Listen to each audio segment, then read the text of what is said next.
He looked anxiously at Badri, adjusted the drip a third time, and finally went out. Dunworthy sat on, watching Badri's fingers plucking blindly at the sheet, trying to grasp it but unable to, trying to hold on. Now and then he murmured something too soft to hear. Dunworthy rubbed his arm gently up and down. After a while the plucking grew slower, though Dunworthy didn't know if that was a good sign or not. "Graveyard," Badri said. "No," Dunworthy said. "No." He sat on a bit longer, rubbing Badri's arm, but after a little it seemed to make his agitation worse. He stood up. "Try to rest," he said, and went out. The nurse was sitting at the desk reading a copy of Patient Care. "Please notify me when," Dunworthy said, and realized he would not be able to finish the sentence. "Please notify me." "Yes, sir," the boy said. "Where are you?" He fumbled in his pocket for a scrap of paper to write on and came up with the list of supplies. He had nearly forgotten it. "I'm at Balliol," he said. "Send a messenger," and went back down to supplies. "You haven't filled this out properly," the crone said starchily when Dunworthy gave her the form. "I've got it signed," he said, handing her his list. "You fill it out." She looked disapprovingly at the list. "We haven't any masks or temps." She reached down a small bottle of aspirin. "We're out of synthamycin and AZL." The bottle of aspirin contained perhaps 20 tablets. He put them in his pocket and walked down to the High to the chemist's. A small crowd of protesters stood outside in the rain holding pickets that said "unfair" and "price gouging." He went inside. They were out of masks, and the temps and the aspirin were outrageously priced. He bought all they had. He spent the night dispensing them and studying Badri's chart, looking for some clue to the virus's source.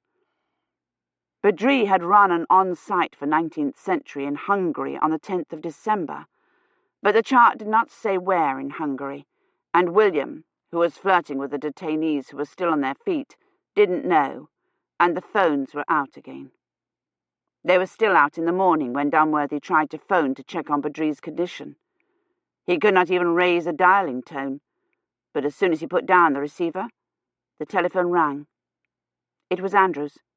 Dunworthy could scarcely hear his voice through the static. "Sorry this took so long," he said, and then something that was lost entirely. "I can't hear you," Dunworthy said. "I said I've had difficulty getting through. The phone's—" More static. "I did the parameter checks. I used 3 different L&Ls and triangulated the—" The rest was lost. "What was the maximal slippage?" he shouted into the phone. The line went momentarily clear. 6 days. That was with an L&L of— More static. "I ran probabilities, and the possible maximal for any L&Ls within a circumference of 50 kilometers was still 5 years. The static roared in again, and the line went dead. Dunworthy put the receiver down. He should have felt reassured, but he could not seem to summon any feeling. Gilchrist had no intention of opening the net on January the 6th, whether Kivrin was there or not. He reached for the phone to phone the Scottish Tourism Bureau, and as he did, it rang again. "Dunworthy here," he said, squinting at the screen, but the visuals were still nothing but snow. "Who?" A woman's voice that sounded hoarse or groggy said. "Sorry," it murmured. "I meant to ring—" And something else too blurred to make out, and the visual went blank. He waited to see if it would ring again, and then went back across to Salvin. Mordrin's bell was chiming the hour. It sounded like a funeral bell in the unceasing rain. Miss Piantini had apparently heard the bell too. She was standing in the quad in her nightgown, solemnly raising her arms in an unheard rhythm. "Middle, wrong, and into the hunt," she said, when Dunworthy tried to take her back inside. Finch appeared looking distraught. "It's the bell, sir," he said, taking hold of her other arm. "They upset her. I don't think they should ring them under the circumstances." Miss Piantini wrenched free of Dunworthy's restraining hand. "Every man must stick to his bell without interruption," she said furiously. "I quite agree," Finch said, clutching her arm as firmly as if it were a bell rope, and led her back to her cot. Colin came skidding in, drenched as usual and nearly blue with cold. His jacket was open, and Mary's grey muffler dangled uselessly about his neck. He handed Dunworthy a message. "It's from Badri's nurse," he said, opening a packet of soap tablets and popping a light blue one into his mouth. The note was drenched too. It read, "Badri asking for you," though the word Badri was so blurred he couldn't make out more than the B. "Did the nurse say whether Badri was worse?" "Nope, just to give you the message. And Great Aunt Mary says when you come, you're to get your enhancement. She said she doesn't know when the analogue will get here." Dunworthy helped Finch wrestle Miss Piantini into bed and hurried to infirmary and up to isolation. There was another new nurse, this one a middle-aged woman with swollen feet. She was sitting with them propped up on the screens, watching a pocket vidder, but she stood up immediately when he came in. "Are you Mr. Dunworthy?" she asked, blocking his way. "Dr. Ahrens says you're to meet her downstairs immediately." She said it quietly, even kindly, and he thought, "She's trying to spare me. She doesn't want me to see what's in there. She wants Mary to tell me first." "It's Badri, isn't it? He's dead?" She looked genuinely surprised. "Oh, no. He's much better this morning. Didn't you get my note? He's sitting up." "Sitting up?" he said, staring at her, wondering if she were delirious with fever. "He's still very weak, of course, but his temp's normal and he's alert. You're to meet Dr. Ahrens in casualties. She said it was urgent." He looked wonderingly toward the door to Badri's room. "Tell him I'll be in to see him as soon as I can," he said, and hurried out the door. He nearly collided with Colin, who was apparently coming in. "What are you doing here?" he demanded. "Did one of the techs telephone?" "I've been assigned to you," Colin said. "Great Aunt Mary says she doesn't trust you to get your T-cell enhancement. I'm supposed to take you down to get it." "I can't. There's an emergency in casualties," he said, walking rapidly down the corridor. Colin ran to keep up with him. "Well then, after the emergency, she said I wasn't to let you leave infirmary without it." Mary was there to meet them when the lift opened. "We have another case," she said grimly. "It's Montoya." She started for casualties. "They're bringing her in from Whitney." "Montoya?" Dunworthy said. "That's impossible. She's been out in the dig alone." She pushed open the double doors. "Apparently not." "But she said—" "Are you certain it's the virus? She's been working in the rain. Perhaps it's some other disease." Mary shook her head. "The ambulance team ran a prelim. It matches the virus." She stopped at the admissions desk and asked the house officer, "Are they here yet?" He shook his head. "They've just come through the perimeter." Mary walked over to the doors and looked out, as if she didn't believe him. "We got a call from her this morning, very confused," she said, turning back to them. "I telephoned to Chipping Norton, which is the nearest hospital, told them to send an ambulance, but they said the dig was officially under quarantine, and I couldn't get one of ours out to her. I finally had to persuade the NHS to grant a dispensation to send an ambulance." She peered out the doors again. "When did she go out to the dig?" Dunworthy tried to remember. She had phoned to ask him about the Scottish fishing guides on Christmas Day and then phoned back that afternoon to say never mind, because she had decided to forge Basingham's signature instead. "Christmas Day," he said, "if the NHS offices were open. Or the 26th. No, that was Boxing Day. The 27th. And she hasn't seen anyone since then." "How do you know?" "When I spoke to her, she was complaining that she couldn't keep the dig dry single-handed. She wanted me to phone to the NHS to ask for students to help her." "How long ago was that?" 3 days ago," he said, frowning. The days ran together when one never got to bed. "Could she have found someone at the farm to help after she spoke to you?" "There's no one there in the winter." "As I remember, Montoya recruits anyone who comes within reach. Perhaps she enlisted some passer-by." "She said there weren't any. The dig's very isolated." "Well, she must have found someone. She's been out at the dig for 7 days, and the incubation period's only 12 to 48 hours. "The ambulance is here," Colin said. Mary pushed out the doors, Downworthy and Colin on her heels. 2 ambulance men in masks lifted a stretcher out and onto a trolley. Downworthy recognised one of them. He had helped bring Badrian. Colin was bending over the stretcher, looking interestedly at Montoya, who lay with her eyes closed. Her head was propped up with pillows, and her face was flushed the same heavy red as Miss Breen's had been. Colin leaned farther over her, and she coughed directly in his face. Downworthy grabbed the collar of Colin's jacket and dragged him away from her. "Come away from there! Are you trying to catch the virus? Why aren't you wearing your mask?" "There aren't any." "You shouldn't be here at all.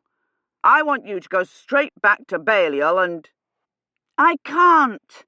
I'm assigned to make certain you get your enhancement." "Then sit down over there," Downworthy said, walking him over to a chair in the reception area. "and stay away from the patients." "You'd better not try to sneak out on me," Colin said warningly. But he sat down, pulled his gobstopper out of his pocket and wiped it on the sleeve of his jacket.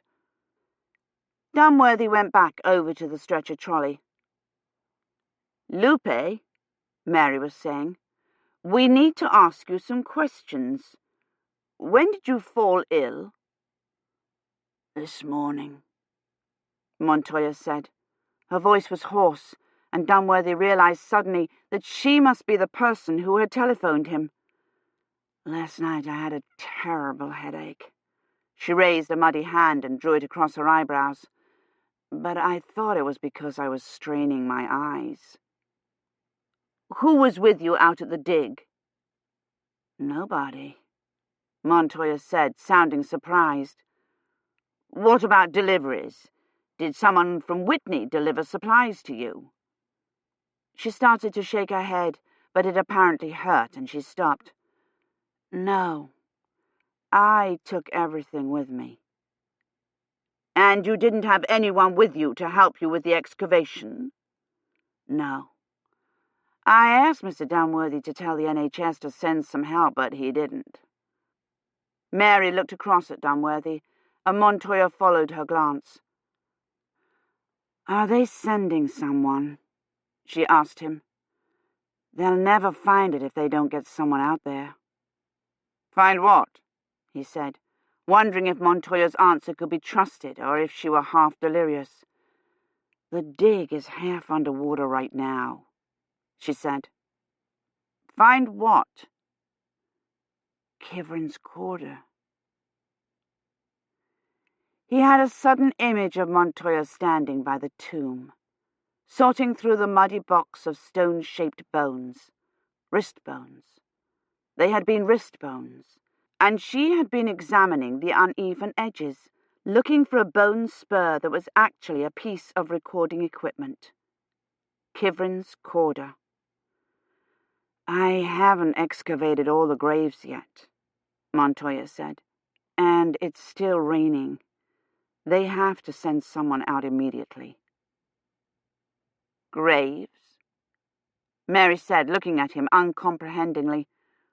What is she talking about? She's been excavating a medieval churchyard looking for Kivrin's body, he said bitterly.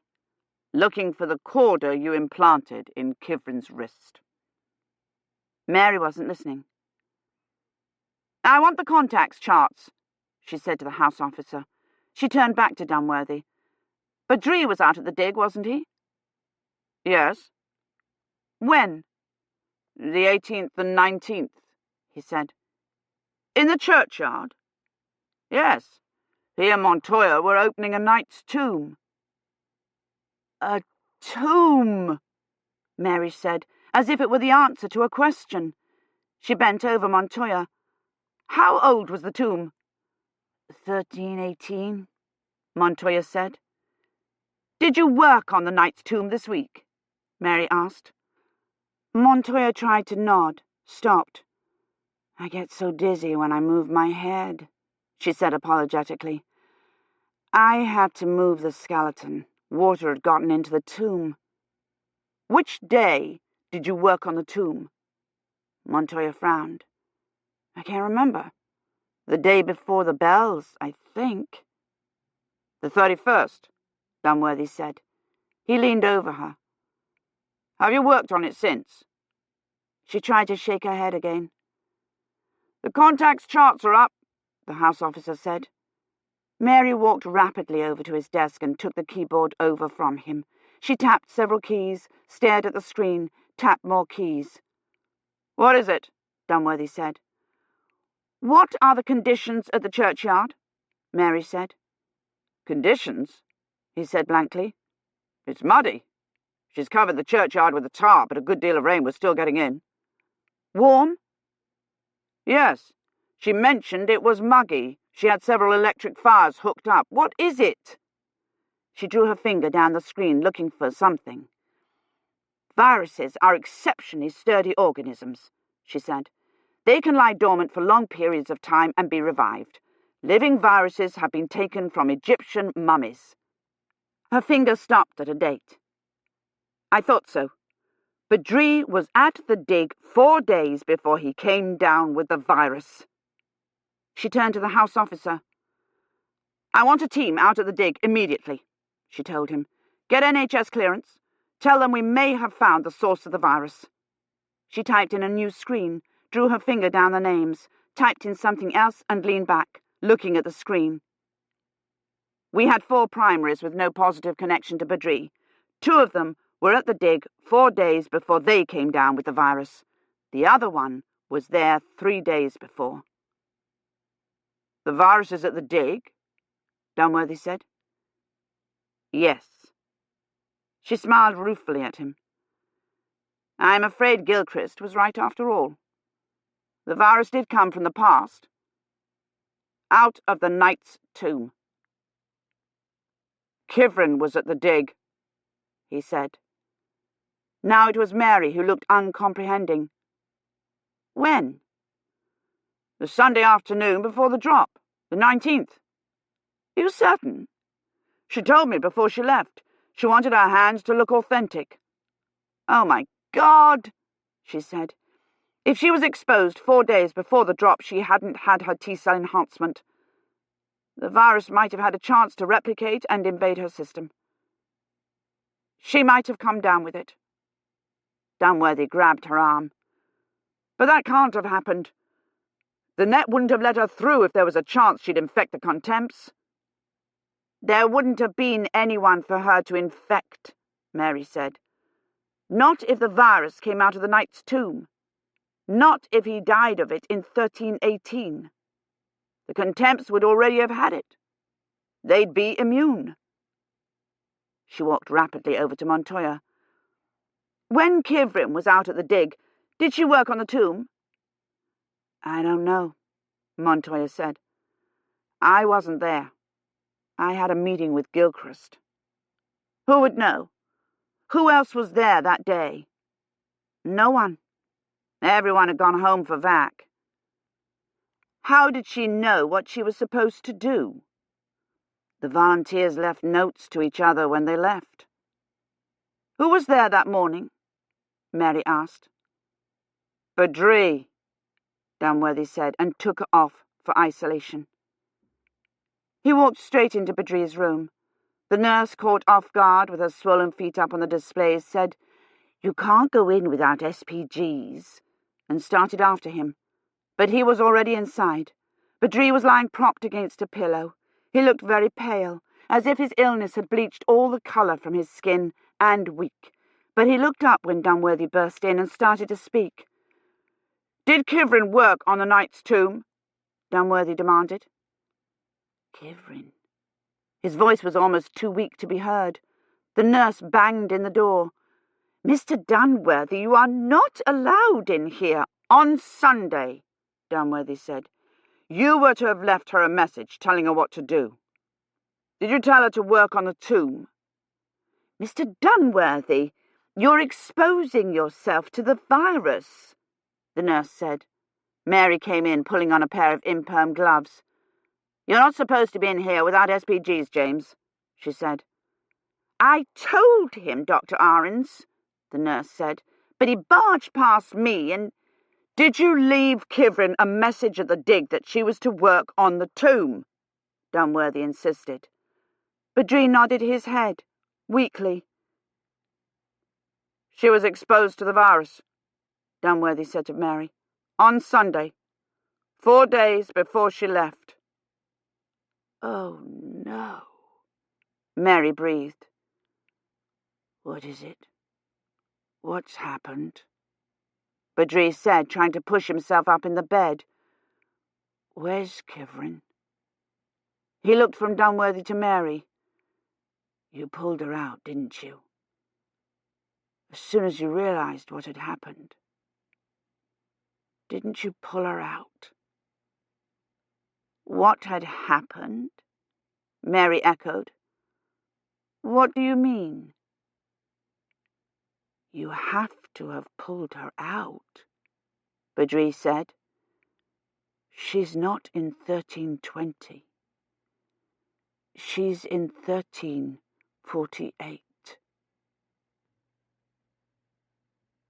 Chapter 25. "That's impossible," Dunworthy said. 1348, Mary said bewilderedly. "But that can't be. That's the year of the Black Death." "She can't be in 1348, Dunworthy thought. Andrews said the maximal slippage was only 5 years. Badri said Pahalska's coordinates were correct. 1348, Mary said again. He saw her glance at the screens on the wall behind Badri, as if hoping he was still delirious. "Are you certain?" Badri nodded. "I knew something was wrong as soon as I saw the slippage," he said, and sounded as bewildered as Mary. "There couldn't have been enough slippage for her to be in 1348, Dunworthy cut in. "I had Andrews run parameter checks. He said the maximal slippage was only 5 years. Badri shook his head. "It wasn't the slippage. That was only 4 hours. It was too small. Minimal slippage on a drop that far in the past should have been at least 48 hours. The slippage had not been too great. It had been too small. I didn't ask Andrews what the minimal slippage was, only the maximal." "I don't know what happened," Badri said. "I had such a headache. The whole time I was setting the net, I had a headache." "That was the virus," Mary said. She looked stunned. Headache and disorientation are the first symptoms. She sank down in the chair beside the bed. 1348. 1348. He could not seem to take this in. He had been worried about Kivrin catching the virus. He had been worried about there being too much slippage, and all the time she was in 1348. The plague had hit Oxford in 1348, at Christmas time. As soon as I saw how small the slippage was, I knew there was something wrong, Badri said. So I called up the coordinates. You said you checked Bahowski's coordinates, Dunworthy said accusingly. He was only a first-year apprentice. He'd never even done a remote. And Gilchrist didn't have the least idea what he was doing. I tried to tell you. Wasn't she at the rendezvous? He looked at Dunworthy. Why didn't you pull her out? We didn't know, Mary said, still sitting there stunned. You weren't able to tell us anything. You were delirious. The plague killed 50 million people, Dunworthy said. It killed half of Europe. James, Mary said. I tried to tell you, Badri said. That's why I came to get you, so we could pull her out before she left the rendezvous. He had tried to tell him. He had run all the way to the pub. He had run out in the pouring rain without his coat to tell him, pushing his way between the Christmas shoppers and their shopping bags and umbrellas as if they weren't there, and arrived wet and half-frozen, his teeth chattering with the fever. There's something wrong. I tried to tell you. He had. It killed half of Europe, he had said, and it was the rats, and what year is it? He had tried to tell him. If it wasn't a slippage, it has to have been an error in the coordinates, Dunworthy said, gripping the end of the bed. Badri shrank back against the prop pillows like a cornered animal. You said Bahowski's coordinates were correct. James, Mary said warningly. The coordinates are the only other thing that could go wrong, he shouted. Anything else would have aborted the drop. You said you checked them twice. You said you couldn't find any mistakes. I couldn't, Badri said, but I didn't trust them. I was afraid he'd made a mistake in the sidereal calculations that wouldn't show up. His face went grey. I refed them myself, the morning of the drop. The morning of the drop? When he had had the terrific headache? When he was already feverish and disoriented? Dunworthy remembered him typing at the console, frowning at the display screens. I watched him do it, he thought. I stood and watched him send Kivrin to the Black Death. I don't know what happened, Badri said. I must have... The plague wiped out whole villages, Dunworthy said. So many people died there was no one left to bury them. Leave him alone, James, Mary said. It's not his fault. He was ill. Ill? He said. Kivrin was exposed to your virus. She's in 1348. James, Mary said. He didn't wait to hear it. He yanked the door open and plunged out. Colin was balancing on a chair in the corridor, tipping it back so the front two legs were off the ground. There you are, he said. Dunworthy walked rapidly past him. Where are you going?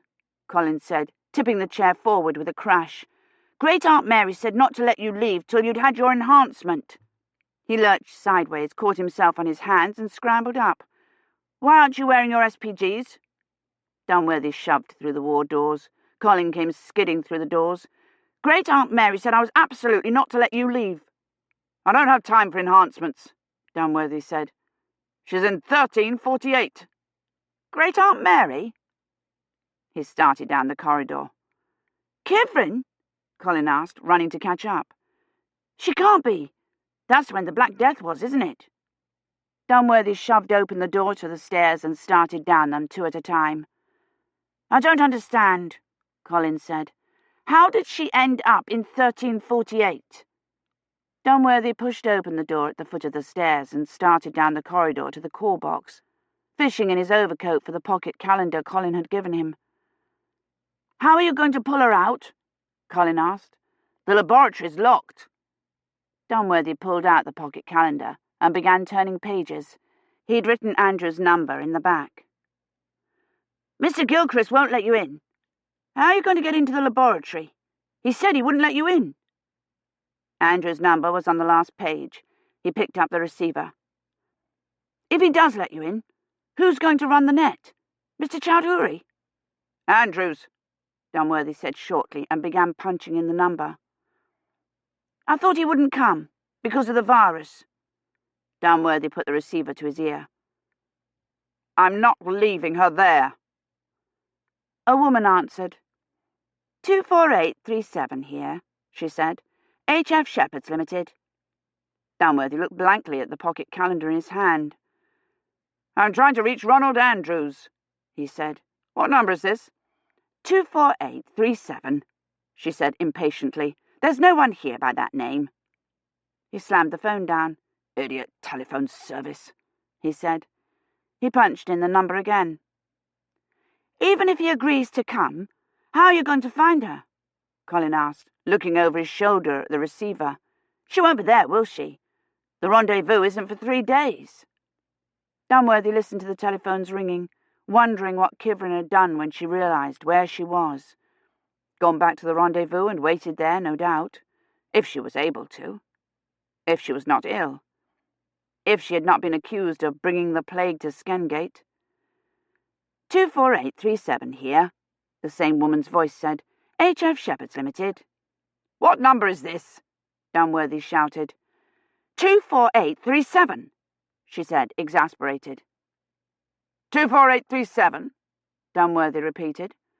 Well, that's the number I'm trying to reach. No, it's not, Colin said, reaching across him to point to Andrew's number on the page. You've mixed the numbers. He took the receiver away from Dunworthy. Here, let me try it for you. He punched in the number and handed the receiver back to Dunworthy. The ringing sounded different, farther away.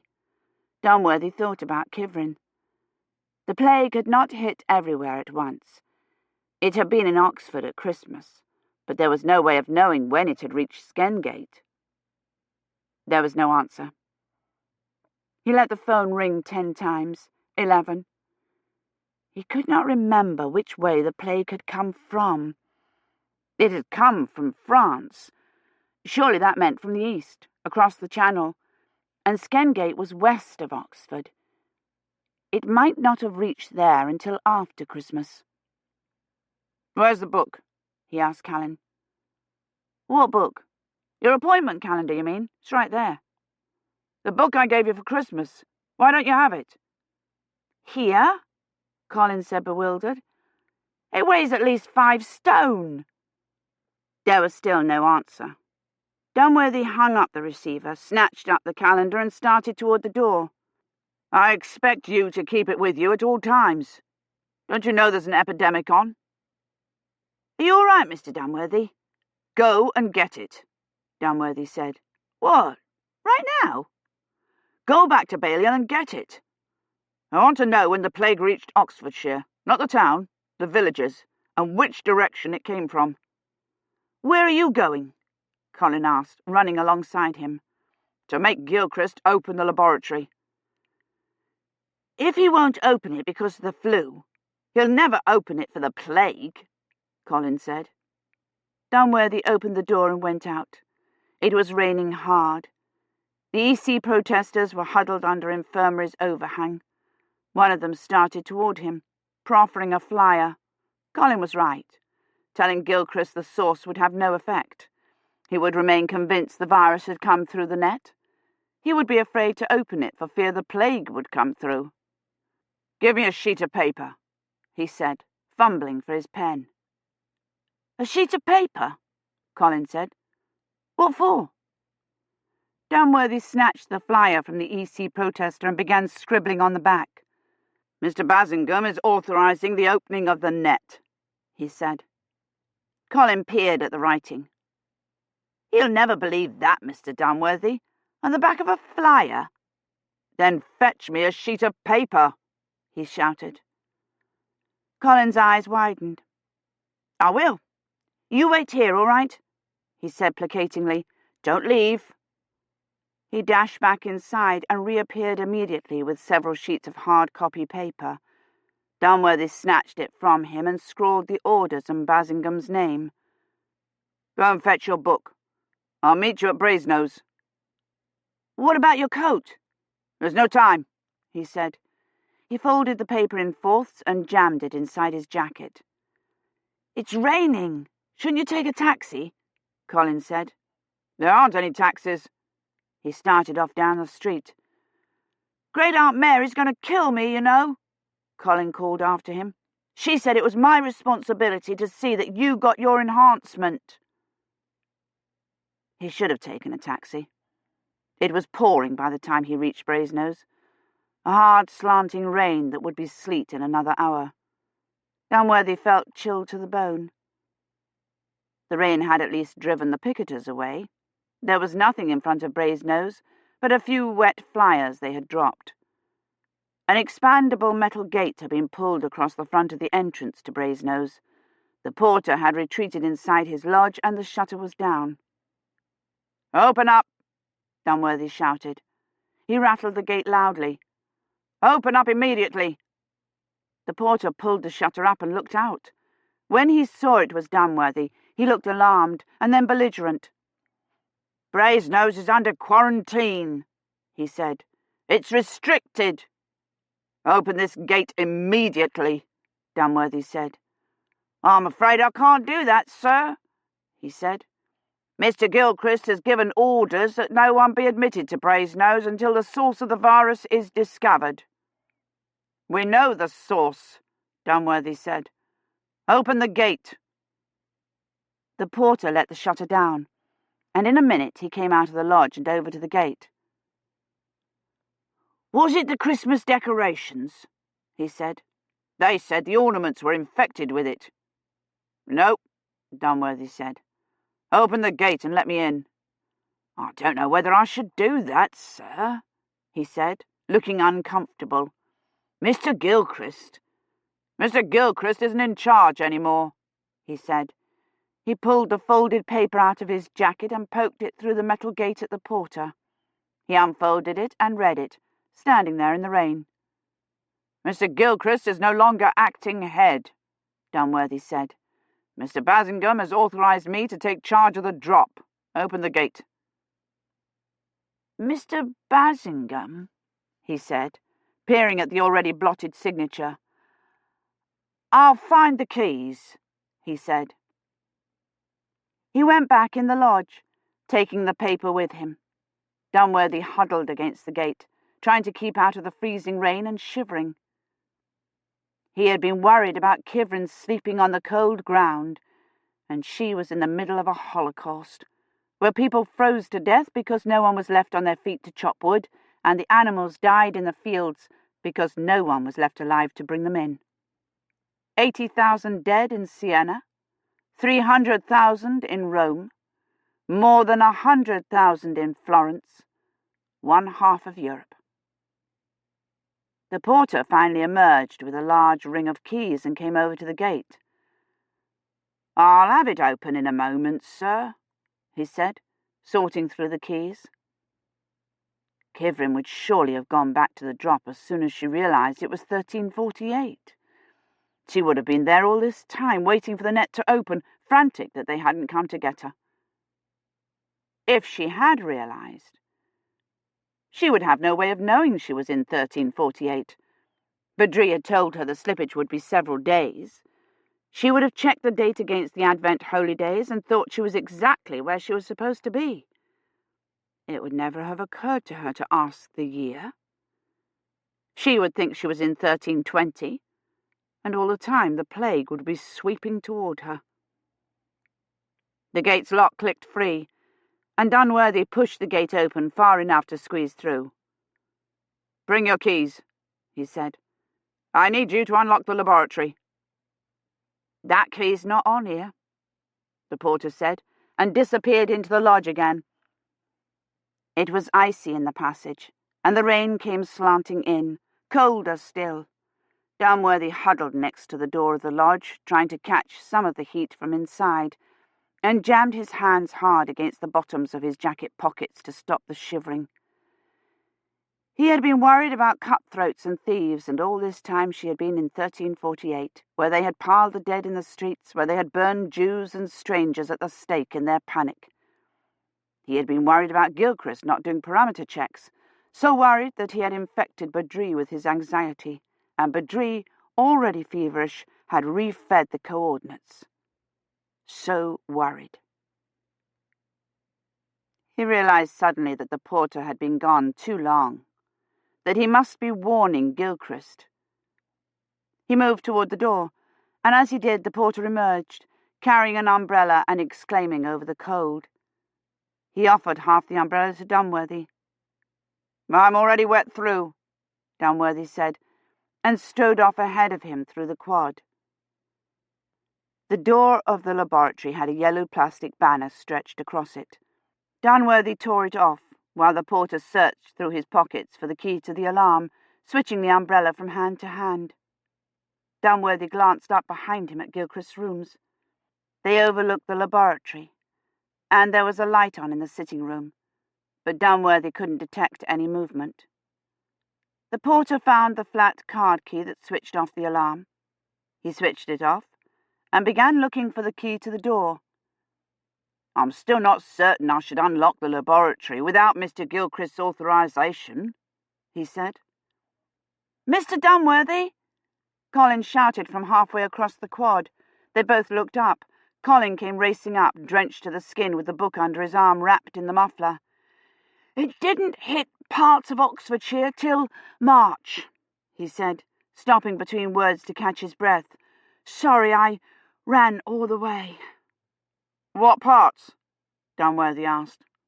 Colin handed the book to him and bent over, his hands on his knees, taking deep, noisy breaths.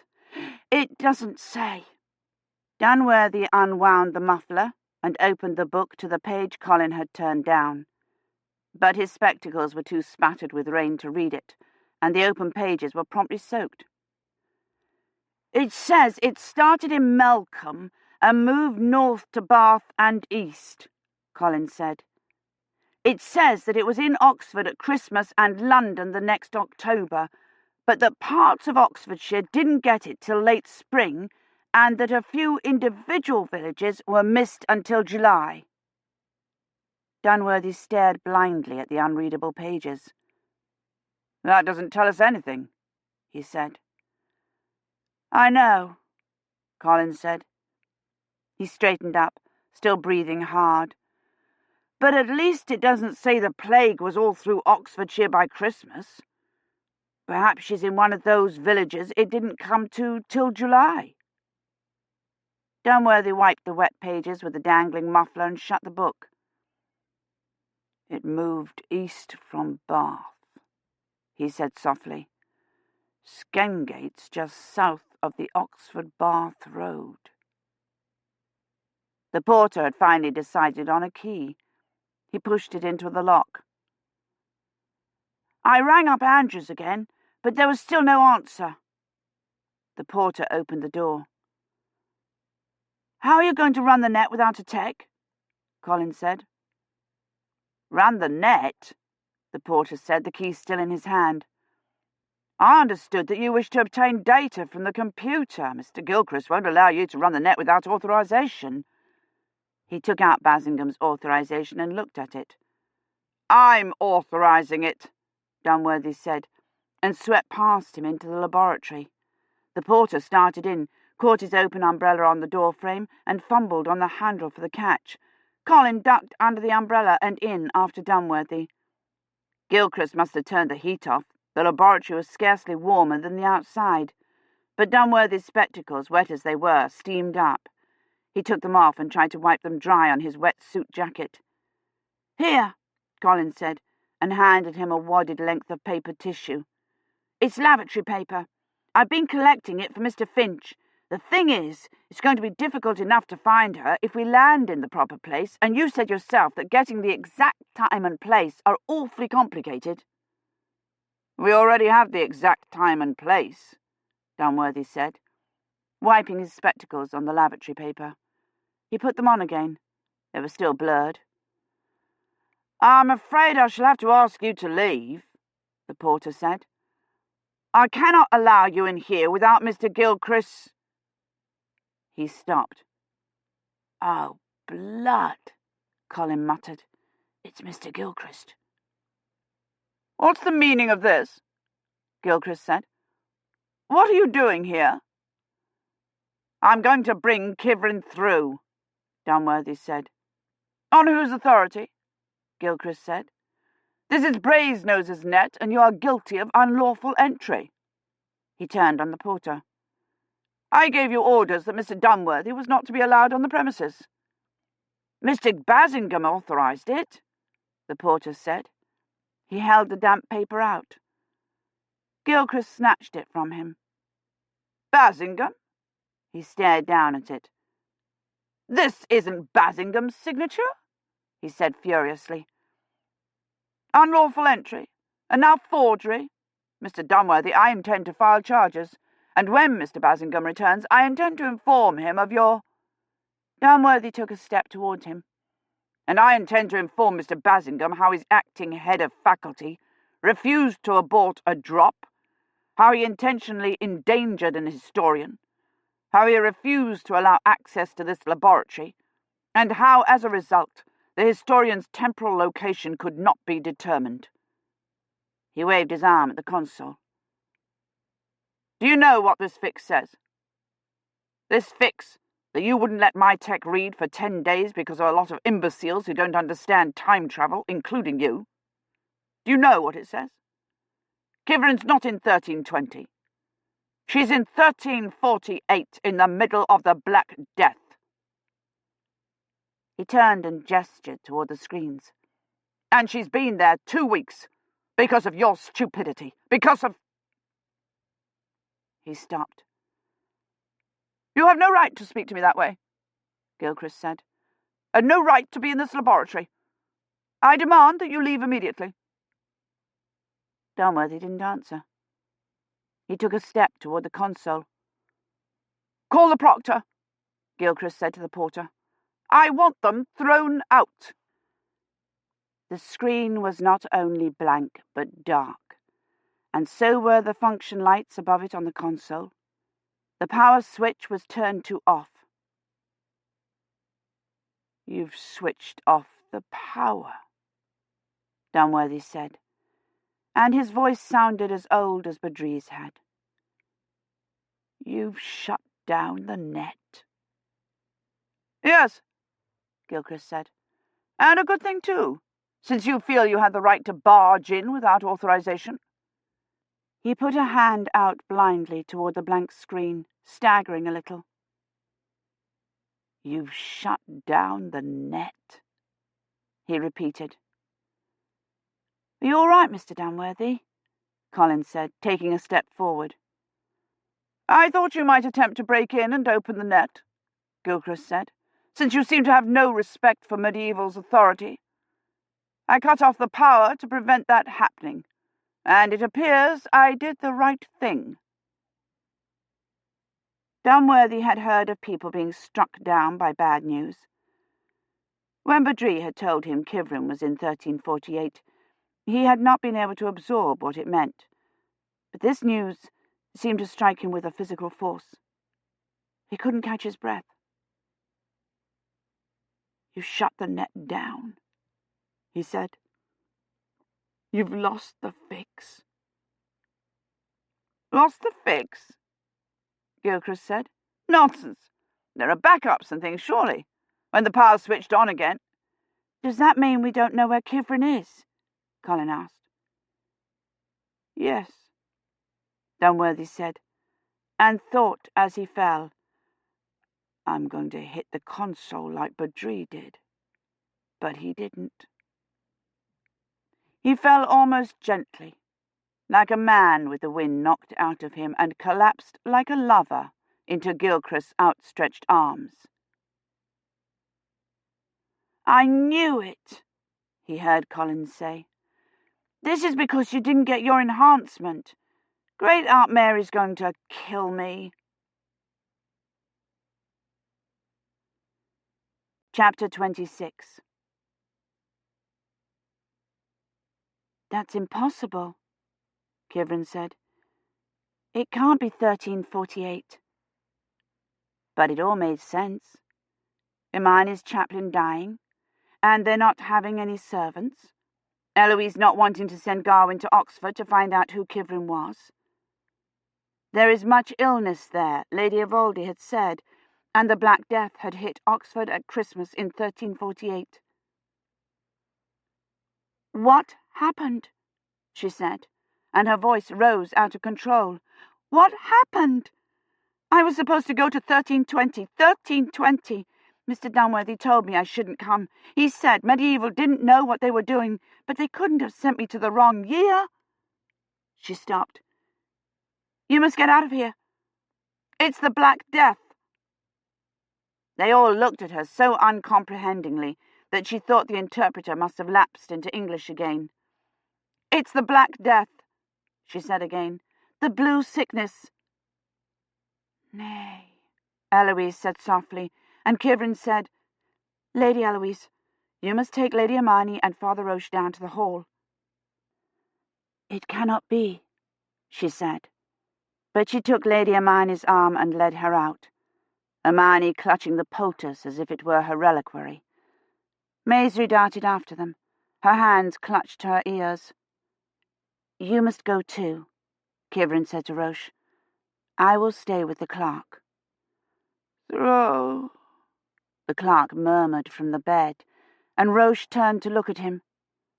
The clerk struggled to rise, and Roche started toward him. "No," Kivrin said, and grabbed his sleeve. "You mustn't go near him." She interposed herself between him and the bed. "The clerk's illness is contagious," she said, willing the interpreter to translate. "Infectious. It is spread by fleas and by—" She hesitated, trying to think how to describe droplet infection. "By the humours and exhalations of the ill.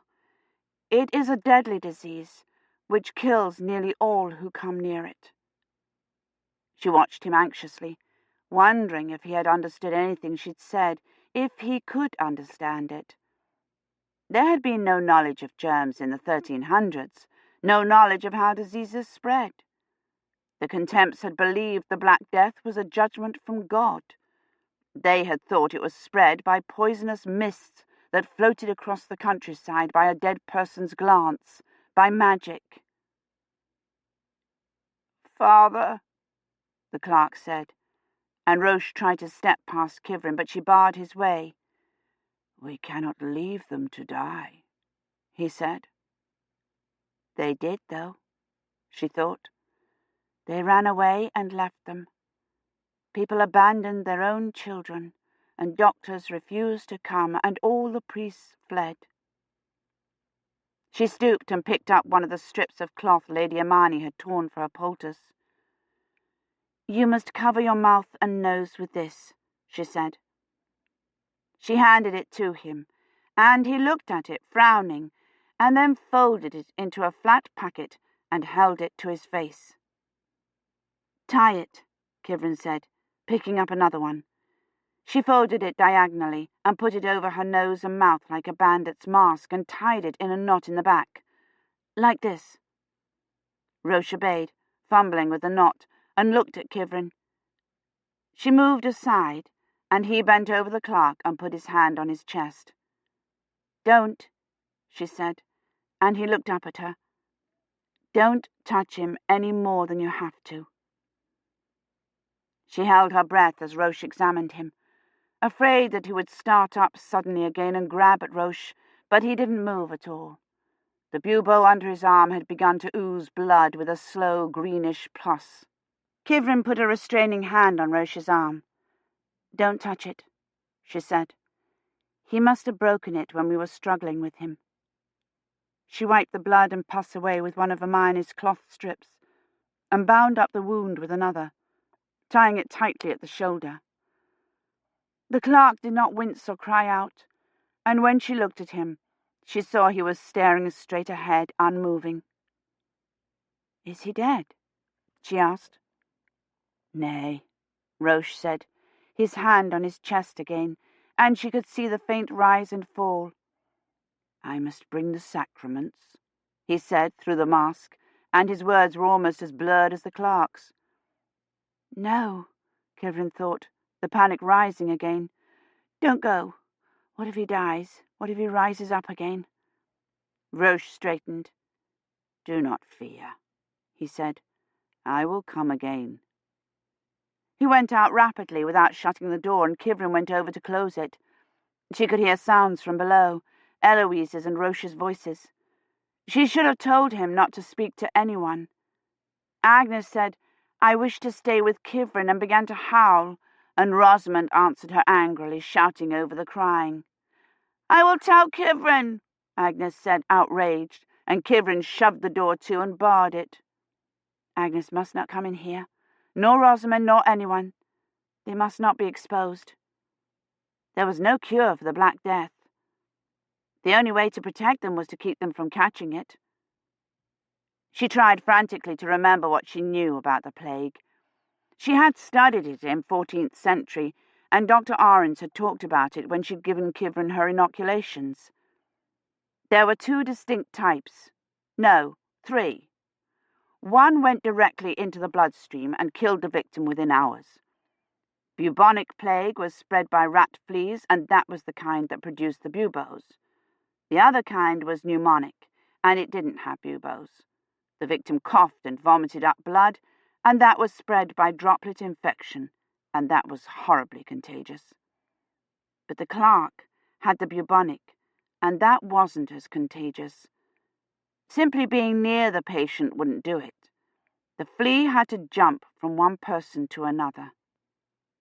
She had a sudden vivid image of the clerk falling on Rosamond, bearing her down to the floor. What if she gets it? She thought. She can't get it. There isn't any cure. The clerk stirred in the bed, and Kivrin went over to him. "Thirsty," he said, licking his lips with his swollen tongue. She brought him a cup of water, and he drank a few gulps greedily, and then choked and spewed it over her. She backed away, yanking off the drenched mask. "It's the bubonic," she told herself, wiping frantically at her chest. "This kind isn't spread by droplet, and you can't get the plague. You've had your inoculation." But she had had her antivirals, and her T-cell enhancement, too. She should not have been able to get the virus either. She should not have landed in 1348. "What happened?" she whispered. It couldn't be the slippage. Mr. Dunworthy had been upset that they hadn't run slippage checks. But even at its worst, the drop would only have been off by weeks, not years. Something must have gone wrong with the net. Mr. Dunworthy had said Mr. Gilchrist didn't know what he was doing, and something had gone wrong, and she had come through in 1348. But why hadn't they aborted the drop as soon as they knew it was the wrong date? Mr. Gilchrist might not have had the sense to pull her out, but Mr. Dunworthy would have. He had wanted her to come in the first place. Why hadn't he opened the net again? "Because I wasn't there," she thought. It would have taken at least 2 hours to get the fix. By then, she had wandered off into the woods. But he would have held the net open. He wouldn't have closed it again and waited for the rendezvous. He'd hold it open for her. She half ran to the door and pushed up on the bar. She must find Garwin. She must make him tell her where the drop was. The clerk sat up and flung his bare leg over the bed as if he would go with her.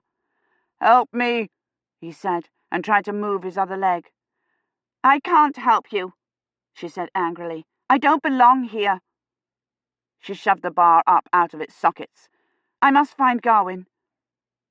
But as soon as she said it, she remembered that he wasn't there, that he had gone with the bishop's envoy and Sir Bloet to Courcy. With the bishop's envoy, who had been in such a hurry to leave, he had nearly run down Agnes. She dropped the bar and turned on him. "Did the others have the plague?" she demanded. "Did the bishop's envoy have it?" She remembered his grey face, and the way he had shivered and pulled his cloak around him. He would infect all of them. Blowett, and his haughty sister, and the chattering girls. And Garwin. You knew you had it when you came here, didn't you? Didn't you? The clerk held his arms out stiffly to her like a child. Help me, he said, and fell back, his head and shoulder nearly off the bed. You don't deserve to be helped. You brought the plague here. There was a knock. Who is it? She said angrily. Roche, he called through the door, and she felt a wave of relief, of joy that he had come, but she didn't move. She looked down at the clerk, still lying half off the bed. His mouth was open, and his swollen tongue filled his entire mouth. Let me in, Roche said. I must hear his confession. His confession? No, Kivrin said. He knocked again louder. I can't let you in, Kivrin said. It's contagious. You might catch it. He is in peril of death, Roche said. He must be shriven that he may enter into heaven. He's not going to heaven, Kivrin thought. He brought the plague here. The clerk opened his eyes. They were bloodshot and swollen, and there was a faint hum to his breathing. He's dying, she thought. Catherine, Roche said. Dying, and far from home, like I was. She had brought a disease with her too, and if no one had succumbed to it, it was not because of anything she had done. They had all helped her, Eloise and Hermione and Roche. She might have infected all of them. Roche had given her the last rites. He had held her hand. Kivrin lifted the clerk's head gently and laid him straight in the bed. Then she went to the door. I'll let you give him the last rites, she said, opening it a crack. But I must speak to you first. Roche had put on his vestments and taken off his mask. He carried the holy oil and the viaticum in a basket. He set them on the chest at the foot of the bed, looking at the clerk, whose breathing was becoming more laboured. I must hear his confession, he said. No, Kivrin said. Not until I've told you what I have to. She took a deep breath. The clerk has the bubonic plague, she said, listening carefully for the translation. It is a terrible disease. Nearly all who catch it die. It is spread by rats and their fleas, and by the breath of those who are ill and their clothes and belongings. She looked anxiously at him, willing him to understand. He looked anxious too, and bewildered. It's a terrible disease, she said. It's not like typhoid or cholera. It's already killed hundreds of thousands of people in Italy and France.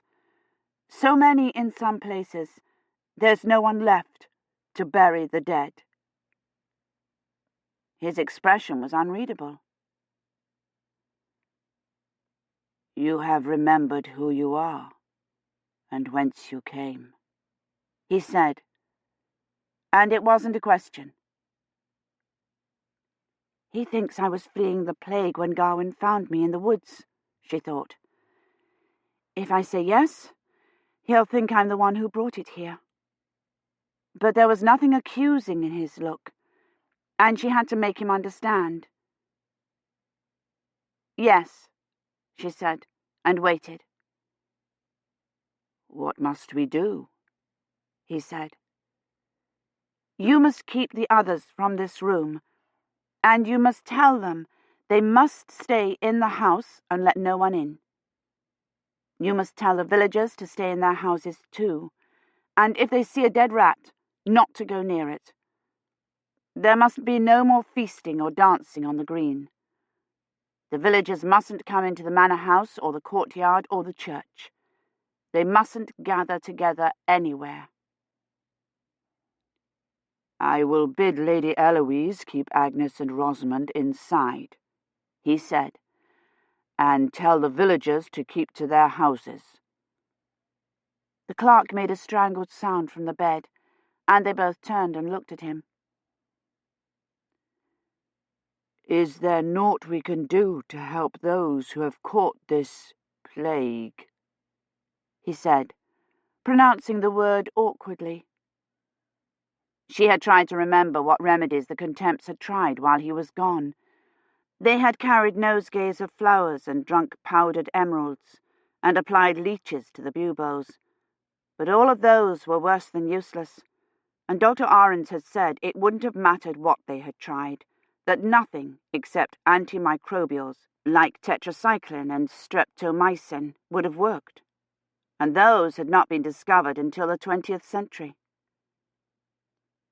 "We must give him liquids and keep him warm," she said. Roche looked at the clerk. "Surely God will help him," he said. He won't, she thought. He didn't. Half of Europe. "God cannot help us against the Black Death," she said. Roche nodded and picked up the holy oil. "You must put your mask on," Kivrin said, kneeling to pick up the last cloth strip. She tied it over his mouth and nose. "You must always wear it when you tend him," she said, hoping he wouldn't notice she wasn't wearing hers. "Is it God who has sent this upon us?" Roche said. "No," Kivrin said. "No." "Has the devil sent it then?" It was tempting to say yes. Most of Europe had believed it was Satan who was responsible for the Black Death, and they had searched for the devil's agents, tortured Jews and lepers, stoned old women, burned young girls at the stake. "No one sent it," Kivrin said. "It's a disease. It's no one's fault. God would help us if he could, but he what? Can't hear us, has gone away, doesn't exist." "He cannot come," she finished lamely. "And we must act in his stead," Roche said. "Yes." Roche knelt beside the bed. He bent his head over his hands and then raised it again. "I knew that God had sent you among us for some good cause," he said. She knelt too and folded her hands. "Mitere dineris sanctum angelum," Roche prayed. "Send us thy holy angel from heaven to guard and protect all those that are assembled together in this house." "Don't let Roche catch it," Kivrin said into the corridor. "Don't let Rosamond catch it. Let the clerk die before it reaches his lungs." Roche's voice chanting the rites was the same as it had been when she was ill, and she hoped it comforted the clerk as it had comforted her. She couldn't tell. He was unable to make his confession, and the anointing seemed to hurt him.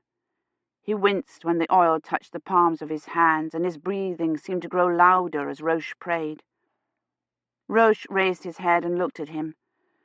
His arms were breaking out in the tiny purplish-blue bruises that meant the blood vessels under the skin were breaking, one by one.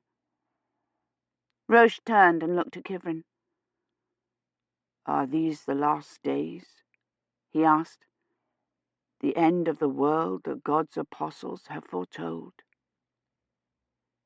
"Yes," Kivrin thought. "No," she said. "No. It's only a bad time, a terrible time, but not everyone will die, and there will be wonderful times after this. The Renaissance and class reforms and music. Wonderful times. There will be new medicines, and people won't have to die from this or smallpox or pneumonia, and everyone will have enough to eat, and their houses will be warm even in the winter. She thought of Oxford, decorated for Christmas, the streets and shops lit. There will be lights everywhere, and bells that you don't have to ring. Her words had calmed the clerk. His breathing eased, and he fell into a doze. "You must come away from him now," Kivrin said, and led Roche over to the window. She brought the bowl to him. "You must wash your hands after you have touched him," she said. There was scarcely any water in the bowl. "We must wash the bowls and spoons we used to feed him," she said, watching him wash his huge hands. "And we must burn the cloths and bandages. The plague is in them." He wiped his hands on the tail of his robe and went down to tell Eloise what she was to do. He brought back a length of linen and a bowl of fresh water. Kivrin tore the linen into wide strips and tied one over her mouth and nose. The bowl of water did not last long. The clerk had come out of his doze and asked repeatedly for a drink. Kivrin held the cup for him, trying to keep Roche away from him as much as possible. Roche went to say vespers and ring the bell. Kivrin closed the door after him, listening for sounds from below, but she couldn't hear anything. Perhaps they were asleep, she thought, or ill. She thought of Hermione bending over the clerk with her poultice, of Agnes standing at the end of the bed, of Rosamond underneath him. "It's too late," she thought, pacing beside the bed. "They've all been exposed." How long was the incubation period? 2 weeks? No, that was how long the vaccine took to take effect. 3 days? 2? She could not remember. And how long had the clerk been contagious?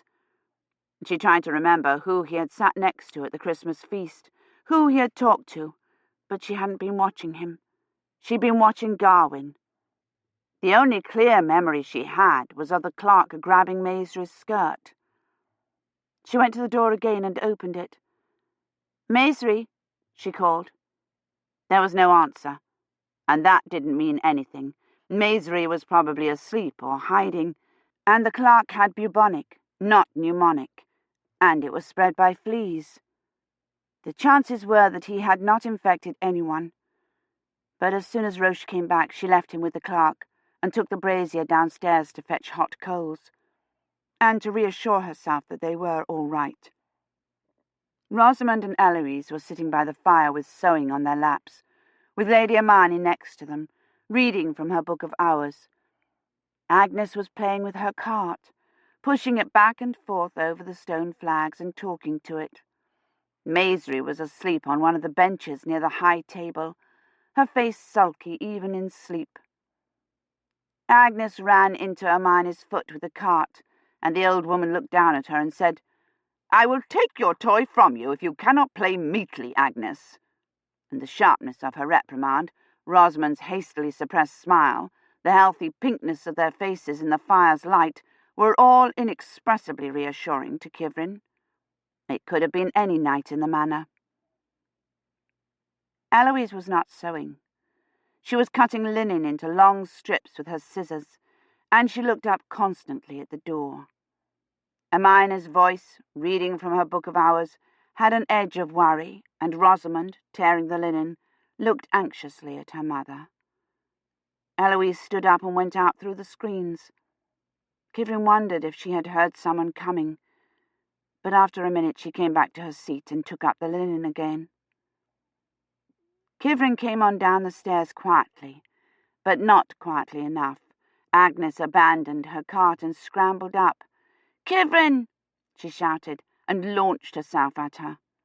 "Careful," Kivrin said, warding her off with her free hand. "These are hot coals." They weren't hot, of course. If they were, she wouldn't have come down to replace them.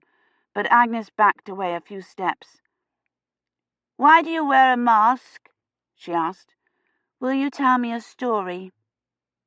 Eloise had stood up too, and Hermione had turned to look at her. "How does the bishop's clerk?" Eloise asked. "He is in torment," she wanted to say.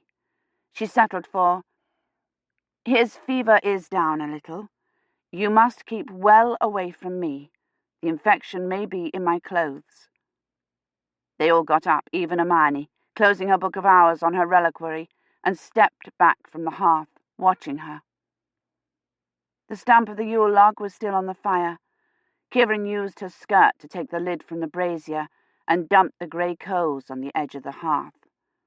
Ash roiled up, and one of the coals hit the stump and bounced and skittered along the floor.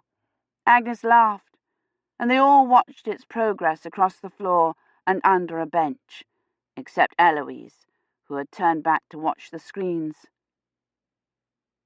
"Has Garwin returned with the horses?" Kivrin asked, and then was sorry. She already knew the answer from Eloise's strained face, and it made Hermione turn and stare coldly at her. "Nay," Eloise said without turning her head. "Think you the others of the bishop's party were ill too?"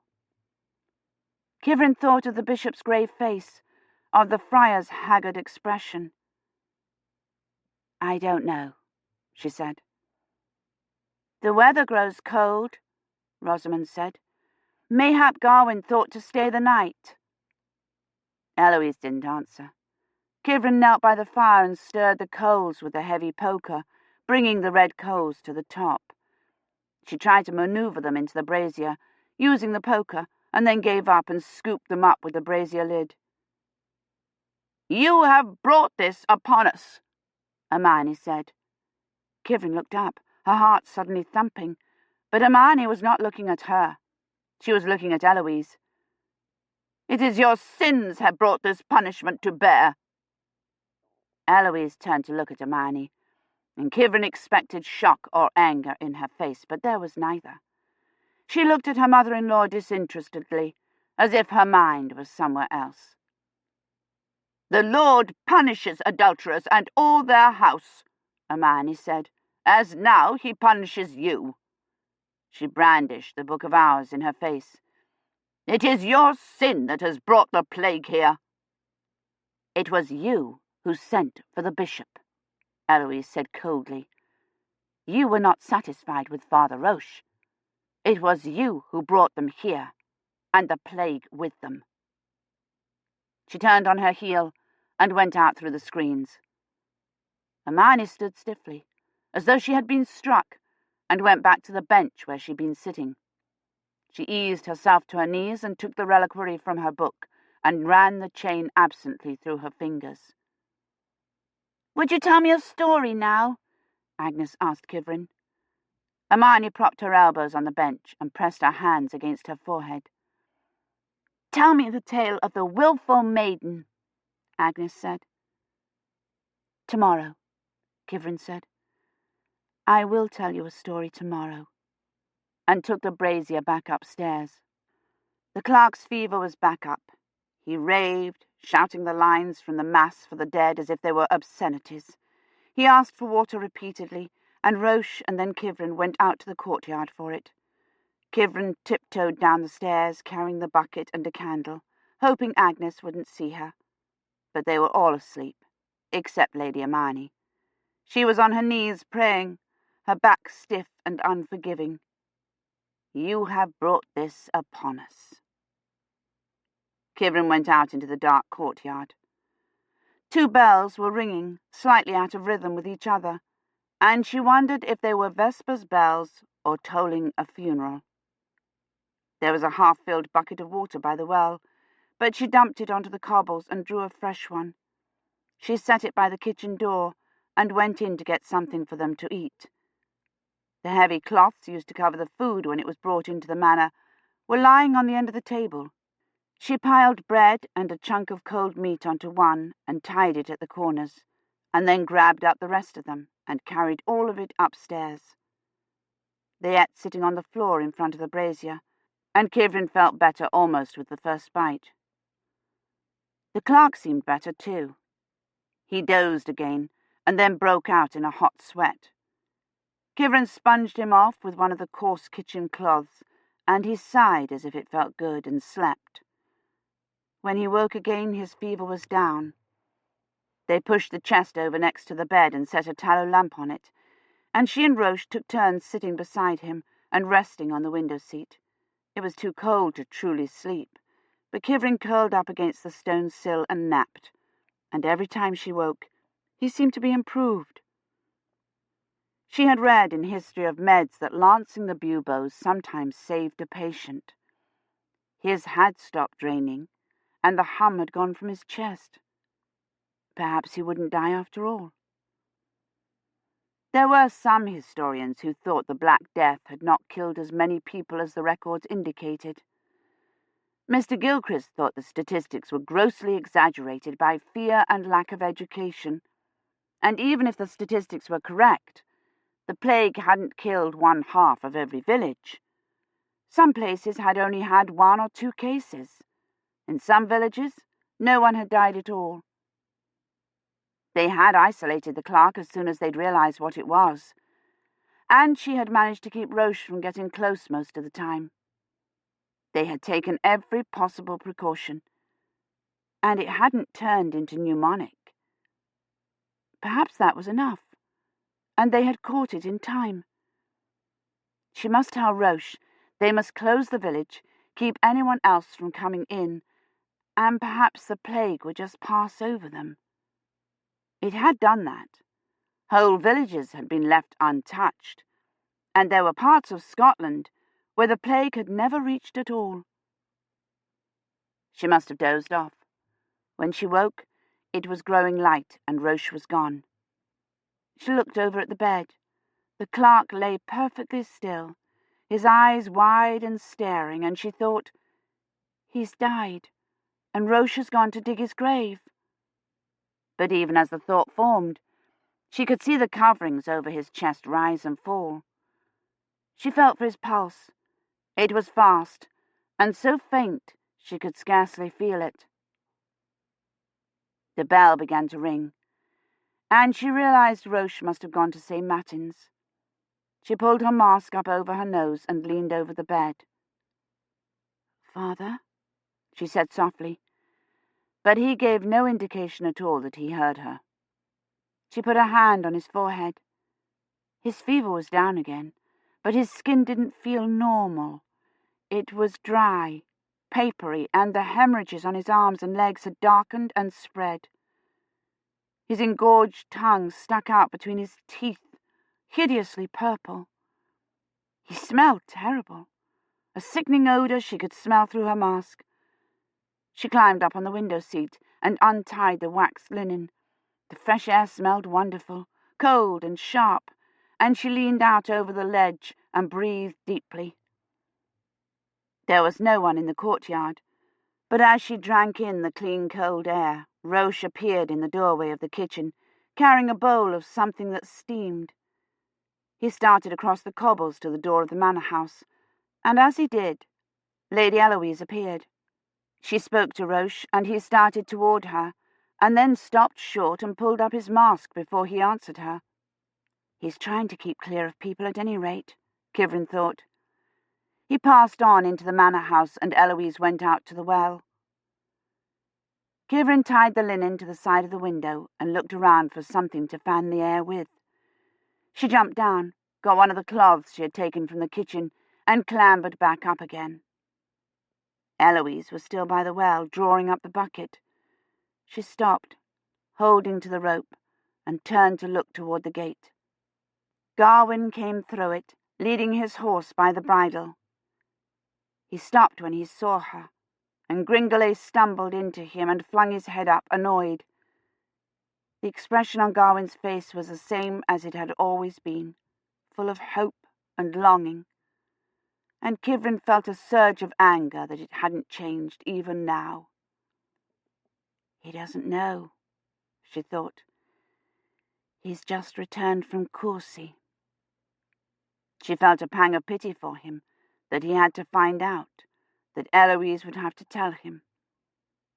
Eloise hauled the bucket up even with the edge of the well, and Garwin took one more step toward her, holding on to Gringolet's bridle, and then stopped. He knows, Kivrin thought. He knows, after all. The bishop's envoy has come down with it, she thought, and he's ridden home to warn them. She realized suddenly he hadn't brought the horses back with him. The friar has it, she thought, and the rest of them have fled. He watched Eloise heave the heavy bucket up onto the stone edge of the well, not moving. He would do anything for her, Kivrin thought, anything at all. He would rescue her from 100 cutthroats in the woods, but he can't rescue her from this. Gringolet, impatient to be in the stable, shook his head. Garwin put his hand up to his muzzle to steady him, but it was too late. Eloise had already seen him. She let go of the bucket. It landed with a splash Kivrin could hear, far above them, and then Eloise was in his arms. Kivrin put her hand to her mouth. There was a light knock on the door. Kivrin jumped down to open it. It was Agnes. "Would you not tell me a story now?" she said. She was very bedraggled. No one had braided her hair since yesterday. It stuck out under her linen cap at all angles, and she had obviously slept by the hearth. One sleeve was filthy with ashes. Kivrin resisted the urge to brush them off. "You cannot come in," she said, holding the door nearly shut. "You will catch the sickness." "There is none to play with me," Agnes said. "Mother has gone, and Rosamond still sleeps." "Your mother has only gone out for water," she said firmly. "Where is your grandmother?" "Praying." She reached for Kivrin's skirt, and Kivrin jerked back. "You must not touch me," she said sharply. Agnes's face puckered into a pout. "Why are you wroth with me?" "I'm not angry with you," Kivrin said more gently, "but you can't come in. The clerk is very ill, and all who come close to him may—" there was no hope of explaining contagion to Agnes— "may fall ill too." "Will he die?" Agnes said, trying to see around the door. "I fear so." "Will you?" "No," she said, and realized she was no longer frightened.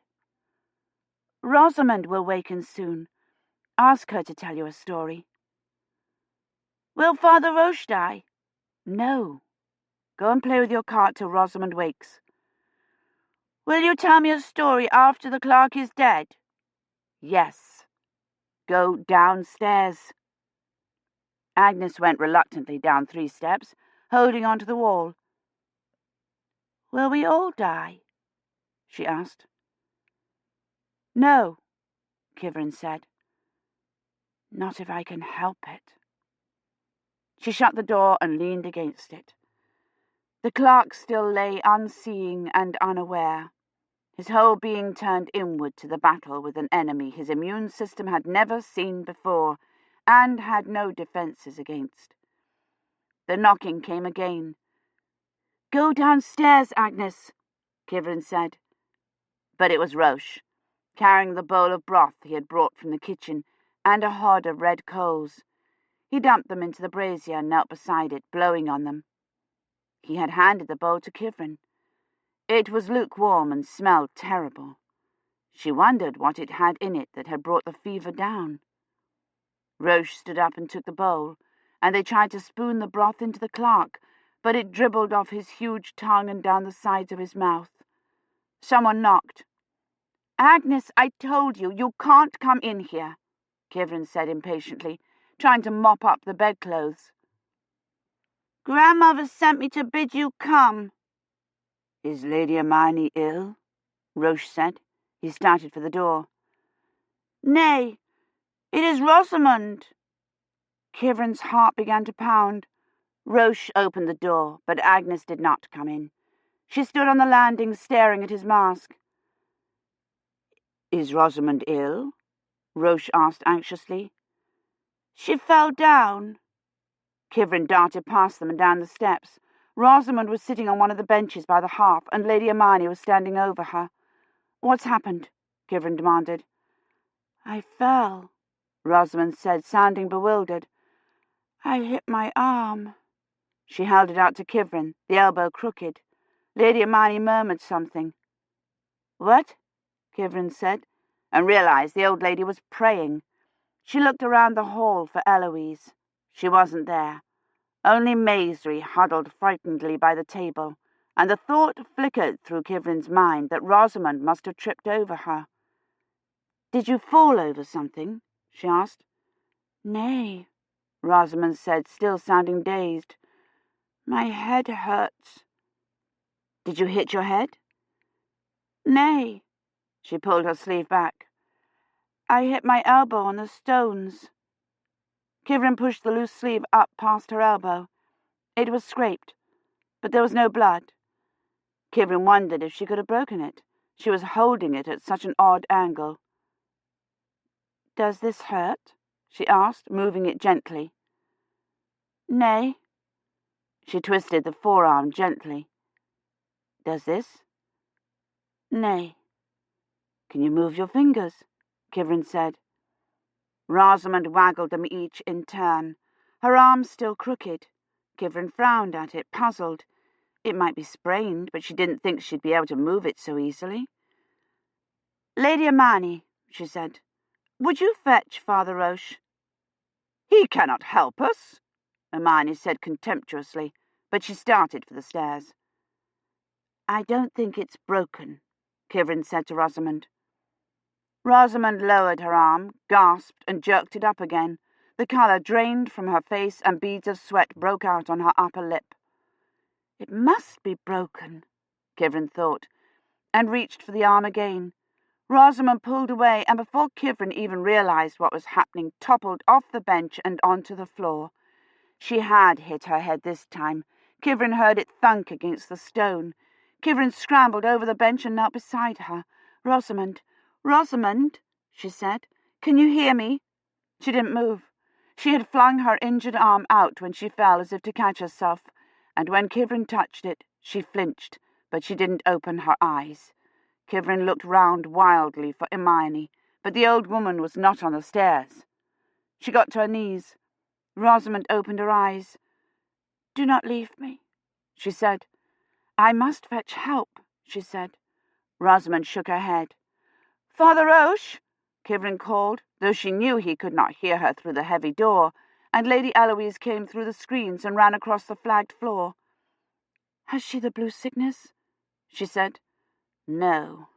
She fell, Kivrin said. She laid her hand on Rosamond's bare, outflung arm. It felt hot. Rosamond had closed her eyes again and was breathing slowly, evenly, as if she had fallen asleep. Kivrin pushed the heavy sleeve up and over Rosamond's shoulder. She turned her arm up so she could see the armpit, and Rosamond tried to jerk away, but Kivrin held her tightly. It was not as large as the Clarks had been, but it was bright red and already hard to the touch. No, Kivrin thought. No. Rosamond moaned and tried to pull her arm away, and Kivrin laid it gently down, arranging the sleeve under it. What's happened? Agnes said from halfway down the stairs. Is Rosamond ill? I can't let this happen, Kivrin thought. I must get help. They've all been exposed, even Agnes, and there's nothing here to help them. Antimicrobials won't be discovered for 600 years. Your sins have brought this, Hermione said. Kivrin looked up. Eloise was looking at Hermione, but absently, as if she hadn't heard her. Your sins and Garwin's, Hermione said. Garwin, Kivrin said. He could show her where the drop was, and she could go get help. Dr. Ahrens would know what to do, and Mr. Dunworthy. Dr. Ahrens would give her vaccine and streptomycin to bring back. Where is Garwin? Kivrin said. Eloise was looking at her now, and her face was full of longing, full of hope. He has finally got her attention, Kivrin thought. Garwin, Kivrin said. Where is he? Gone, Eloise said. Gone where? she said. "I must speak with him. We must go fetch help." "There is no help," Lady Imeyne said. She knelt beside Rosamond and folded her hands. "It is God's punishment." Kivrin stood up. "Gone where?" "To Bath," Eloise said. "To bring my husband."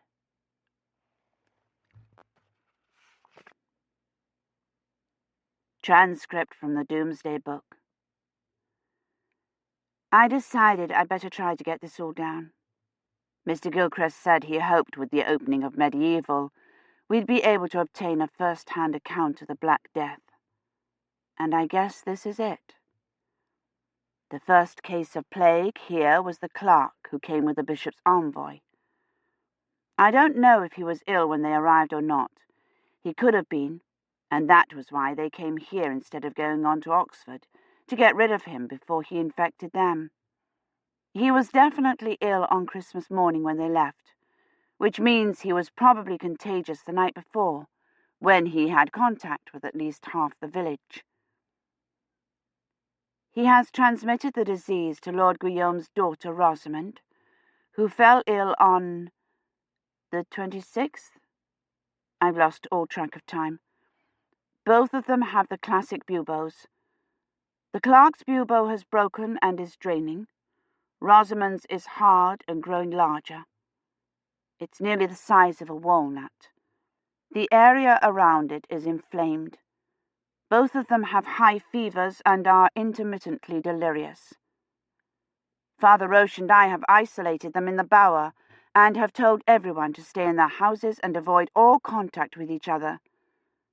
But I'm afraid it's too late. Nearly everyone in the village was at the Christmas feast, and the whole family was in here with the clerk.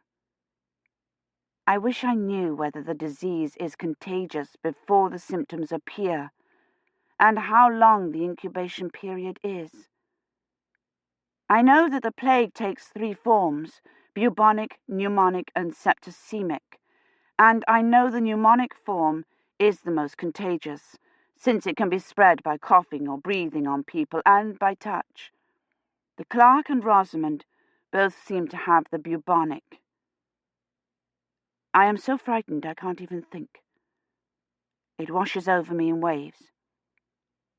I'll be doing all right, and then suddenly the fear swamps me, and I have to take hold of the bed frame to keep from running out of the room, out of the house, out of the village, away from it. I know I've had my plague inoculations, but I'd had my T-cell enhanced and my antivirals, and I still got whatever it was I got. And every time the clerk touches me, I cringe. Father Roche keeps forgetting to wear his mask, and I'm so afraid he's going to catch it. Or Agnes. And I'm afraid the clerk is going to die. And Rosamond. And I'm afraid somebody in the village is going to get pneumonic, and Garwin won't come back, and I won't find the drop before the rendezvous. Break. I feel a bit calmer. It seems to help talking to you, whether you can hear me or not. Rosamond's young and strong, and the plague didn't kill everyone. In some villages, no one at all died. Chapter 27. They took Rosamond up to the bower, making a pallet on the floor for her in the narrow space beside the bed. Roche covered it with a linen sheet and went out to the barn's loft to fetch bed coverings. Kivrin had been afraid Rosamond would balk at the sight of the clerk, with his grotesque tongue and blackening skin, but she scarcely glanced at him. She took her surcoat and shoes off and lay down gratefully on the narrow pallet. Kivrin took the rabbit-skin coverlid from the bed and put it over her. "Will I scream and run at people like the clerk?" Rosamond asked. "Nay," Kivrin said, and tried to smile. "Try to rest. Does it hurt anywhere?" "My stomach," she said, putting her hand to her middle, "and my head." Sir Bloet told me the fever makes men dance. I thought it was a tale to frighten me. He said they danced till blood came out of their mouths, and they died. Where is Agnes? In the loft with your mother, Kivrin said. She had told Eloise to take Agnes and Hermione up to the loft and shut themselves in, and Eloise had done it without even a backward glance at Rosamond. My father comes soon, Rosamond said. You must be quiet now and rest. Grandmother says it is a mortal sin to fear your husband, but I cannot help it. He touches me in ways that are not seemly, and tells me tales of things that cannot be true. I hope he dies in agony, Kivrin thought. I hope he is infected already. My father is even now on his way, Rosamond said. You must try to sleep. If Sir Bloet were here now, he would not dare to touch me, she said, and closed her eyes. It would be he who was afraid. Roche came in, bearing an armload of bedclothes, and went out again. Kivrin piled them on top of Rosamond, tucked them in around her, and laid the fur she had taken from the clerk's bed back over him. The clerk still lay quietly, but the hum in his breathing had begun again, and now and then he coughed. His mouth hung open, and the back of his tongue was coated with a white fur. I can't let this happen to Rosamond, Kivrin thought. She's only 12 years old. There must be something she could do. Something. The plague bacillus was a bacteria. Streptomycin and the sulfur drugs could kill it. But she couldn't manufacture them herself, and she didn't know where the drop was. And Gawain had ridden off to Bath. Of course he had. Eloise had run to him. She had thrown her arms around him, and he would have gone anywhere, done anything for her, even if it meant bringing home her husband. She tried to think how long it would take Gawain to ride to Bath and back. It was 70 kilometers. Riding hard, he could make it there in a day and a half. 3 days, there and back, if he were not delayed, if he could find Lord Guillaume, if he did not fall ill. Dr. Ahrens had said untreated plague victims died within 4 or 5 days, but she did not see how the clerk could possibly last that long. His temp was up again. She had pushed Lady Hermione's casket under the bed when they brought Rosamond up. She pulled it out and looked through it at the dried herbs and powders. The Contempts had used home-grown remedies like St. John's wort and bittersweet during the plague, but they had been as useless as the powdered emeralds. Fleabane might help, but she couldn't find any of the pink or purple flowers in the little linen bags. When Roche came back, she sent him for willow branches from the stream and steeped them into a bitter tea. "What is this brew?" Roche asked, tasting it and making a face. "Aspirin," Kivrin said. "I hope." Roche gave a cup to the clerk, who was past caring what it tasted like, and it seemed to bring his temp down a little. But Rosamond's rose steadily all afternoon, till she was shivering with chills. By the time Roche left to say vespers, she was almost too hot to touch. Kivrin uncovered her and tried to bathe her arms and legs in cool water to bring the fever down, but Rosamond wrenched angrily away from her. "It is not seemly you should touch me thus, sir," she said, through chattering teeth. "Be sure I shall tell my father when he returns." Roche didn't come back. Kivrin lit the tallow lamps and tucked the bed coverings around Rosamond, wondering what had become of him. She looked worse in the smoky light, her face wan and pinched. She murmured to herself, repeating Agnes's name over and over, and once she asked fretfully, "Where is he? He should have been here ere now." He should have been, Kivrin thought. The bell had tolled vespers half an hour ago. Roche is in the kitchen, she told herself, making us soup. Or he has gone to tell Eloise how Rosamond is. He isn't ill. but she stood up and climbed on the window seat and looked out into the courtyard. It was getting colder, and the dark sky was overcast. There was no one in the courtyard, no light or sound anywhere. Roche opened the door, and she jumped down smiling. "Where have you been? I was—" she said and stopped. Roche was wearing his vestments and carrying the oil and viaticum. "No," she thought, glancing at Rosamond. "No." "I have been with Alf the Reeve," he said. "I heard his confession." Thank God it's not Rosamond, she thought, and then realized what he was saying. The plague was in the village. "Are you certain?" she asked. "Does he have the plague boils?" "Aye." "How many others are in the household?" "His wife and 2 sons," he said tiredly. "I bade her wear a mask and sent her sons to cut willows." "Good," she said. There was nothing good about it. No, that wasn't true. At least it was bubonic plague and not pneumonic, so there was still a chance the wife and 2 sons wouldn't get it. But how many other people had Alf infected? And who had infected him? Alf would not have had any contact with the clerk. He must have caught it from one of the servants. "Are any others ill?" "Nay." It didn't mean anything. They only sent for Roche when they were very ill, when they were frightened. There might be 3 or 4 other cases already in the village, or a dozen. She sat down on the window seat, trying to think what to do. Nothing, she thought. There's nothing you can do.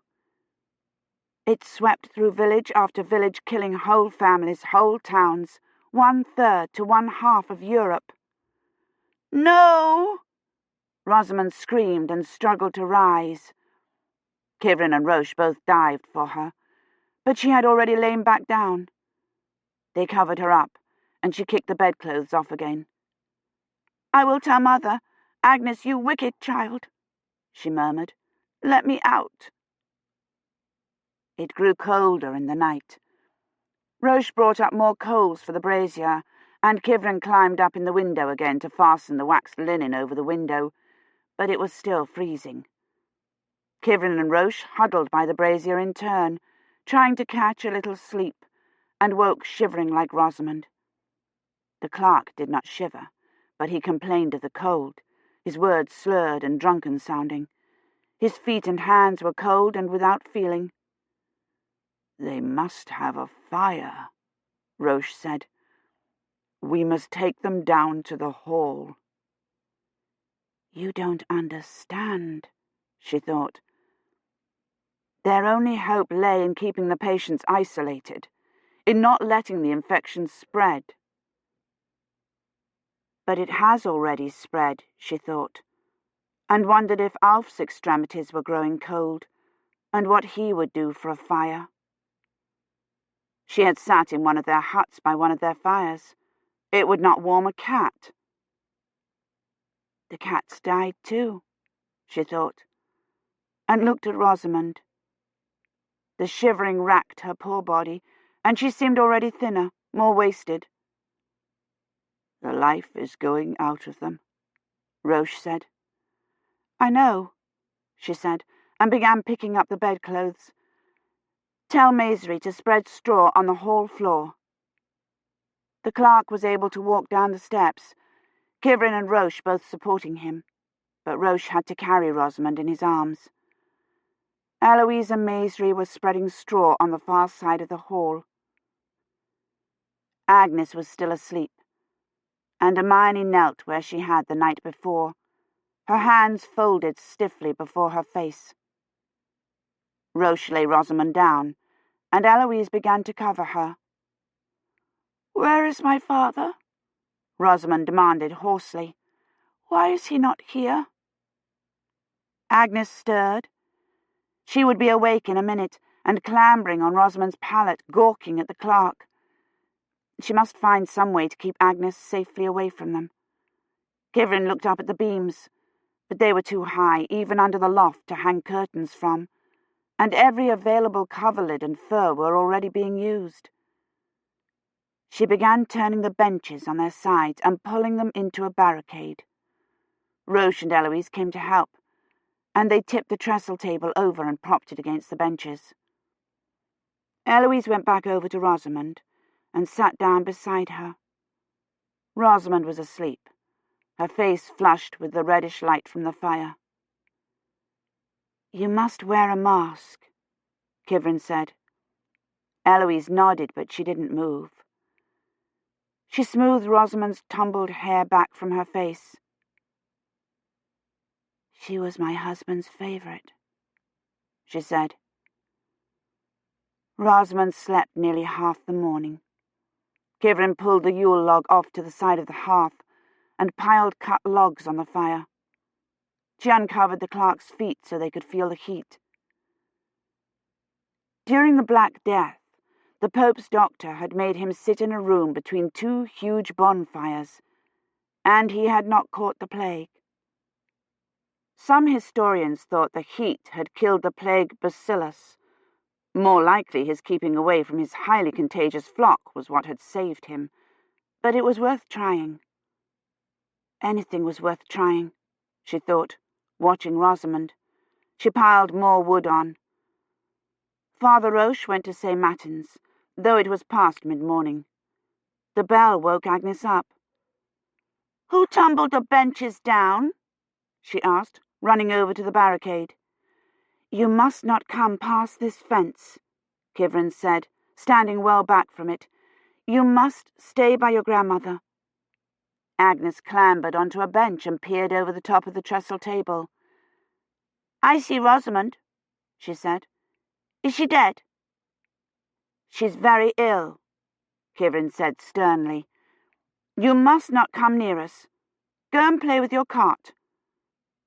"I would see Rosamond," she said, putting one leg over the table. "No," Kivrin shouted. "Go and sit with your grandmother." Agnes looked astonished, and then burst into tears. "I would see Rosamond," she wailed. But she went over and sat down sulkily beside Imani. Roche came in. "Alf's elder son is ill," he said. "He has the swellings." There were 2 more cases during the morning, and 1 in the afternoon, including the steward's wife. All of them had buboes, or small seed-like growths on the lymph glands, except the steward's wife. Kivrin went with Roche to see her. She was nursing the baby, her thin, sharp face even sharper. She was not coughing or vomiting, and Kivrin hoped the buboes had simply not developed yet. "Wear masks," she told the steward. "Give the baby milk from the cow. Keep the children from her," she said hopelessly. 6 children in 2 rooms. "Don't let it be pneumonic plague," she prayed. "Don't let them all get it." At least Agnes was safe. She had not come near the barricade since Kivrin shouted at her. She had sat for a bit, glaring at Kivrin, with an expression that was so fierce it would have been comical under other circumstances, and then gone up to the loft to fetch her cart. She had set a place for it at the high table, and they were having a feast. Rosamond was awake. She asked Kivrin for a drink in a hoarse voice, and as soon as Kivrin had given it to her, she fell quietly asleep. Even the clerk dozed, the hum of his breathing less loud, and Kivrin sat down gratefully beside Rosamond. She should go out and help Roche with the steward's children, at least make sure he was wearing his mask and washing his hands. But she felt suddenly too tired to move. "If I could just lie down for a minute," she thought, "I might be able to think of something." "I would go see Blackie," Agnes said. Kivrin jerked her head around, startled out of what had almost been sleep. Agnes had put on her red cape and hood, and was standing as close to the barricade as she dared. "You vowed you would take me to see my hound's grave." "Hush! You will wake your sister," Kivrin said. Agnes started to cry. Not the loud wail she used when she wanted her own way, but quiet sobs.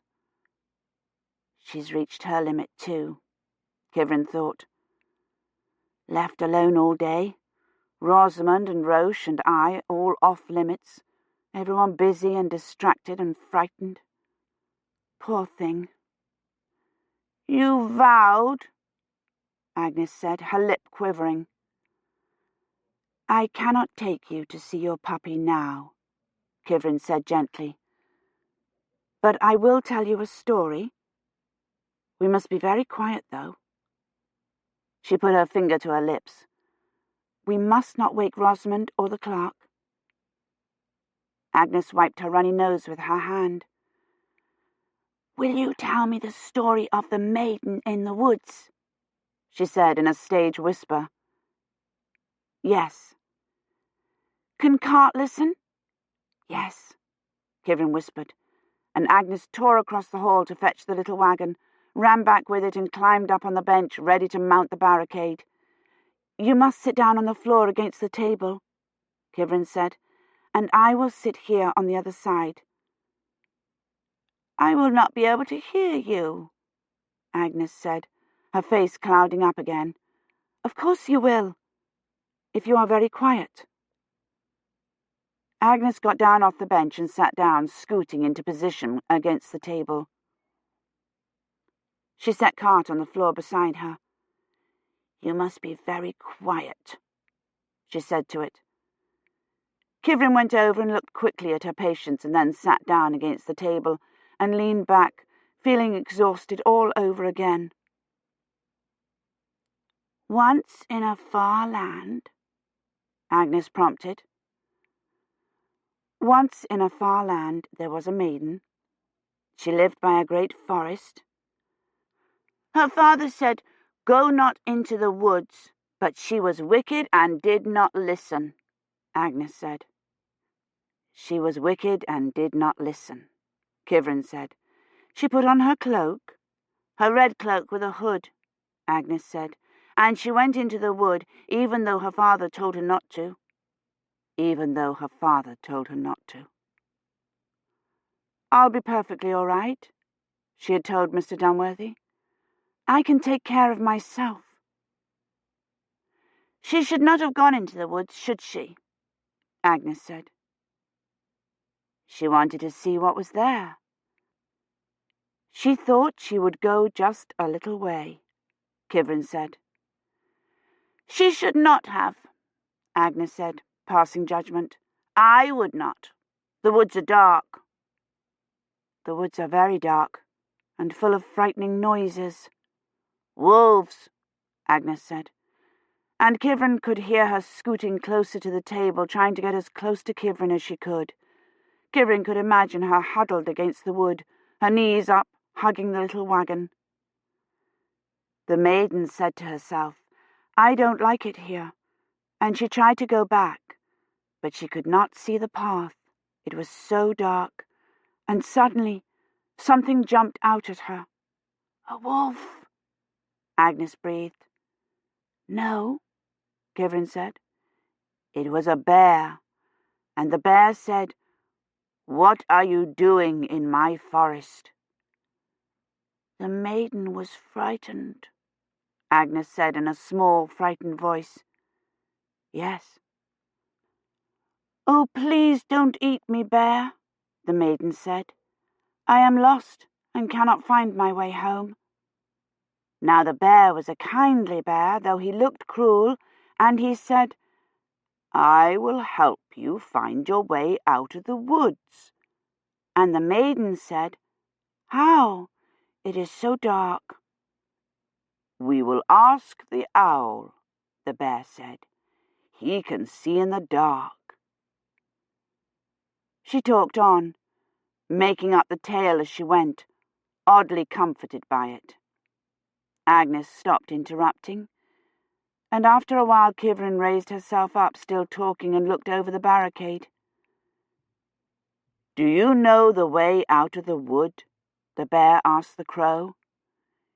"Yes," the crow said. Agnes was asleep against the table. The cape spilled out around her, and the cart hugged to her chest. She should be covered up, but Kivrin didn't dare. All the bedclothes were full of plague germs. She looked over at Lady Hermione, praying in the corner, her face to the wall. "Lady Hermione," she called softly, but the old lady gave no sign she had heard. Kivrin put more wood on the fire and sat back down against the table, leaning her head back. "I know the way out of the woods," the crow said.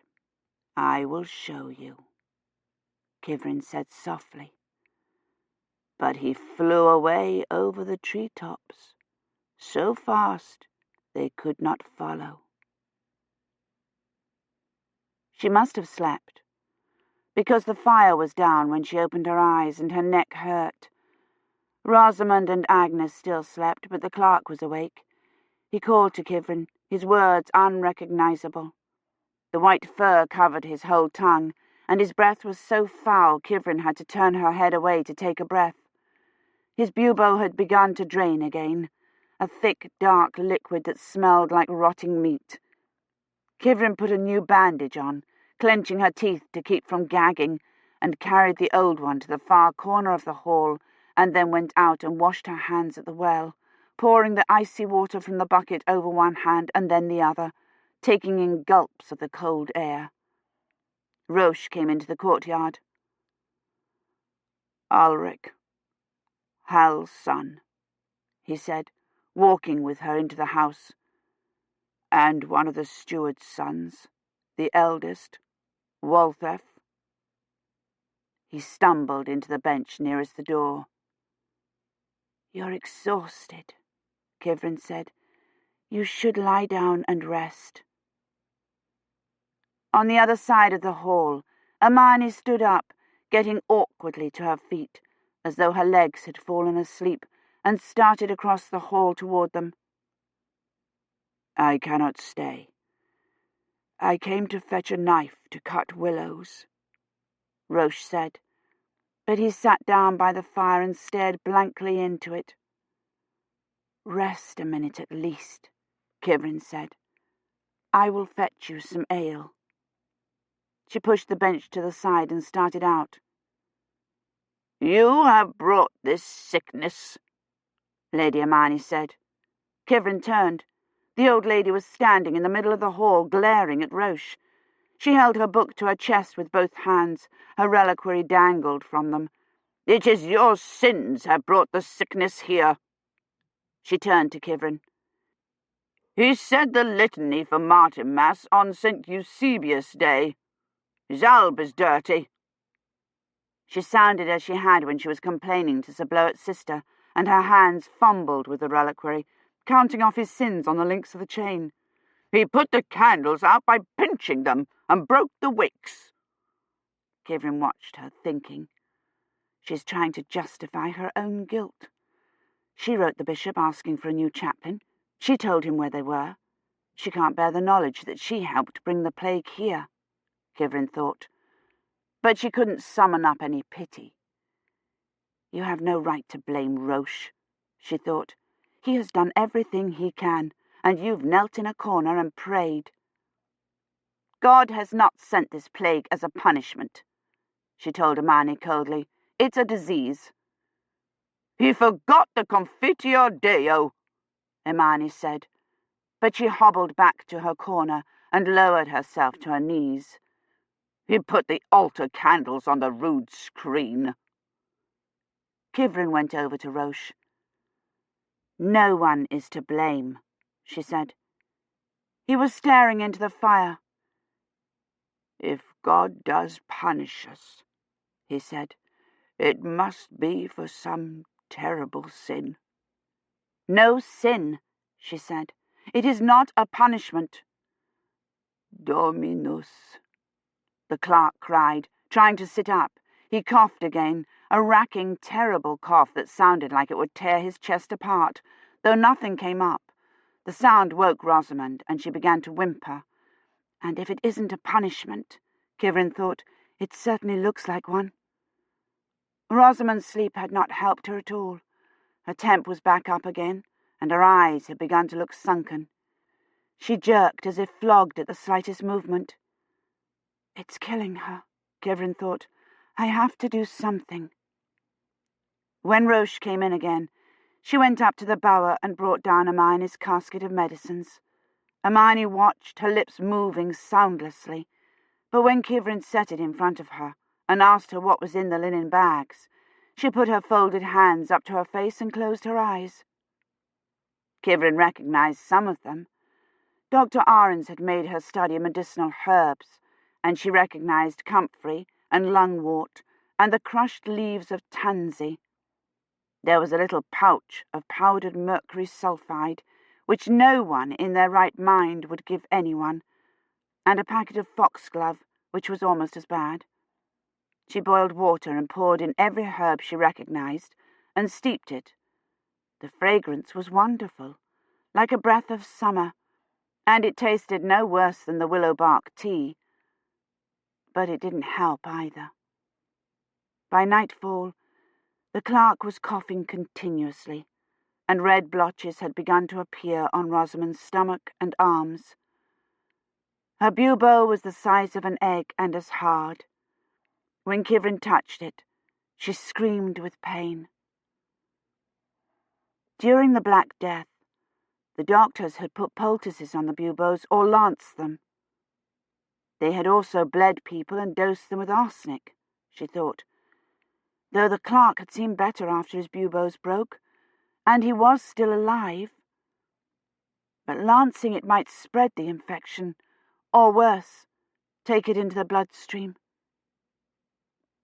She heated water and wet rags to lay on the bubo, but even though the water was lukewarm, Rosamond screamed at the first touch.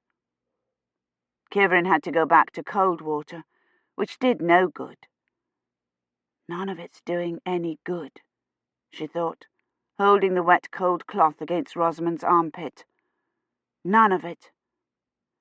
I must find the drop, she thought. But the woods stretched on for miles, with hundreds of oak trees, dozens of clearings. She would never find it. And she couldn't leave Rosamond. Perhaps Garwin would turn back. They had closed the gates of some cities. Perhaps he would not be able to get in. Or perhaps he would talk to people on the road and realize Lord Guillaume must be dead. Come back, she willed him. Hurry. Come back. Kivrin went through Hermione's bag again, tasting the contents of the pouches. The yellow powder was sulphur. Doctors had used that during epidemics too, burning it to fumigate the air, and she remembered learning in History of Meds that sulphur killed certain bacteria, though whether that was only in the sulphur compounds she couldn't remember. It was safer than cutting the bubo open, though. She sprinkled a little on the fire to test it, and it billowed into a yellow cloud that burned Kivrin's throat even through her mask. The clerk gasped for breath, and Hermione, over in her corner, set up a continuous hacking. Kivrin had expected the smell of bad eggs to disperse in a few minutes, but the yellow smoke hung in the air like a pall, burning their eyes. Maisie ran outside, coughing into her apron, and Eloise took Hermione and Agnes up to the loft to escape it. Kivrin propped the manor door open and fanned the air with one of the kitchen cloths, and after a while the air cleared a little, though her throat still felt parched. The clerk continued to cough, but Rosamond stopped, and her pulse slowed till Kivrin could scarcely feel it. I don't know what to do, Kivrin said, holding her hot, dry wrist. I've tried everything. Roche came in, coughing. It's the sulphur, she said. Rosamond is worse. He looked at her and felt her pulse, and then went out again, and Kivrin took that as a good sign. He would not have left if Rosamond were truly bad. He came back in a few minutes, wearing his vestments and carrying the oil and viaticum of the last rites. "What is it?" Kivrin said. "Has the steward's wife died, then?" "Nay," he said, and looked past her at Rosamond. "No," Kivrin said. She scrambled to her feet to stand between him and Rosamond. "I won't let you." "She must not die unshriven," he said, still looking at Rosamond. "Rosamond isn't dying," Kivrin said, and followed his gaze. She looked already dead, her chapped lips half open, and her eyes blind and unblinking. Her skin had taken on a yellowish cast, and was stretched tautly over her narrow face. "No," Kivrin thought desperately. "I must do something to stop this. She's 12 years old." Roche moved forward with the chalice, and Rosamond raised her arm, as if in supplication, and then let it fall. "We must open the plague boil," Kivrin said. "We must let the poison out." She thought he was going to refuse, to insist on hearing Rosamond's confession first, but he didn't. He set the chrism and chalice down on the stone floor and went to fetch a knife. "A sharp one," Kivrin called after him, "and bring wine." She set the pot of water on the fire again. When he came back with the knife, she washed it off with water from the bucket, scrubbed the encrusted dirt near the hilt with her fingernails. She held it in the fire, the hilt wrapped in the tail of her surcoat, and then poured boiling water over it, and then wine, and then the water again. They moved Rosamond closer to the fire, the side with the bubo facing it, so they could have as much light as possible, and Roche knelt at Rosamond's head. Kivrin slipped her arm gently out of her shift and bunched the fabric under her for a pillow. Roche took hold of her arm, turning it so the swelling was exposed.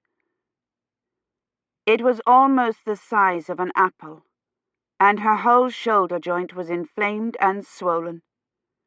The edges of the bubo were soft and almost gelatinous, but the centre was still hard.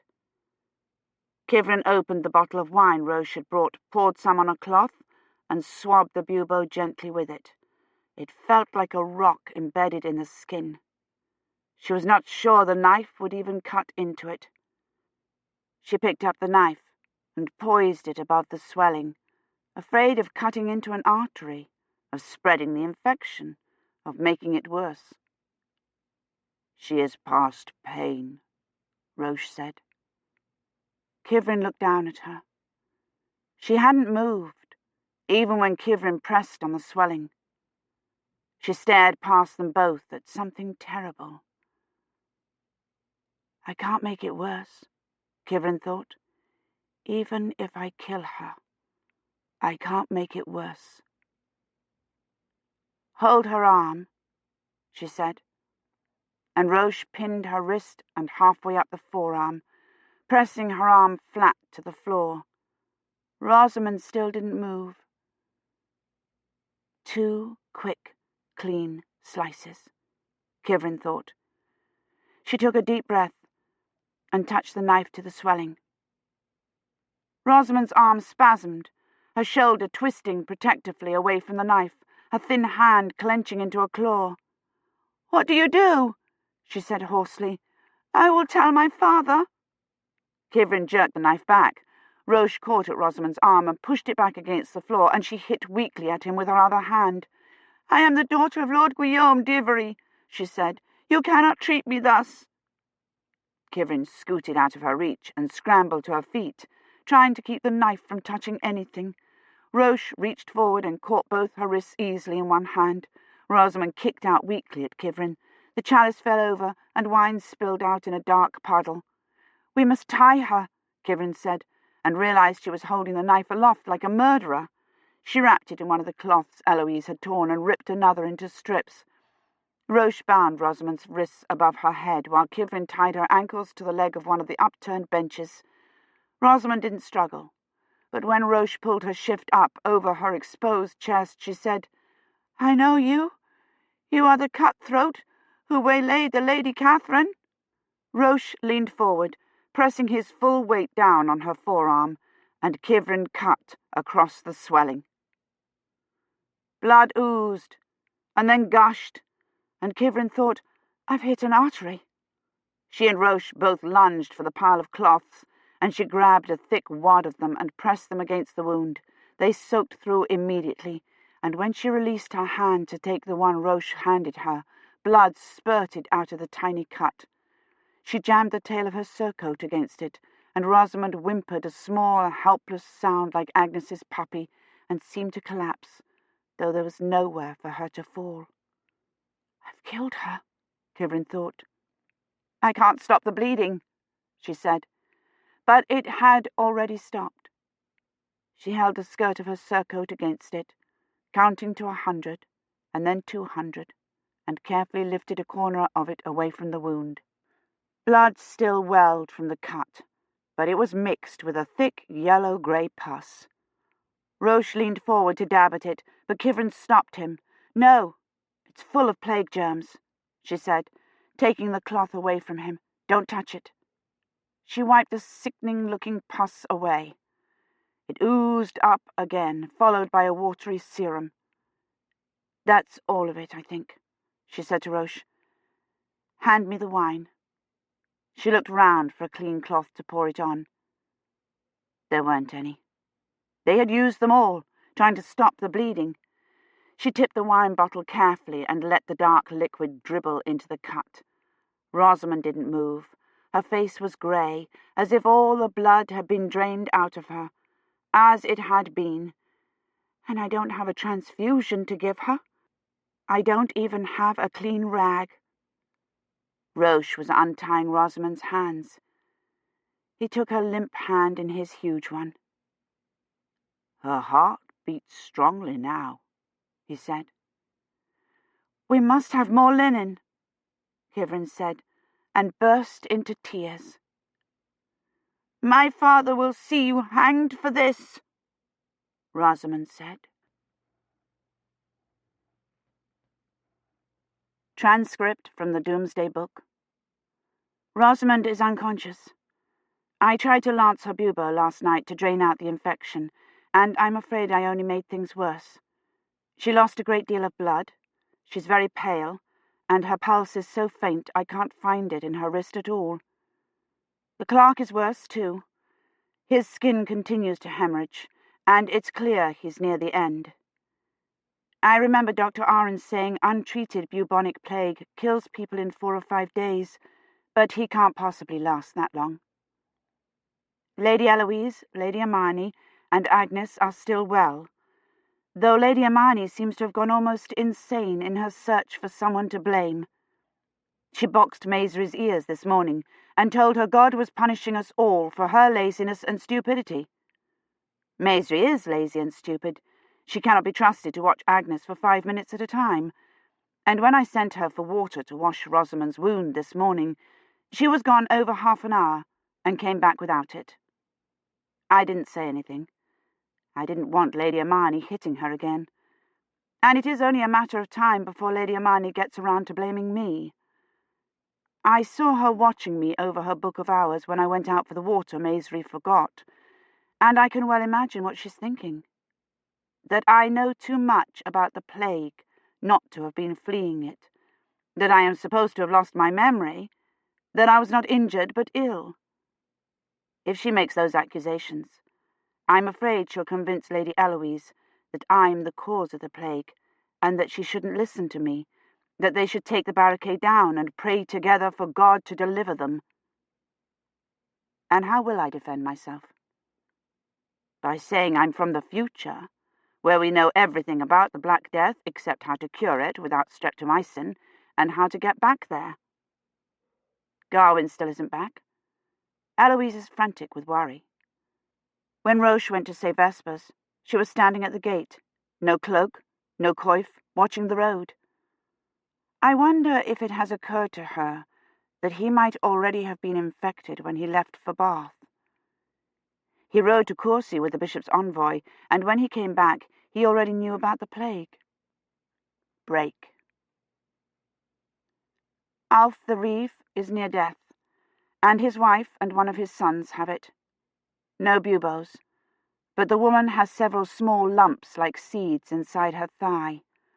Roche constantly has to be reminded to wear his mask and to not touch the patients more than he has to. The history vids say the Contempts were panic-stricken and cowardly during the Black Death, that they ran away and wouldn't tend the sick, and that the priests were the worst of all. But it isn't like that at all. Everyone's frightened, but they're all doing the best they can, and Roche is wonderful. He sat and held the Reeves' wife's hand the whole time I examined her, and he doesn't flinch at the most disgusting jobs. Bathing Rosamond's wound, emptying chamber pots, cleaning up after the clerk. He never seems afraid. I don't know where he gets his courage. He continues to say matins and vespers and to pray, telling God about Rosamond and who has it now, reporting their symptoms and telling what we're doing for them, as if he could actually hear him, the way I talk to you. Is God there too, I wonder, but shut off from us by something worse than time, unable to get through, unable to find us? Break. We can hear the plague. The villagers toll the death knell after a burial. 9 strokes for a man, 3 for a woman, 1 for a baby. And then an hour of steady tolling. Estcott had 2 this morning, and Osney has tolled continuously since yesterday. The bell in the southwest that I told you I could hear when I first came through has stopped. I don't know whether that means the plague is finished there, or whether there's no one left alive to ring the bell. Break. Please don't let Rosamond die. Please don't let Agnes get it. Send Garwin back. Chapter 28. The boy who had run from Kivrin the day she tried to find the drop came down with the plague in the night. His mother was standing waiting for Father Roche when he went to matins. The boy had a bubo on his back, and Kivrin lanced it while Roche and the mother held him. She didn't want to do it. The scurvy had left him already weak, and Kivrin had no idea whether there were any arteries below the shoulder blades. Rosamond did not seem at all improved, though Roche claimed her pulse was stronger. She was so white, as if she'd been utterly drained of blood, and so still. And the boy didn't look as if he could stand to lose any blood. But he bled hardly at all, and the colour was already coming back in his cheeks before Kivrin finished washing the knife. "Give him tea made from rose hips," Kivrin said, thinking that at least that would help the scurvy. "And willow bark." She held the blade of the knife over the fire. The fire was no bigger than the day she had sat by it, too weak to find the drop. It would never keep the boy warm, and if she told the woman to go gather firewood, she might expose someone else. "We will bring you some wood," she said, and then wondered how. There was still food left over from the Christmas feast, but they were fast running out of everything else. They had used most of the wood that was already cut, trying to keep Rosamond and the clerk warm, and there was no one to ask to chop the logs that lay piled against the kitchen. The Reeve was ill. The steward was tending his wife and son. Kivrin gathered up an armful of the already split wood and some pieces of loose bark for kindling, and took it back to the hut, wishing she could move the boy into the manor house. But Eloise had the clerk and Rosamond to tend, and she looked ready to collapse herself. Eloise had sat with Rosamond all night, giving her sips of willow tea and rebandaging the wound. They had run out of cloths, and she had taken off her coif and torn it into strips. She sat where she could see the screens, and every few minutes she had stood up and gone over to the door, as if she heard someone coming. with her dark hair down over her shoulders. She looked no older than Rosamond. Kivrin took the firewood to the woman, dumping it on the dirt floor next to the rat cage. The rat was gone. Killed, no doubt, and not even guilty. "The Lord blesses us," the woman said to her. She knelt by the fire and began carefully adding the wood to it. Kivrin checked the boy again. His bubo was still draining a clear, watery fluid, which was good. Rosamond's had bled half the night and then begun to swell and grow hard again. And I can't lance it again, Kivrin thought. She can't lose any more blood. She started back to the hall, wondering if she should relieve Eloise or try to chop some wood. Roche, coming out of the steward's house, met her with the news that 2 more of the steward's children were ill. It was the 2 youngest boys, and it was clearly the pneumonic. Both were coughing, and the mother intermittently retched a watery sputum. The Lord blesses us. Kivrin went back to the hall. It was still hazy from the sulphur, and the clerk's arms looked almost black in the yellowish light. The fire was no better than the one in the woman's hut. Kivrin brought in the last of the cut wood, and then told Eloise to lie down, that she would tend Rosamond.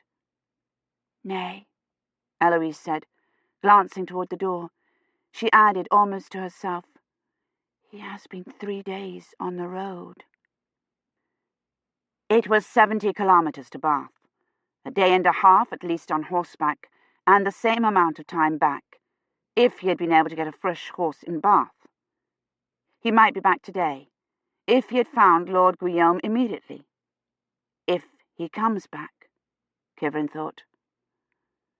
Eloise glanced at the door again, as if she heard something, but the only sound was Agnes, crooning softly to her cart. She had put a kerchief over it like a blanket, and was spooning make-believe food into it. "He has the blue sickness," she told Kivrin. Kivrin spent the rest of the day doing household chores, bringing in water, making broth from the roast joint, emptying the chamber pots.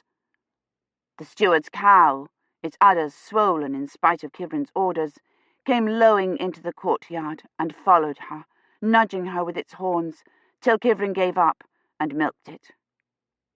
Roche chopped wood in between visits to the steward and the boy, and Kivrin, wishing she had learned how to split wood, hacked clumsily at the big logs. The steward came to fetch them again just before dark, to his younger daughter. That's 8 cases so far, Kivrin thought. There were only 40 people in the village. 1/3 to 1/2 of Europe was supposed to have caught the plague and died, and Mr. Gilchrist thought that was exaggerated.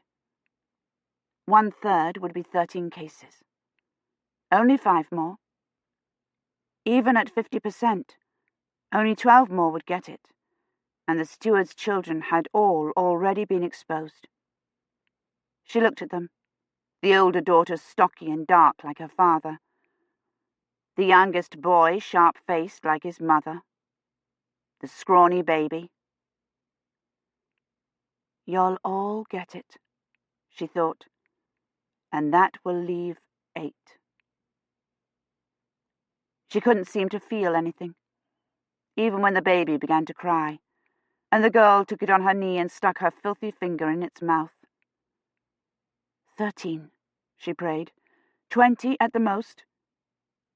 She couldn't feel anything for the clerk either, even though it was clear he could not last the night.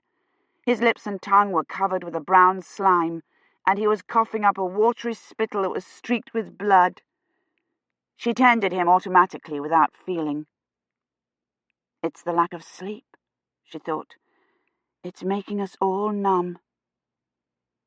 She lay down by the fire and tried to sleep, but she seemed beyond sleep, beyond tiredness. 8 more people, she thought, adding them up in her mind. The mother will catch it, and the Reeve's wife and children. That leaves 4. Don't let one of them be Agnes or Eloise. Or Roche. In the morning, Roche found the cook lying in the snow in front of her hut, half-frozen and coughing blood. 9, Kivrin thought. The cook was a widow, with no one to take care of her, so they brought her into the hall and laid her next to the clerk, who was, amazingly, horribly, still alive. The hemorrhaging had spread all over his body now, his chest crisscrossed with bluish-purple marks, his arms and legs nearly solid black. His cheeks were covered with a black stubble that seemed somehow a symptom, too, and under it his face was darkening. Rosamond still lay white and silent, balanced between life and death, and Eloise tended her quietly, carefully, as if the slightest movement, the slightest sound might tip her into death.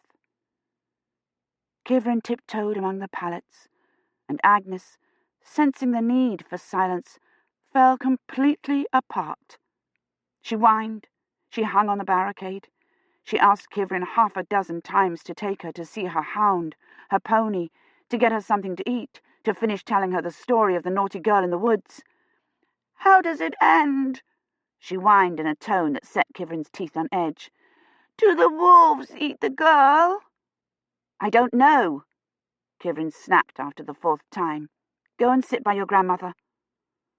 Agnes looked contemptuously at Lady Hermione, who still knelt in the corner, her back to all of them. She had been there all night. "Grandmother will not play with me."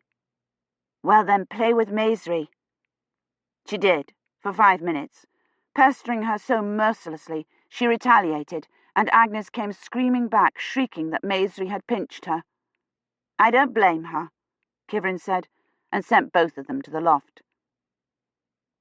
She went to check on the boy, who was so improved he was sitting up, and when she came back, Maisry was hunched in the high seat, sound asleep. "Where's Agnes?" Kivrin said. Eloise looked around blankly. "I know not. They were in the loft."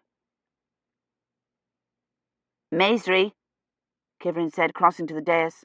"Wake up. Where's Agnes?" Maisry blinked stupidly at her. "You should not have left her alone," Kivrin said. She climbed up into the loft, but Agnes wasn't there, so she checked the bower. She wasn't there either. Maisry had got out of the high seat and was huddled against the wall, looking terrified. "Where is she?" Kivrin demanded. Maisry put her hand up defensively to her ear and gaped at her. "That's right," Kivrin said. "I will box your ears unless you tell me where she is." Maisry buried her face in her skirts. "Where is she?" Kivrin said, and jerked her up by the arm. "You were supposed to watch her. She was your responsibility." Maisry began to howl, a high-pitched sound like an animal. "Stop that," Kivrin said. "Show me where she went." She pushed her toward the screens. "What is it?" Roche said, coming in. "It's Agnes," Kivrin said. "We must find her. She may have gone to the village." Roche shook his head. "I didn't see her. She's likely in one of the outbuildings." "The stables," Kivrin said, relieved. "She said she wanted to go see her pony." She was not in the stables. "Agnes," she called into the manure-smelling darkness. "Agnes." Agnes's pony whinnied and tried to push its way out of its stall, and Kivrin wondered when it had last been fed, and where the hounds were. "Agnes?" She looked in each of the boxes and behind the manger, anywhere a little girl might hide or fall asleep. She might be in the barn, Kivrin thought, and came out of the stable, shielding her eyes from the sudden brightness. Roche was just emerging from the kitchen. "Did you find her?" Kivrin asked. But he didn't hear her. He was looking toward the gate, his head cocked as if he were listening. Kivrin listened, but she couldn't hear anything. "What is it?" she asked. "Can you hear her crying?"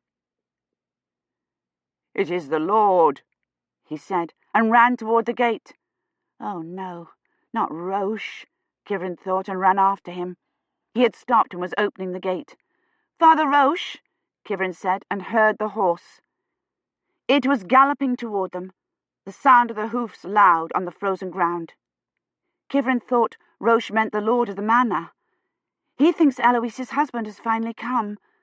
And then with a shock of hope, it's Mr. Dunworthy. Roche lifted the heavy bar and slid it to the side. We need streptomycin and disinfectant, and he's got to take Rosamond back to hospital with him. She'll have to have a transfusion. Roche had the bar off. He pushed on the gate. And vaccine, she thought wildly. He'd better bring back the oral. Where's Agnes? He must get Agnes safely away from here. The horse was nearly at the gate before she came to her senses. No, she said. But it was too late. Roche already had the gate open. He can't come here, Kivrin shouted, looking about wildly for something to warn him off with. He'll catch the plague. She left the spade by the empty pigsty after she buried Blackie. She ran to get it. Don't let him through the gate, she called, and Roche flung his arms up in warning, but he had already ridden into the courtyard. Roche dropped his arms. Garwin, he said, and the black stallion looked like Garwin's, but a boy was riding it. He could not have been older than Rosamond, and his face and clothes was streaked with mud. The stallion was muddy too, breathing hard and spattering foam, and the boy looked as winded. His nose and ears were brightened with the cold. He started to dismount, staring at them. You must not come here, Kivrin said, speaking carefully, so she wouldn't lapse into English. There is plague in this village. She raised her spade, pointing it like a gun at him. The boy stopped, halfway off the horse, and sat down in the saddle again. The blue sickness, she added, in case he didn't understand, but he was already nodding. It's everywhere, he said, turning to take something from the pouch behind his saddle. I bear a message. He held out a leather wallet toward Roche, and Roche stepped forward for it. No, Kivrin said, and took a step forward, jabbing the spade at the air in front of him. Drop it on the ground, she said. You must not touch us. The boy took a tied roll of vellum from the wallet and threw it at Roche's feet. Roche picked it up off the flagstones and unrolled it. What says the message? He asked the boy, and Kivrin thought, of course, he can't read. I know not, the boy said. It's from the Bishop of Bath. I'm to take it to all the parishes. Would you have me read it? Kivrin asked. Mayhap it is from the Lord, Roche said. Mayhap he sends word that he has been delayed. Yes, Kivrin said, taking it from him, but she knew it wasn't. It was in Latin, printed in letters so elaborate they were hard to read, but it didn't matter. She had read it before, in the Bodleian. She leaned the spade against her shoulder and read the message, translating the Latin. The contagious pestilence of the present day, which is spreading far and wide, has left many parish churches and other livings in our diocese without parson or priest to care for their parishioners. She looked at Roche. No, she thought, not here. I won't let that happen here. Since no priests can be found who are willing, the priests were dead or had run away, and no one could be persuaded to take their place, and the people were dying without the sacrament of penance. She read on, seeing not the black letters, but the faded brown ones she had deciphered in the Bodleian. She had thought the letter was pompous and ridiculous. People were dying right and left, she had told Mr. Dunworthy indignantly, and all the bishop was concerned about was church protocol. But now, reading it to the exhausted boy and Father Roche, it sounded exhausted too, and desperate. If they are on the point of death, and cannot secure the services of a priest, she read, then they should make confession to each other. We urge you by these present letters in the bowels of Jesus Christ to do this. Neither the boy nor Roche said anything when she had finished reading. She wondered if the boy had known what he was carrying. She rolled the vellum up and handed it back to him. I have been riding 3 days, the boy said, slumping forward tiredly in the saddle. Can I not rest here a while?" "It's not safe," Kivrin said, feeling sorry for him. "We will give you and your horse food to take with you." Roche turned to go into the kitchen, and Kivrin suddenly remembered Agnes. "Did you see a little girl on the road?" she asked. "A 5-year-old child with a red cloak and hood." "Nay," the boy said. "But there are many on the roads. They flee the pestilence." Roche was bringing out a wadmal sack. Kivrin turned to fetch some oats for the stallion, and Eloise shot past them both, her skirts tangling between her legs, her loose hair flying out behind her. "Don't!" Kivrin shouted, but Eloise had already caught hold of the stallion's bridle. "Where do you come from?" she asked, grabbing at the boy's sleeve. "Have you seen aught of my husband's privé, Garwin?" The boy looked frightened. "I come from Bath, with a message from the bishop," he said, pulling back on the reins. The horse whinnied and tossed its head. "What message?" Eloise said hysterically. "Is it from Garwin?" "I do not know the man of whom you speak," the boy said. "Lady Eloise," Kivrin said, stepping forward. "Garwin rides a black steed with a saddle chased in silver," Eloise persisted, pulling on the stallion's bridle. "He has gone to Bath to fetch my husband, who witnesses at the assizes." "None go to Bath," the boy said. "All who can flee it." Eloise stumbled, as though the stallion had reared, and seemed to fall against its side. "There is no court, nor any law," the boy said. "The dead lie in the streets, and all who but look on them die too. Some say it is the end of the world." Eloise let go of the bridle and took a step back. She turned and looked hopefully at Kivrin and Roche. "They will surely be home soon, then." "Is it certain you did not see them on the road? He rides a black steed." "There were many steeds." He kicked the horse forward toward Roche, but Eloise didn't move. Roche stepped forward with the sack of food. The boy leaned down, grabbed it, and wheeled the stallion around, nearly running Eloise down. She didn't try to get out of the way. Kivrin stepped forward and caught hold of one of the reins. "Don't go back to the bishop," she said. He jerked up on the reins, looking more frightened of her than of Eloise. She didn't let go. "Go north," she said. "The plague isn't there yet." He wrenched the reins free, kicked the stallion forward, and galloped out of the courtyard. "Stay off the main roads," Kivrin called after him. "Speak to no one." Eloise still stood where she was. "Come," Kivrin said to her. "We must find Agnes.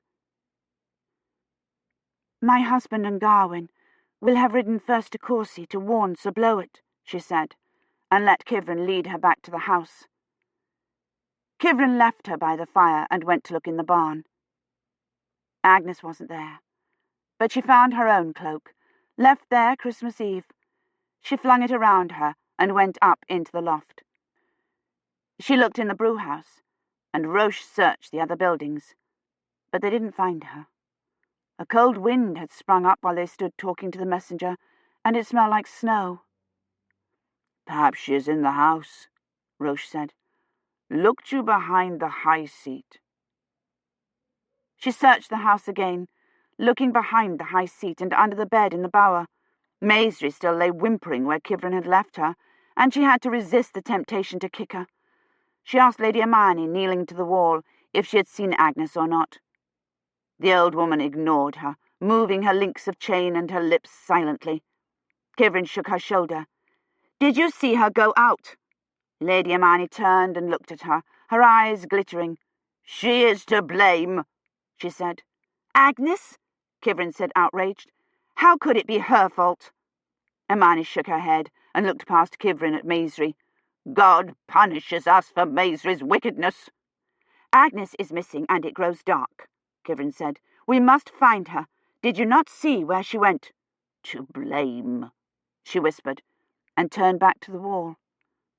It was getting late now, and the wind was whistling around the screens. Kivrin ran out to the passage and onto the green. It was like the day she had tried to find the drop on her own. There was no one on the snow-covered green, and the wind whipped and tore at her clothes as she ran. A bell was ringing somewhere far off to the northeast, slowly, a funeral toll. Agnes had loved the bell tower. Kivrin went in and shouted Agnes's name, even though she could see up to the bell rope. She went out and stood looking at the huts, trying to think where Agnes would have gone. Not the huts, unless she'd got cold. Her puppy. She had wanted to go see her puppy's grave. Kivrin hadn't told her she'd buried it in the woods. Agnes had told her it had to be buried in the churchyard. Kivrin could see she wasn't there, but she went through the lich gate. Agnes had been there. The prints of her little boots led from grave to grave, and then off to the north side of the church. Kivrin looked up the hill at the beginnings of the woods, thinking, what if she went into the woods? We'll never find her. She ran around the side of the church. The prince stopped and circled back to the church. Kivrin opened the door. It was nearly dark inside and colder than the wind-whipped churchyard. "Agnes?" she called. There was no answer. But there was a faint sound up by the altar, like a rat scurrying out of sight. "Agnes," Kivrin said, peering into the gloom behind the tomb in the side aisles. "Are you here?" she said. "Kivrin?" a quavering little voice said. "Agnes?" she said, and ran in its direction. "Where are you?" She was by the statue of St. Catherine, huddled among the candles at its base in her red cape and hood. She had pressed herself against the rough stone skirts of the statue, eyes wide and frightened. Her face was red and damp with tears. "Kivrin?" she cried, and flung herself into her arms. "What are you doing here, Agnes?" Kivrin said, angry with relief. She hugged her tightly. "We've been looking everywhere for you." She buried her wet face against Kivrin's neck. "Hiding," she said. "I took cart to see my hound, and I fell down." She wiped at her nose with her hand. "I called and called for you, but you didn't come." "I didn't know where you were, honey," Kivrin said, stroking her hair. "Why did you come in the church?" "I was hiding from the wicked man." "What wicked man?" Kivrin said, frowning. The heavy church door opened, and Agnes clasped her little arms in a stranglehold around Kivrin's neck. "It is the wicked man," she whispered hysterically. "Father Roche," Kivrin called. "I've found her. She's here." The door shut, and she could hear his footsteps. "It's Father Roche," she said to Agnes. "He's been looking for you too. We didn't know where you'd gone." She loosened her grip a little. "Maisry said the wicked man would come and get me." Roche came up panting, and Agnes buried her head against Kivrin again. "Is she ill?" he asked anxiously. "I don't think so," Kivrin said. "She's half frozen. Put my cloak over her." Roche clumsily unfastened Kivrin's cloak and wrapped it around Agnes. "I hid from the wicked man," Agnes said to him, turning in Kivrin's arms. "What wicked man?" Roche said. "The wicked man who chased you in the church," she said. "Maisry said he comes and gets you and gives you the blue sickness." "There isn't any wicked man," Kivrin said, thinking, "I'll shake Maisry till her teeth rattle when I get home." She stood up. Agnes's grip tightened. Roche groped along the wall to the priest's door and opened it. Bluish light flooded in. "Maisry said he got my hound," Agnes said, shivering. "But he didn't get me. I hid." Kivrin thought of the black puppy, limp in her hands, blood around its mouth. "No," she thought, and started rapidly across the snow. She was shivering because she'd been in the icy church so long. Her face felt hot against Kivrin's neck. "It's only from crying," Kivrin told herself, and asked her if her head ached. Agnes shook or nodded her head against Kivrin and wouldn't answer. "No," Kivrin thought, and walked faster, Roche close behind her, past the steward's house and into the courtyard. "I didn't go in the woods," Agnes said when they got to the house.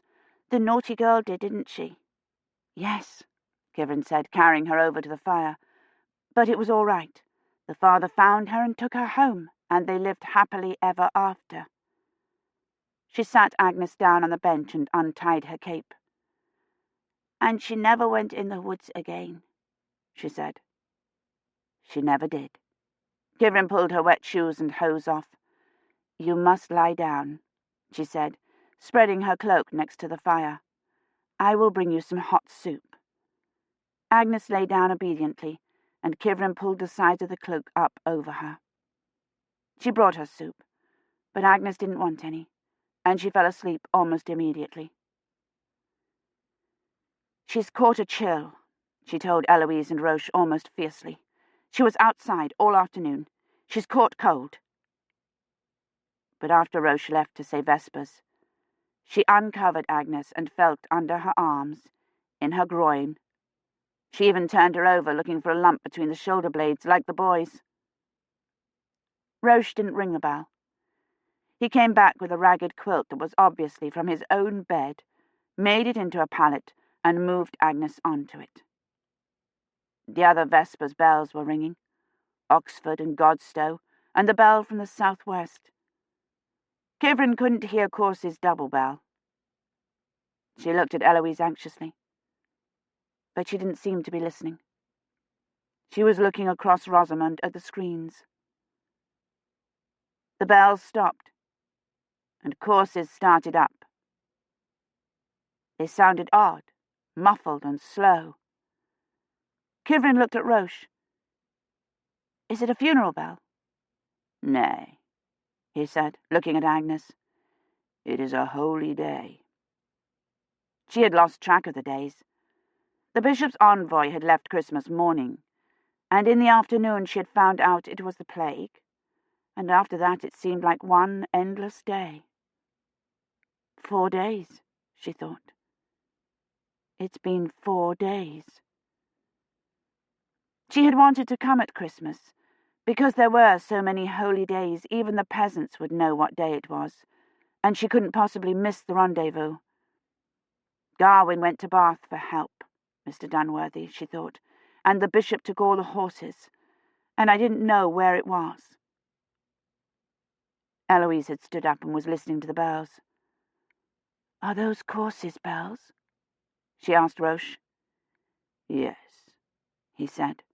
"Fear not. It is the slaughter of the innocents." The slaughter of the innocents, Kivrin thought, looking at Agnes.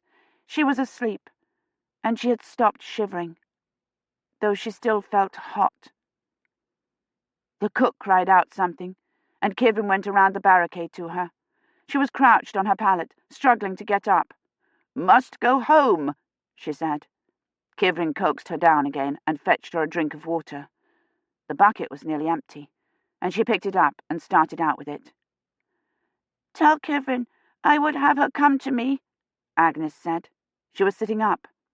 Kivrin put the bucket down. "I'm here," Kivrin said, kneeling down beside her. "I'm right here." Agnes looked at her, her face red and distorted with rage. "The wicked man will get me if Kivrin does not come," she said. "Bid her come now." Transcript from the Doomsday Book. I've missed the rendezvous. I lost count of the days, taking care of Rosamond, and I couldn't find Agnes, and I didn't know where the drop was. You must be worried sick, Mr. Dunworthy. You probably think I've fallen among cutthroats and murderers. Well, I have, and now they've got Agnes. She has a fever, but no buboes, and she isn't coughing or vomiting. Just the fever. It's very high. She doesn't know me, and keeps calling me to come. Roche and I tried to bring it down by sponging her with cold compresses, but it keeps going back up. Break. Lady Imeyne has it. Father Roche found her this morning on the floor in the corner. She may have been there all night. The last 2 nights she has refused to go to bed and has stayed on her knees praying to God to protect her and the rest of the godly from the plague. He hasn't. She has the pneumonic. She's coughing and vomiting mucus streaked with blood. She won't let Roche or me tend her. "She is to blame for this," she told Roche, pointing at me. "Look at her hair. She is no maid. Look at her clothes." My clothes are a boy's jerkin and leather hose I found in one of the chests in the loft. My kirtle got ruined when Lady Imani vomited on me, and I had to tear my shift up for cloths and bandages. Roche tried to give Imani some of the willow bark tea, but she spat it out. She said, "She lied when she said she was waylaid in the woods. She was sent here to kill us." Bloody spittle dribbled down her chin as she spoke, and Roche wiped it off. "It is the disease that makes you believe these things," he said gently. "She was sent here to poison us," Hermione said. "See how she has poisoned my son's children, and now she would poison me. But I will not let her give me aught to eat or drink." "Hush," Roche said sternly. "You must not speak ill of one who seeks to help you." She shook her head, turning it wildly from side to side. "She seeks to kill us all. You must burn her. She is the devil's servant." I've never seen him angry before. He looked almost like a cutthroat again. "You know not whereof you speak," he said. "It is God who has sent her to help us." I wish it were true, that I were of any help at all. But I'm not. Agnes screams for me to come, and Rosamond lies there as if she were under a spell, and the clerk is turning black, and there's nothing I can do to help any of them. Nothing. Break. All the steward's family have it. The youngest boy, Lafric, was the only one with a bubo, and I brought him in here and lanced it. There's nothing I can do for the others. They all have pneumonic. Break. Steward's baby is dead. Break. The Courcy bells are tolling. 9 strokes. Which one of them is it? The bishop's envoy? The fat monk who helped steal our horses? Also blow it? I hope so. Break. Terrible day. The steward's wife and the boy who ran from me when I went to find the drop both died this afternoon. The steward is digging both their graves, though the ground is so frozen I don't see how he can even make a dent in it. Rosamond and Lafric are both worse. Rosamond can scarcely swallow, and her pulse is thready and irregular. Agnes is not as bad, but I can't get her fever down. Roche said Vespers in here tonight. After the set prayers, he said, "Good Jesus, I know you have sent what help you can, but I fear it cannot prevail against this dark plague. Thy holy servant Catherine says this terror is a disease, but how can it be? For it does not move from man to man, but is everywhere at once. It is." Break. Alf the Reeve is dead. Also Sibe, daughter of the steward. Joan, daughter of the steward. The cook, I don't know her name. Walthef, oldest son of the steward. Break. Over 50% of the village has it. Please, don't let Eloise get it, or Roche. Chapter 29. He called for help, but no one came, and he thought that everyone else had died, and he was the only one left, like the monk, John Klyn, in the monastery of the Friars Minor. I, waiting for death till it come. He tried to press the button to call the nurse, but he couldn't find it. There was a handbell on the bedstand next to the bed, and he reached for it, but there was no strength in his fingers, and it clattered to the floor. It made a horrible, endless sound, like some nightmarish great tom. But nobody came. The next time he woke, though, the bell was on the bedstand again, so they must have come while he was asleep. He squinted blurrily at the bell, and wondered how long he had been asleep. A long time. There was no way to tell from the room. It was light, but there was no angle to the light, no shadows. It might be afternoon or mid-morning. There was no digital on the bedstand or the wall, and he didn't have the strength to turn and look at the screens on the wall behind him. There was a window, though he could not raise himself up enough to see properly out of it, but he could see it was raining. It had been raining when he went to Brasenose. It could be the same afternoon. Perhaps he had only fainted, and they had brought him here for observation. "I also will do this unto you," someone said. Dunworthy opened his eyes and reached for his spectacles, but they weren't there. "I will even appoint over you terror, consumption, and burning ague." It was Mrs. Gadsden. She was sitting in the chair beside his bed, reading from the Bible. She was not wearing her mask and gown, though the Bible still seemed to be swathed in polythene. Dunworthy squinted at it. "And when ye are gathered together within your cities, I will send the pestilence among you." "What day is it?" Dunworthy asked. She paused, looking curiously at him, and then went on placidly. "And ye shall be delivered into the hand of the enemy." He could not have been here very long. Mrs. Gadsden had been reading to the patients when he went to see Badri. Perhaps it was still the same afternoon, and Mary had not come in to throw Mrs. Gadsden out yet. "Can you swallow?" the nurse said. It was the ancient sister from supplies. "I need to give you a temp," she croaked. "Can you swallow?" He opened his mouth, and she put the temp capsule on his tongue. She tipped his head forward so he could drink, her apron crackling. "Did you get it down?" she asked, letting him lean back a bit. The capsule was lodged halfway down his throat, but he nodded. The effort made his head ache. "Good. Then I can remove this." She stripped something from his upper arm. "What time is it?" he asked, trying not to cough up the capsule. "Time for you to rest," she said, peering far-sightedly at the screens behind his head. "What day is it?" he said, but she had already hobbled out. "What day is it?" he asked Mrs. Gadsden, but she was gone too. He could not have been here long. He still had a headache and a fever, which were early symptoms of influenza. Perhaps he had only been ill a few hours. Perhaps it was still the same afternoon, and he had awakened when they moved him into the room, before they had time to connect a call button or give him a temp.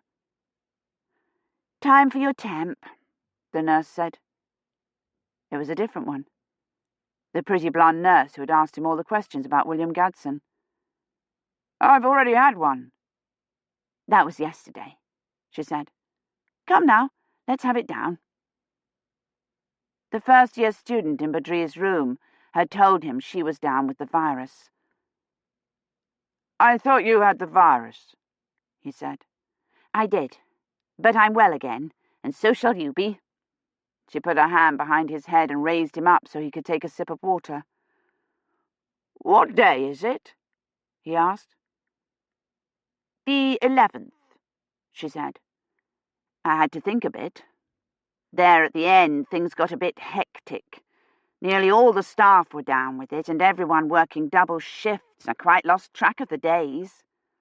She typed something into the console and looked up at the screens, frowning. He had already known it before she told him, before he tried to reach the bell to call for help. The fever had made one endless rainy afternoon out of all the delirious nights and drugged mornings he could not remember, but his body had kept clear track of the time, tolling off the hours, the days, so that he had known even before she told him. He had missed the rendezvous. There was no rendezvous, he told himself bitterly. Gilchrist shut down the net.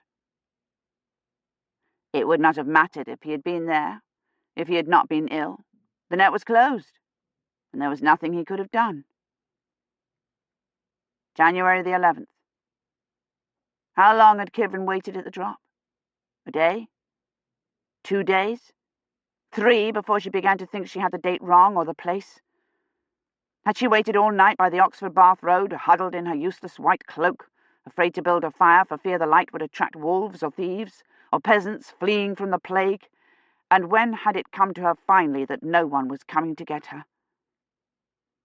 "Is there anything I can fetch for you?" the nurse asked. She pushed a syringe into the cannula. "Is that something to make me sleep?"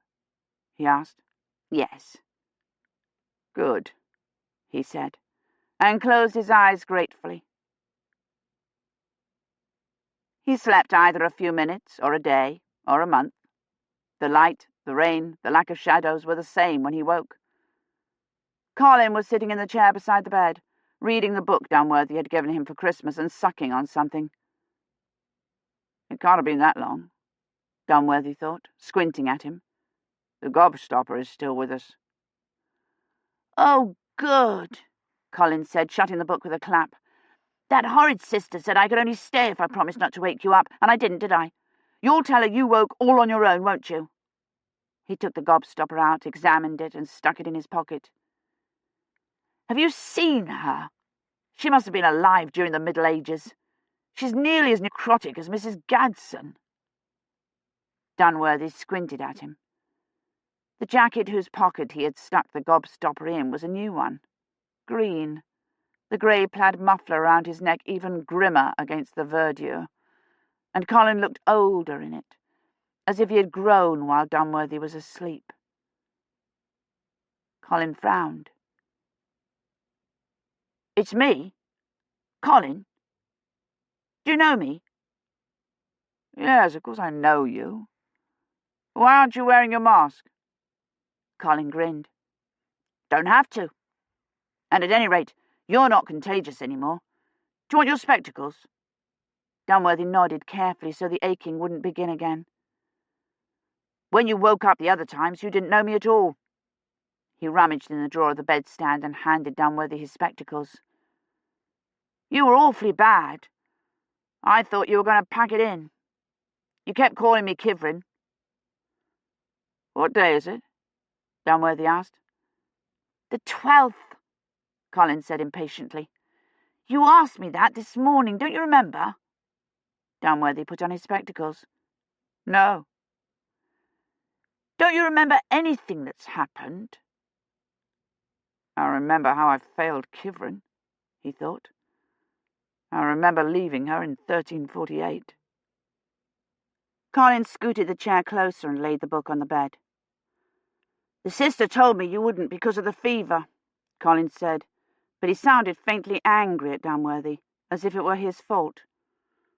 "She wouldn't let me in to see you, and she wouldn't tell me anything. I think that's completely unfair. They make you sit in a waiting room and they keep telling you to go home. There's nothing you can do here. And when you ask questions, they say, 'The doctor will be with you in a moment,' and won't tell you anything. They treat you like a child. I mean, you have to find out sometime, don't you? Do you know what Sister did this morning? She chucked me out. She said, 'Mr. Dunworthy's been very ill. I don't want you to upset him.' As if I would." He looked indignant, but at the same time tired, worried. Dunworthy thought of him haunting the corridors and sitting in the waiting room waiting for news. No wonder he looked older. "And just now Mrs. Gadsden said I was only to tell you good news because bad news would very likely make you have a relapse and die, and it would be my fault." "Mrs. Gadsden's still keeping up morale, I see," Dunworthy said. He smiled at Colin. "I don't suppose there's any chance of her coming down with the virus." Colin looked astonished. "The epidemic stopped," he said. "They're lifting the quarantine next week." The analogue had arrived then, after all Mary's pleading. He wondered if it had come in time to help Badri, and then wondered if that was the bad news Mrs. Gadsden didn't want told. "I've already been told the bad news," he thought. "The fix is lost, and Kivrin is in 1348. "Tell me some good news," he said. "Well, nobody's fallen ill for 2 days," Colin said, "and the supplies finally came through, so we've something decent to eat." "You've got some new clothes as well, I see." Colin glanced down at the green jacket. This is one of the Christmas presents from my mother. She sent them after—" He stopped and frowned. "She sent me some vids and a set of face plasters as well." Dunworthy wondered if she had waited till after the epidemic was effectively over before bothering to ship Colin's gifts, and what Mary had had to say about it. "See," Colin said, standing up. "The jacket strips up automatically. You just touch the button like this. You won't have to tell me to strip it up anymore." The sister came rustling in. "Did he wake you up?" she demanded. "I told you so," Colin muttered. "I didn't, sister. I was so quiet you couldn't even hear me turn the pages." "He didn't wake me up, and he's not bothering me," Dunworthy said before she could ask her next question. "He's telling me only good news." "You shouldn't be telling Mr. Dunworthy anything. He must rest," she said, and hung a bag of clear liquid on the drip. "Mr. Dunworthy is still too ill to be bothered with visitors." She hustled Colin out of the room. "If you're so worried over visitors, why don't you stop Mrs. Gadsden reading scripture to him?" Colin protested. "She'd make anybody ill." He stopped short at the door, glaring at the sister. "I'll be back tomorrow. Is there anything you'd like?" "How is Badri?" Dunworthy asked, and braced himself for the answer. "Better," Colin said. "He was almost well, but he had a relapse. He's a good deal better now, though. He wants to see you." "No," Dunworthy said, but the sister had already shut the door. "It's not Badri's fault," Mary had said, and of course it wasn't. Disorientation was one of the early symptoms. He thought of himself unable to punch in Andrew's number, of Mrs. Piantini making mistake after mistake on the handbells, murmuring sorry over and over. "Sorry," he murmured. It had not been Badri's fault. It was his.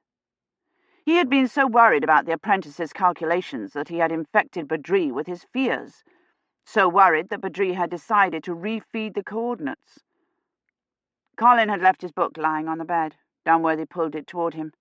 It seemed impossibly heavy, so heavy his arms shook with the effort of holding it open, but he propped the side against the rail and turned the pages, almost unreadable from the angle he was lying at, till he found what he was looking for. The Black Death had hit Oxford at Christmas, shutting down the universities and causing those who were able to flee to the surrounding villages, carrying the plague with them. Those who couldn't died in the thousands. So many there were none left to keep possession or make up a competent number to bury the dead. And the few who were left barricaded themselves inside the colleges, hiding and looking for someone to blame. He fell asleep with his spectacles on, but when the nurse removed them, he woke. It was William's nurse, and she smiled at him. "Sorry," she said, putting them in the drawer. "I didn't mean to wake you." Dunworthy squinted at her. "Colin says the epidemic's over." "Yes," she said, looking at the screens behind him. "They found the source of the virus and got the analogue all at the same time, and only just in time. Probability was projecting an 85% morbidity rate with 32% mortality, even with antimicrobials and T-cell enhancement, and that was without adding in the supply shortage and so many of the staff being down. As it was, we had nearly 19% mortality, and a good number of the cases are still critical." She picked up his wrist and looked at the screen behind his head. "Your fever's down a bit," she said. "You're very lucky, you know. The analogue didn't work on anyone already infected. Dr. Ahrens," she said, and then stopped. He wondered what Mary had said. That he would pack it in? "You're very lucky," she said again. "Now try to sleep." He slept, and when he woke again, Mrs. Gadsden was standing over him, poised for attack with her Bible. "He will bring upon thee all the diseases of Egypt," she said, as soon as he had opened his eyes. "Also every sickness and every plague, until thou be destroyed. "and he shall be delivered into the hand of the enemy," Dunworthy murmured. "What?" Mrs. Gadsden demanded. "Nothing." She had lost her place. She flipped back and forth through the pages, searching for pestilences, and began reading. "Because that God sent his only begotten Son into the world." God would never have sent him if he'd known what would happen, Dunworthy thought. Herod and the slaughter of the innocents and Gethsemane. "Read to me from St. Matthew," he said. "Chapter 26, verse 39. Mrs. Gadsden stopped, looking irritated, and then leafed through the pages to Matthew. "And he went a little farther, and fell on his face and prayed, saying, O my Father, if it be possible, let this cup pass from me." God didn't know where his Son was, Dunworthy thought.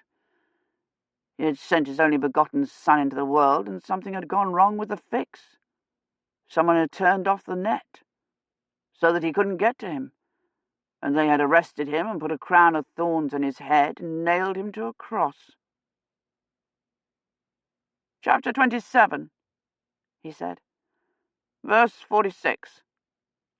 She pursed her lips and turned the page. "I really do not feel these are appropriate scriptures for—" "Read it," he said. "And about the 9th hour Jesus cried with a loud voice, saying, Eloi, Eloi, lama sabachthani. That is to say, my God, why hast thou forsaken me?" Kivrin would have no idea what had happened. She would think she had the wrong place or the wrong time, that she had lost count of the days somehow during the plague, that something had gone wrong with the drop. She would think they had forsaken her. "Well," Mrs. Gadsden said, "any other requests?" "No." Mrs. Gadsden flipped back to the Old Testament. "For they shall fall by the sword, by the famine, and by the pestilence," she read. "He that is far off shall die of the pestilence."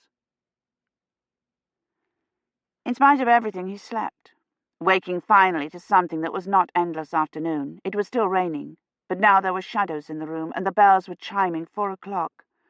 William's nurse helped him to the lavatory. The book had gone, and he wondered if Colin had come back without his remembering, but when the nurse opened the door of the bedstand for his slippers, he saw it lying there. He asked the nurse to crank his bed to sitting, and when she had gone, he put on his spectacles and took the book out again. The plague had spread so randomly, so viciously, the Contempts had been unable to believe it was a natural disease. They had accused lepers and old women and the mentally impaired of poisoning wells and putting curses on them. Anyone strange, anyone foreign was immediately suspected. In Sussex they had stoned 2 travellers to death. In Yorkshire they had burnt a young woman at the stake. "So that's where it got to," Colin said, coming into the room. "I thought I'd lost it." He was wearing his green jacket and was very wet. "I had to carry the handbell cases over to Holy Reformed for Miss Taylor, and it's absolutely pouring." Relief washed over him at the mention of Miss Taylor's name, and he realized he had not asked after any of the detainees for fear it would be bad news. "Is Miss Taylor all right, then?"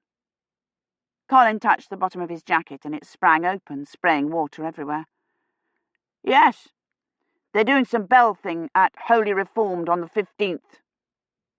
He leaned around so he could see what Dunworthy was reading. Dunworthy shut the book and handed it to him. "And the rest of the bell ringers?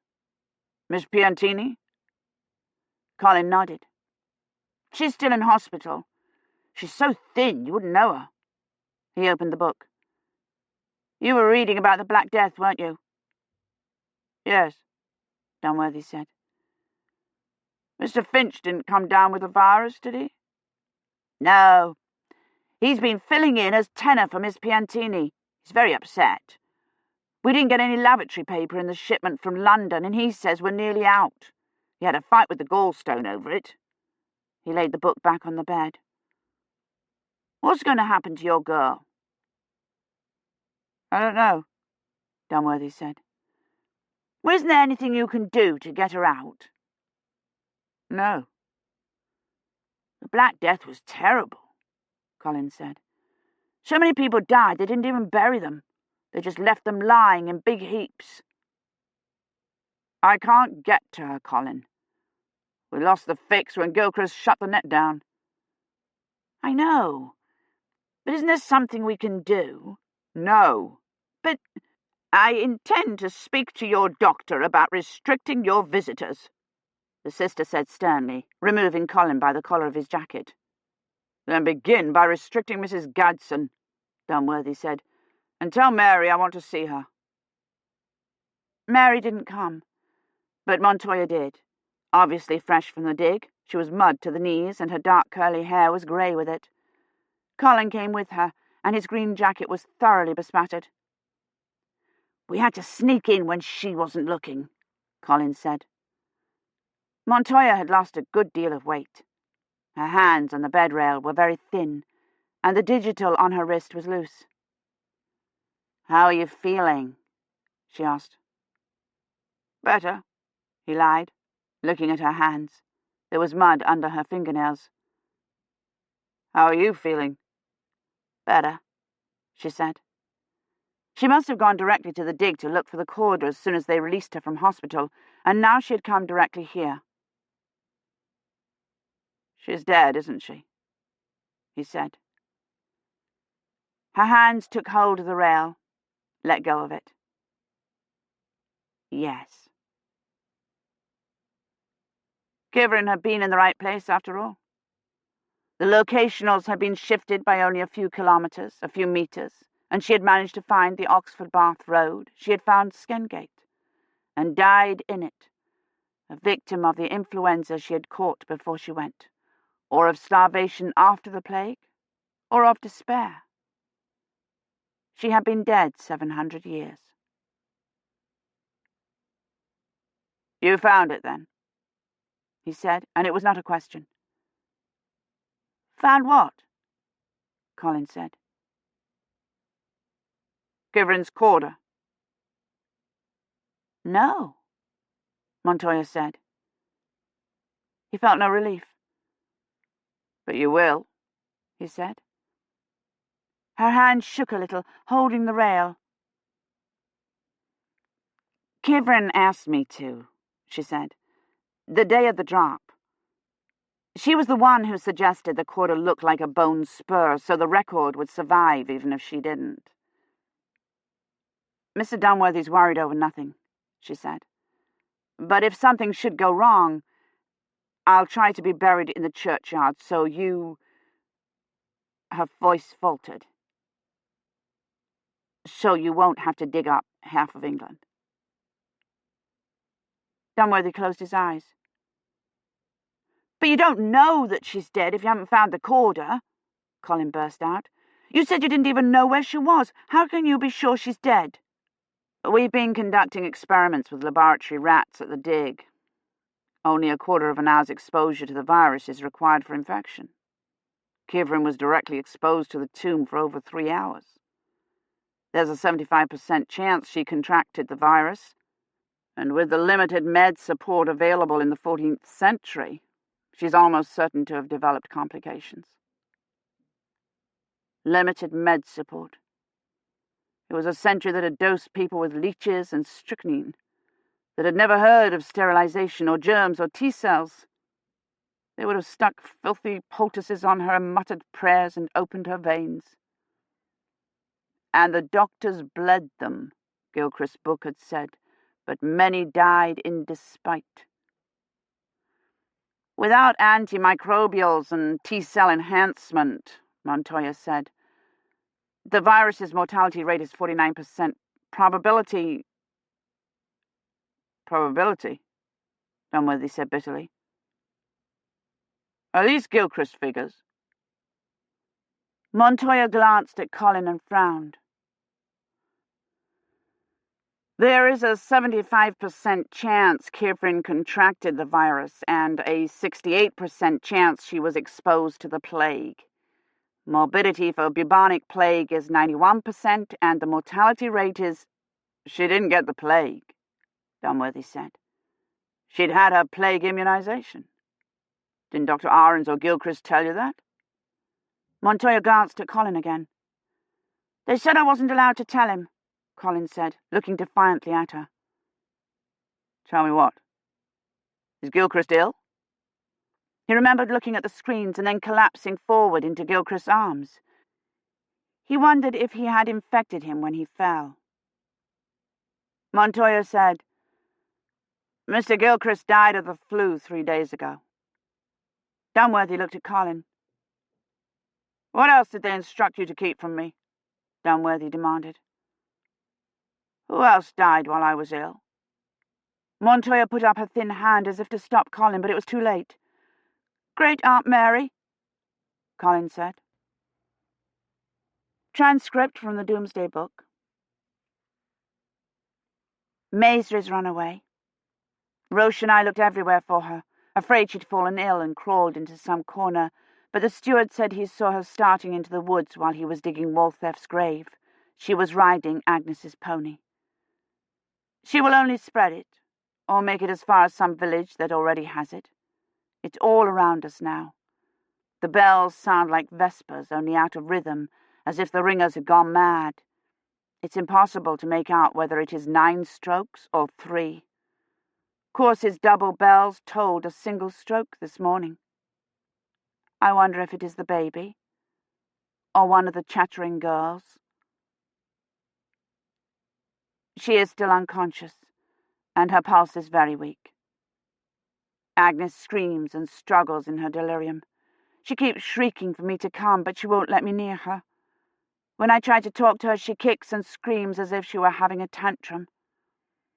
Eloise is wearing herself out trying to tend Agnes and Lady Hermione, who screams devil at me when I tend her, and nearly gave me a black eye this morning. The only one who lets me near him is the clerk, who is beyond caring. He cannot possibly last the day. He smells so bad we've had to move him to the far end of the room. His bubo has started to suppurate again. Break. Gunny, second son of the steward. The woman with the scrofular scars on her neck. Maisry's father. Roche's altar boy, Cobb. Break. Lady Hermione is very bad. Roche tried to give her the last rites, but she refused to make her confession. You must make your peace with God ere you die, Roche said, but she turned her face to the wall and said, He is to blame for this. Break. 31 cases. Over 75%. Roche consecrated part of the green this morning because the churchyard is nearly full. Maisry hasn't come back. She's probably sleeping in the high seat of some manor house the inhabitants have fled, and when this is all over, she'll become the ancestor of some noble old family. Perhaps that's what's wrong with our time, Mr. Dunworthy. It was founded by Maisry and the bishop's envoy and Sir Bloet, and all the people who stayed and tried to help, like Roche, caught the plague and died. Break. Lady Hermione is unconscious, and Roche is giving her the last rites. I told him to. It is the disease that speaks. Her soul has not turned against God, I said, which isn't true, and perhaps she does not deserve forgiveness, but she does not deserve this either. Her body poisoned, rotting, and I can scarcely condemn her for blaming God when I blame her, and neither is responsible. It's a disease.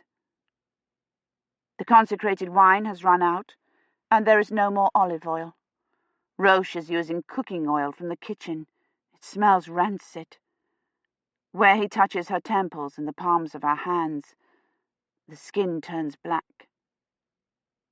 It's a disease. Break. Agnes is worse. It's terrible to watch her, lying there, panting like her poor puppy and screaming, "Tell Kivrin to come and get me. I do not like it here." Even Roche can't stand it. "Why does God punish us thus?" he asked me. "He doesn't. It's a disease," I said, which is no answer, and he knows it. All of Europe knows it, and the Church knows it too. It will hang on for a few more centuries, making excuses, but it can't overcome the essential fact that he let this happen, that he comes to no one's rescue. Break. The bells have stopped. Roche asked me if I thought it was a sign the plague had stopped. "Perhaps God has been able to come to help us after all," he said. I don't think so. In Tournai, church officials sent out an order stopping the bells, because the sound frightened the people. Perhaps the Bishop of Bath has sent one out as well. The sound was frightening, but the silence is worse. It's like the end of the world. Chapter 30. Mary had been dead almost the entire time he had been ill. She had come down with it the day the analogue arrived. She had developed pneumonia almost immediately, and on the second day her heart had stopped. The 6th of January. Epiphany. "You should have told me," Dunworthy had said. "I did tell you," Colin had protested. "Don't you remember?" He had no memory of it at all, had had no warning, even when Mrs. Gadsden was allowed free access to his room, when Colin had said, "They won't tell you anything." It had not even struck him as odd that she hadn't come to see him. "I told you when she got ill," Colin had said, "and I told you when she died, but you were too ill to care." He thought of Colin waiting outside her room for news, and then coming and standing by his bedside, trying to tell him. "I'm sorry, Colin." "You couldn't help it, that you were ill," Colin said. "It wasn't your fault." Dunworthy had told Miss Taylor that, and she had not believed him any more than he believed Colin now. He didn't think that Colin believed it either. "It was all right," Colin said. "Everyone was very nice except Sister. She wouldn't let me tell you even after you started getting better. But everyone else was nice, except the gallstone. She kept reading me scriptures about how God strikes down the unrighteous. Mr. Finch rang my mother, but she couldn't come, and so he made all the funeral arrangements. He was very nice. The Americans were nice too. They kept giving me sweets." "I'm sorry," Dunworthy had said then, and after Colin had gone, expelled by the ancient sister. "I'm sorry." Colin had not been back, and Dunworthy didn't know whether the nurse had barred him from the infirmary, or whether, in spite of what he said, Colin would not forgive him. He had abandoned Colin, gone off and left him at the mercy of Mrs. Gadsden and the sister and doctors who would not tell him anything. He had gone where he could not be reached, as incommunicado as Basingame, salmon fishing on some river in Scotland.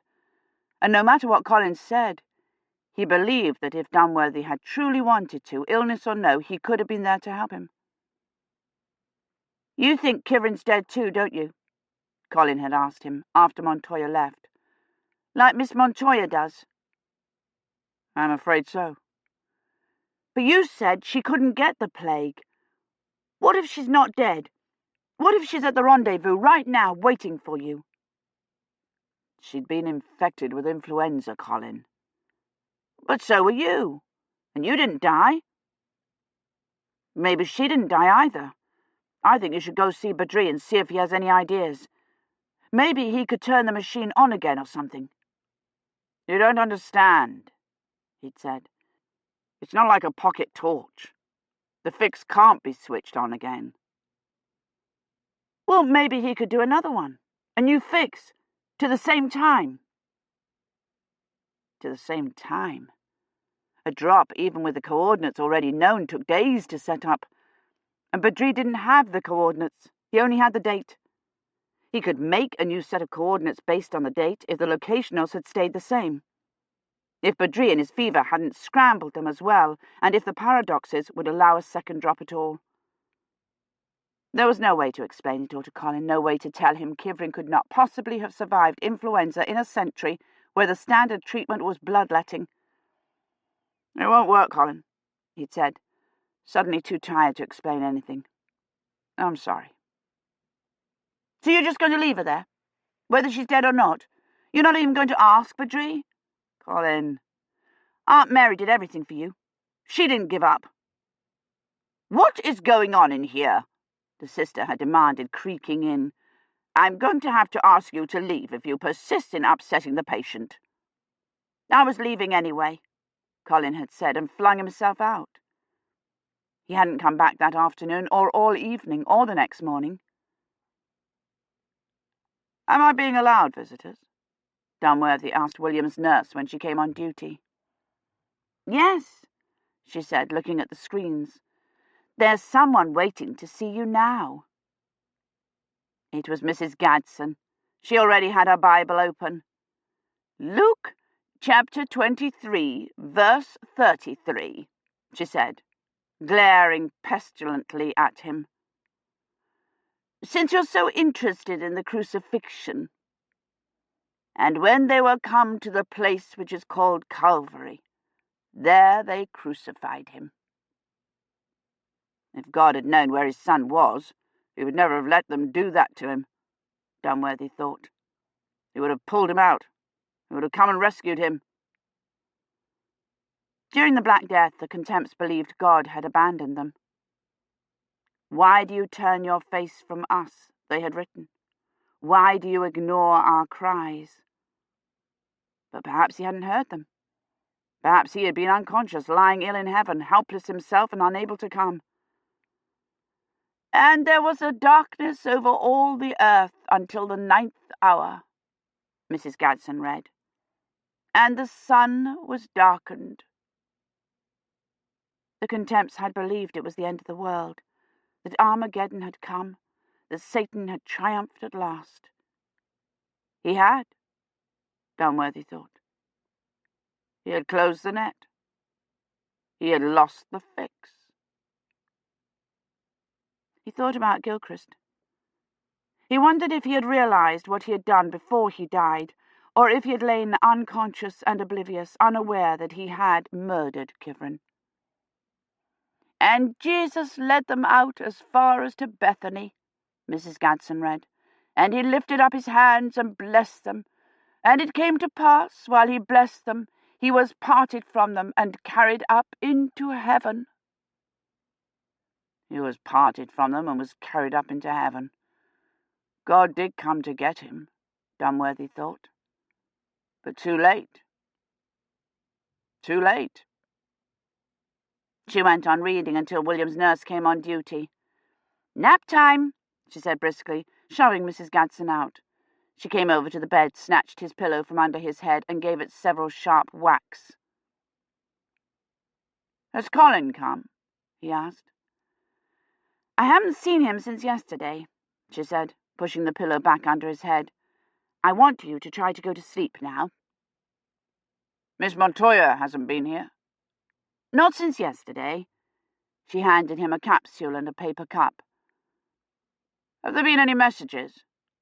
"No messages," she said. She took the empty cup from him. "Try to sleep." No messages. "I'll try to be buried in the churchyard," Kivrin had told Montoya, but they'd run out of room in the churchyards. They had buried the plague victims in trenches, in ditches. They had thrown them in the river. Toward the end, they hadn't buried them at all. They had piled them in heaps and set fire to them. Montoya would never find the corder. And if she did, what would the message be? "I went to the drop, but it didn't open. What happened?" Kivrin's voice rising in panic, in reproach, crying, "Eloi, Eloi, why hast thou forsaken me?" William's nurse made him sit up in a chair to eat his lunch. While he was finishing his stewed prunes, Finch came in. "We're nearly out of tinned fruit," he said, pointing at Dunworthy's tray, "and lavatory paper. I have no idea how they expect us to start term." He sat down on the edge of the bed. "The university's set the start of term for the 25th, but we simply can't be ready by then. We still have 15 patients in Selvin. The mass immunisations have scarcely started, and I'm not at all convinced we've seen the last of the flu cases." "What about Colin?" Dunworthy said. "Is he all right?" "Yes, sir. He was a bit melancholy after Dr. Ahrens passed away, but he's cheered up a good deal since you've been on the mend." "I want to thank you for helping him," Dunworthy said. "Colin told me you'd arranged for the funeral." "Oh, I was glad to help, sir. He'd no one else, you know. I was certain his mother would come now that the danger's past, but she said it was too difficult to make arrangements on such short notice. She did send lovely flowers, lilies and laser blossoms. We held the service in Balliol's chapel." He shifted on the bed. "Oh, and speaking of the chapel, I do hope you don't mind, but I've given permission to Holy Reform to use it for a handbell concert on the 15th. The American bell ringers are going to perform Rimbaud's When at Last My Saviour Cometh, and Holy Reform's been requisitioned by the NHS as an immunisation centre. I do hope that's all right." "Yes," Dunworthy said, thinking about Mary. He wondered when they had had the funeral, and if they had rung the bell afterward. "I can tell them you'd rather they used St. Mary's," Finch said anxiously. "No, of course not," Dunworthy said. "Chapel's perfectly all right. You've obviously been doing a fine job in my absence." "Well, I try, sir. It's difficult with Mrs. Gadsden." He stood up. "I don't want to keep you from your rest. If there's anything I can bring you, anything I can do—" "No," Dunworthy said. "There's nothing you can do." He started for the door and then stopped. "I hope you'll accept my condolences, Mr. Dunworthy," he said, looking uncomfortable. "I know how close you and Dr. Ahrens were." Close, he thought after Finch was gone. I wasn't close at all. He tried to remember Mary leaning over him, giving him his temp, looking up anxiously at the screens, to remember Colin standing by his bed in his new jacket and his muffler saying, "Great Aunt Mary's dead, dead, can't you hear me?" But there was no memory there at all. Nothing. The sister came in and hooked up another drip that put him out, and when he woke, he felt abruptly better. "It's your T-cell enhancement taking hold," William's nurse told him. "We've been seeing it in a good number of cases. Some of them make miraculous recoveries." She made him walk to the toilet and after lunch down the corridor. "The farther you can go, the better," she said, kneeling to put his slippers on. I'm not going anywhere, he thought. Gilchrist shut down the net. She strapped his drip bag to his shoulder, hooked the portable motor to it, and helped him on with his robe. "You mustn't worry about the depression," she said, helping him out of bed. "It's a common symptom after influenza. It will fade as soon as your chemical balance is restored." She walked him out into the corridor. "You might want to visit some of your friends," she said. "There are 2 patients from Balliol in the ward at the end of the corridor. Miss Piantini's the 4th bed. She could do with a bit of cheering." "Did Mr. Latimer?" he said, and stopped. "Is Mr. Latimer still a patient?" "Yes," she said, and he could tell from her voice that Latimer hadn't recovered from his stroke. "He's 2 doors down." He shuffled down the corridor to Latimer's room.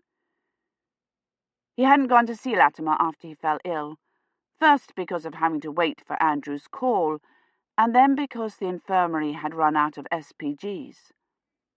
Mary had said he had suffered complete paralysis and loss of function. He pushed open the door to Latimer's room. Latimer lay with his arms at his sides, the left one crooked slightly to accommodate the hookups and the drip. There were tubes in his nose and down his throat, and op fibres leading from his head and chest to the screens above the bed. His face was half obscured by them, but he gave no sign that they bothered him. "Latimer," he said, going to stand beside the bed. There was no indication he'd heard. His eyes were open, but they didn't shift at the sound, and his face under the tangle of tubes didn't change.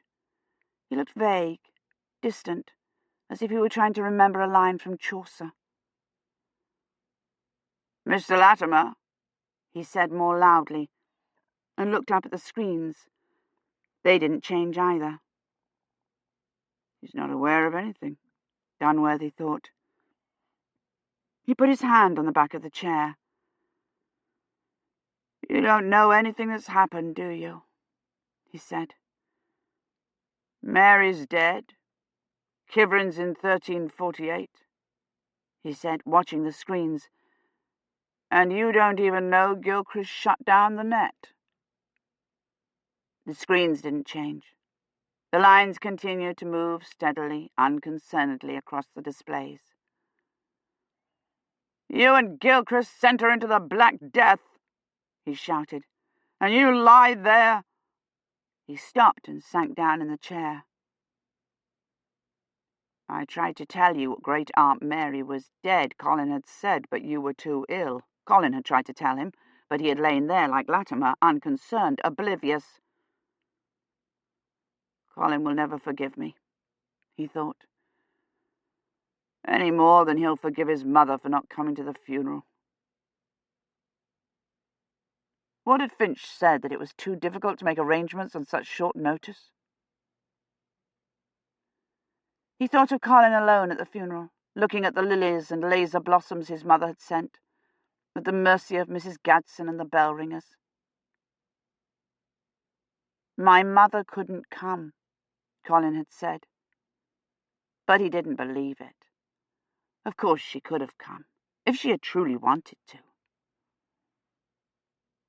He will never forgive me, he thought, and neither will Kivrin. She's older than Colin. She'll imagine all sorts of extenuating circumstances, perhaps even the true one. But in her heart, left to the mercy of who knows what cutthroats and thieves and pestilences, she will not believe I could not have come to her, if I had truly wanted to. Dunworthy stood up with difficulty, holding onto the seat in the back of the chair and not looking at Latimer or the displays, and went back out into the corridor. There was an empty stretcher trolley against the wall, and he leaned against it for a moment. Mrs. Gadsden came out of the ward. "There you are, Mr. Dunworthy," she said.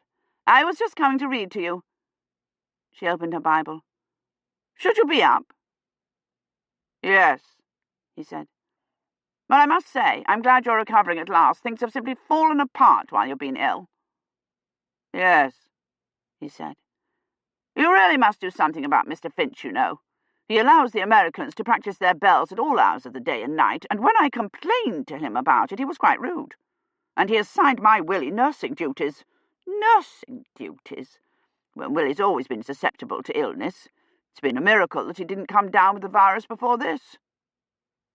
"It very definitely has been," thought Dunworthy, considering the number of very probable infectious young women he had had contact with during the epidemic. He wondered what odds probability would give on his having remained unscathed. "And then for Mr. Finch to assign him nursing duties," Mrs. Gadsden was saying. "I didn't allow it, of course. I refuse to let you endanger Willie's health in this irresponsible manner, I told him. I cannot stand idly by when my child is in mortal danger, I said." Mortal danger. "I must go see Miss Piantini," Dunworthy said. "You should go back to bed. You look quite dreadful." She shook the Bible at him. "Scandalous the way they run this infirmary, allowing their patients to go gadding about. You'll have a relapse and die, and you'll have no one but yourself to blame." "No," Dunworthy said, pushed open the door into the ward and went inside. He had expected the ward to be nearly empty, the patients all sent home, but every bed was full. Most of the patients were sitting up, reading or watching portable vidas, and one was sitting in a wheelchair beside his bed, looking out at the rain. It took Dunworthy a moment to recognize him.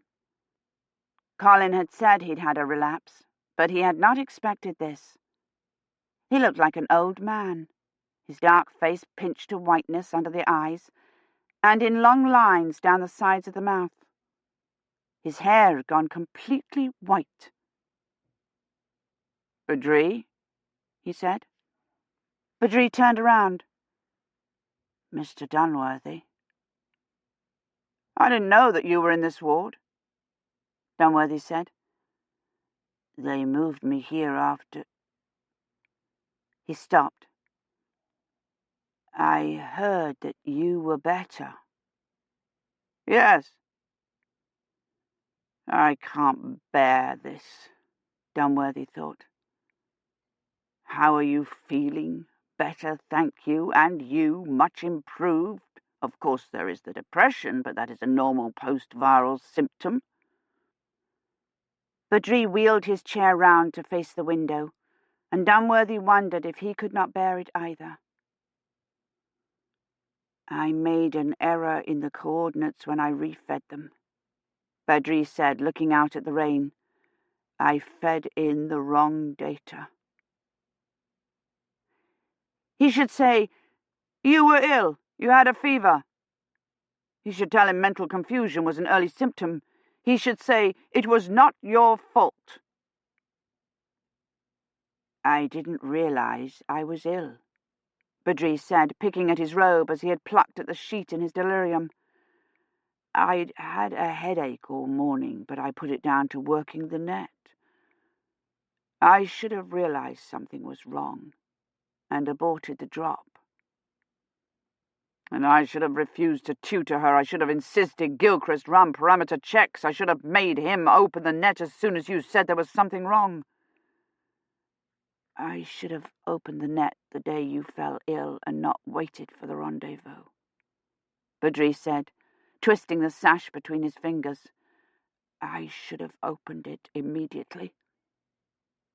Dunworthy glanced automatically at the wall above Badri's head, but there were no screens above the bed. Badri was not even wearing a temp patch. He wondered if it was possible that Badri didn't know Gilchrist had shut down the net, if in their concern for his recovery they had kept it from Badri as they had kept the news of Mary's death from him. "They refused to discharge me from hospital," Badri said. "I should have forced them to let me go." "I will have to tell him," Dunworthy thought. But he didn't. He stood there silently, watching Badri torture the sash into wrinkles and feeling infinitely sorry for him. "Miss Montoya showed me the probability statistics," Badri said. "Do you think Kivrin's dead?" "I hope so," he thought. "I hope she died of the virus before she realized where she was, before she realized we had left her there." "It was not your fault," he said. "I was only 2 days late opening the net. I was certain she'd be there waiting. I was only 2 days late." "What?" Dunworthy said. "I tried to get permission to leave hospital on the 6th, but they refused to discharge me until the 8th. I got the net open as soon as I could, but she wasn't there." "What are you talking about?" Dunworthy said. "How could you open the net? Gilchrist shut it down." Badri looked up at him. "We used the backup." "What backup?" "The fix I did on our net," Badri said, sounding bewildered. "You were so worried about the way Medieval was running the drop. I decided I better put on a backup in case something went wrong. I came to Balliol to ask you about it Tuesday afternoon, but you weren't there. I left you a note saying I needed to talk to you." "A note?" Dunworthy said. The laboratory was open. I ran a redundant fix through Belial's net, Badri said. You were so worried. The strength seemed suddenly to go out of Dunworthy's legs. He sat down on the bed. I tried to tell you, Badri said, but I was too ill to make myself understood. There had been a backup all along. He had wasted days and days trying to force Gilchrist to unlock the laboratory, searching for Basingame, waiting for Polly Wilson to contrive a way into the university's computer, and all the while the fix had been in the net at Belial. So worried, Badri had said through his delirium. Is the laboratory open? Back up, he had said. Back up. Can you open the net again? Of course. But even if she hasn't contracted the plague... She hasn't, Dunworthy cut in. She was immunized. She wouldn't still be there. It's been 8 days since the rendezvous.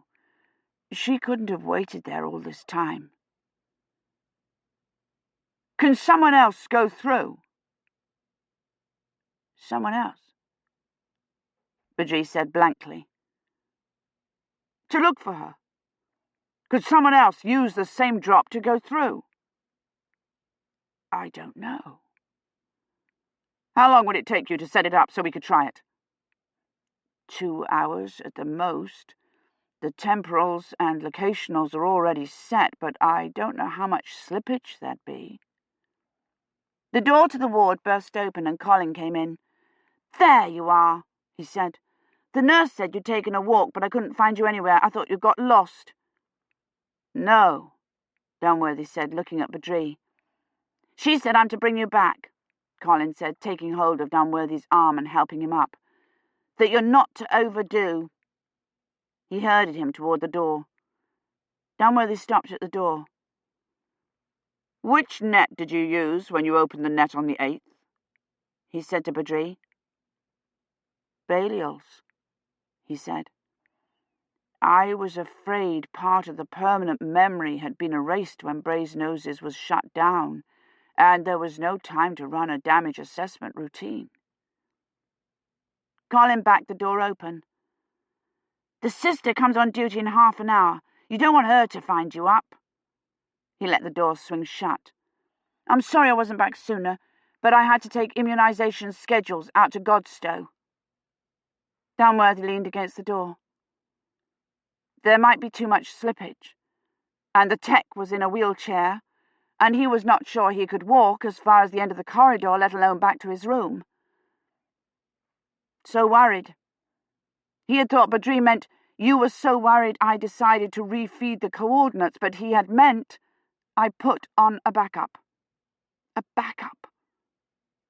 Are you all right? Colin asked. You're not having a relapse or anything, are you? No, he said. Did you ask Mr. Chowdhury if he could redo the fix? No, he said. There was a backup. A backup? He said excitedly. You mean another fix? Yes. Does that mean you can rescue her? He stopped and leaned against the stretcher trolley. I don't know. I'll help you, Colin said. What do you want me to do? I'll do anything you say.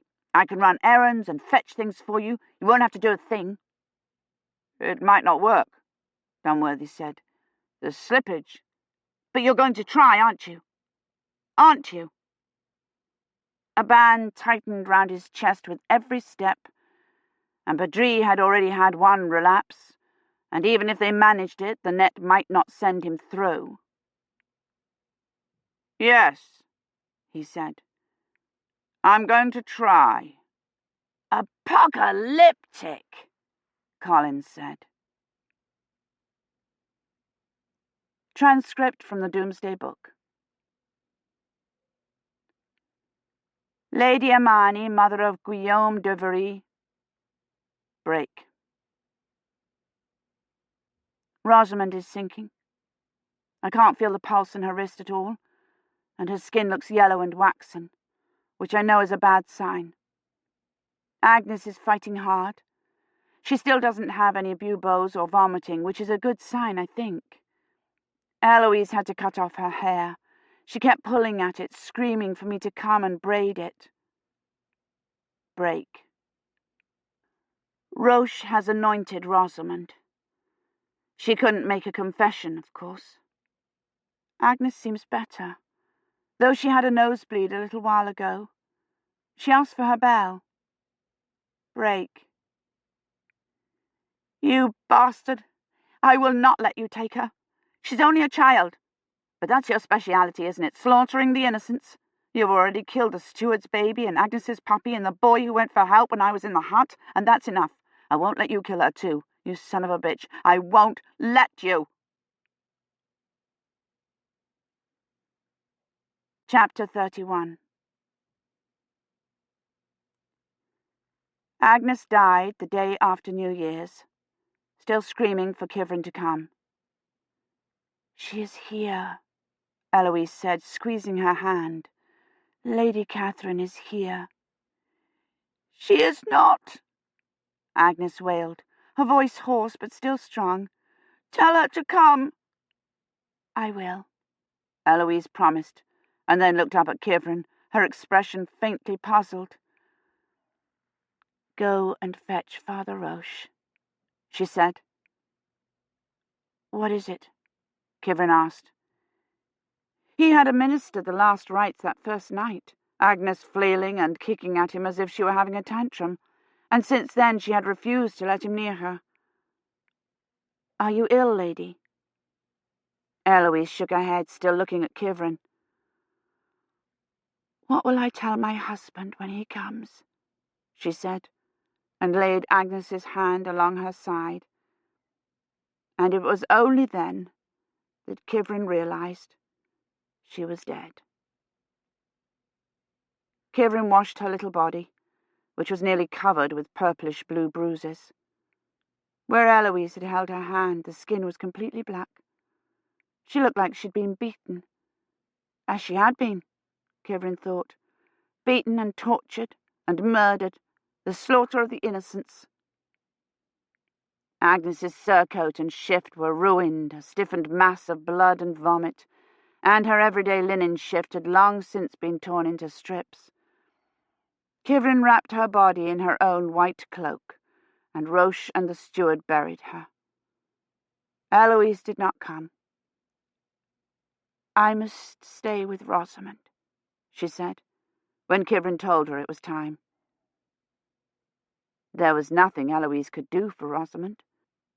The girl still lay as still as if she were under a spell, and Kivrin thought the fever must have caused some brain damage. And Gawain may come, Eloise said. It was very cold.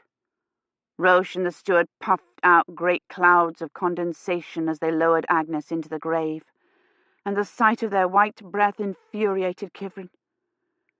She doesn't weigh anything, she thought bitterly. You could carry her in one hand. The sight of all the graves angered her too. The churchyard was filled, and nearly all the rest of the green that Roche had consecrated. Lady Hermione's grave was almost in the path to the lich gate, and the steward's baby did not have one. Father Roche had let it be buried at his mother's feet, though it had not been baptized, and the churchyard was still full. What about the steward's youngest son? Kivrin thought angrily. And the clerk?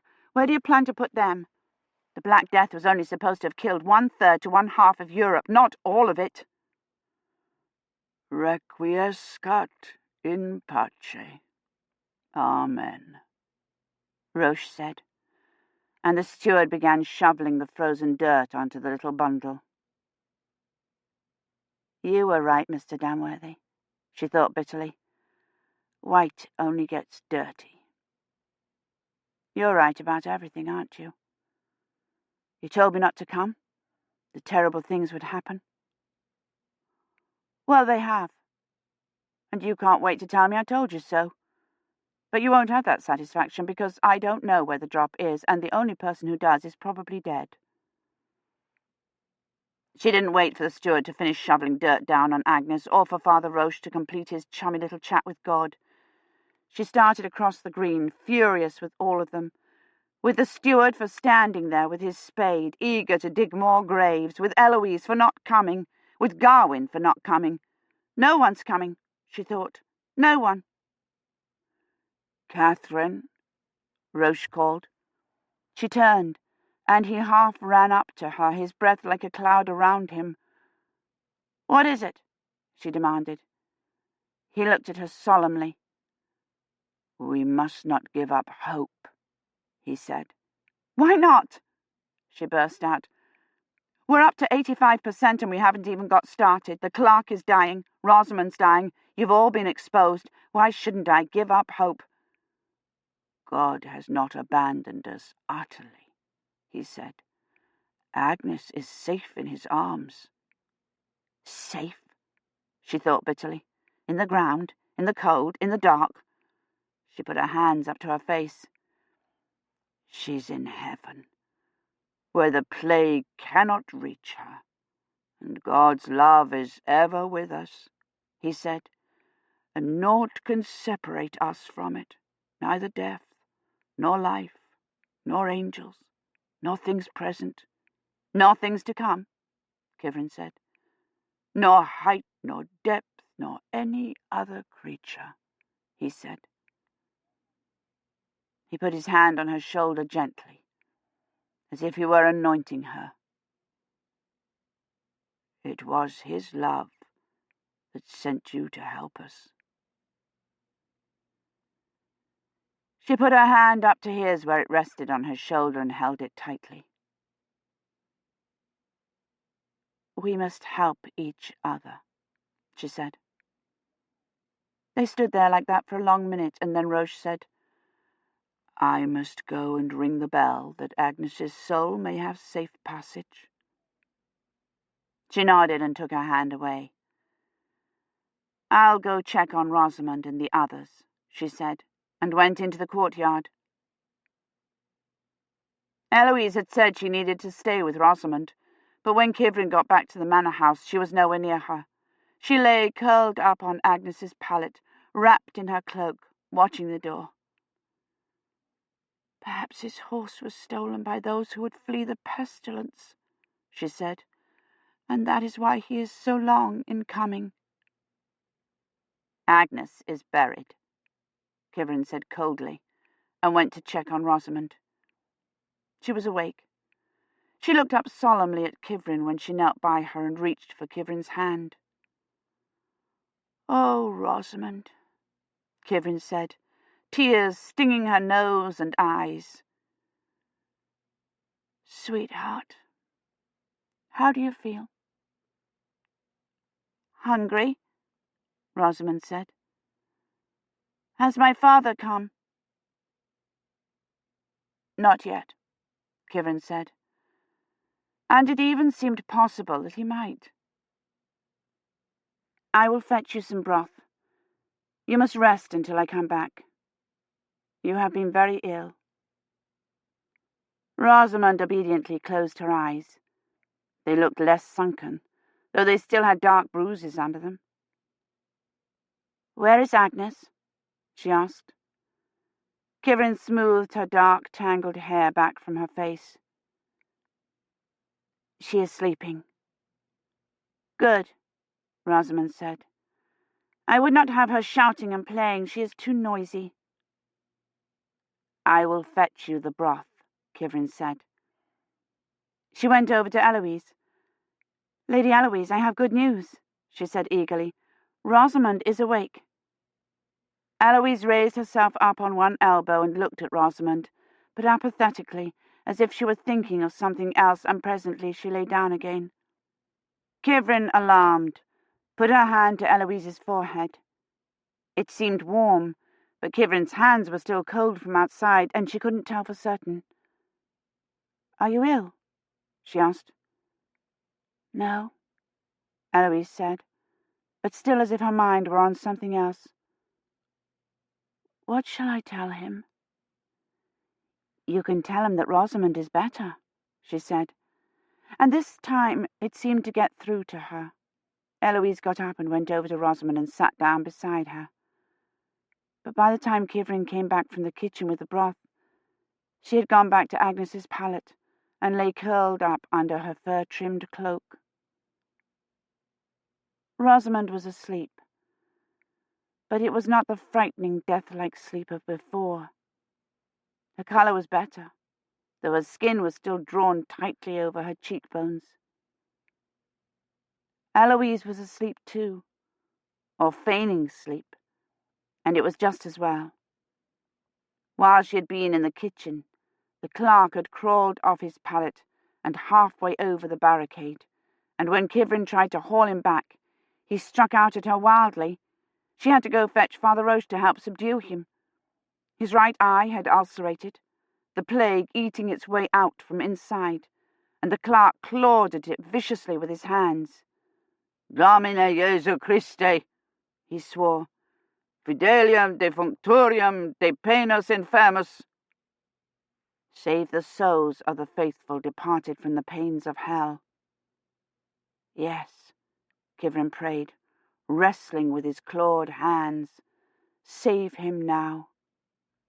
She rummaged through Hermione's medical kit again, searching for something to kill the pain. There was no opium powder. And was the opium poppy even in England yet in 1348?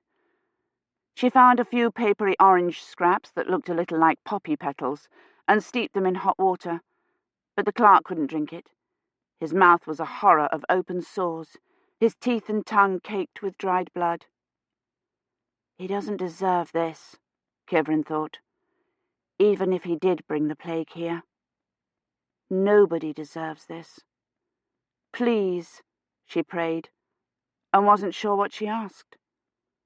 Whatever it was not granted. The clerk began to vomit a dark bile streaked with blood, and it snowed for 2 days, and Eloise grew steadily worse. It did not seem to be the plague. She had no buboes, and she didn't cough or vomit, and Kivrin wondered if it were illness, or simply grief, or guilt. "What shall I tell him?"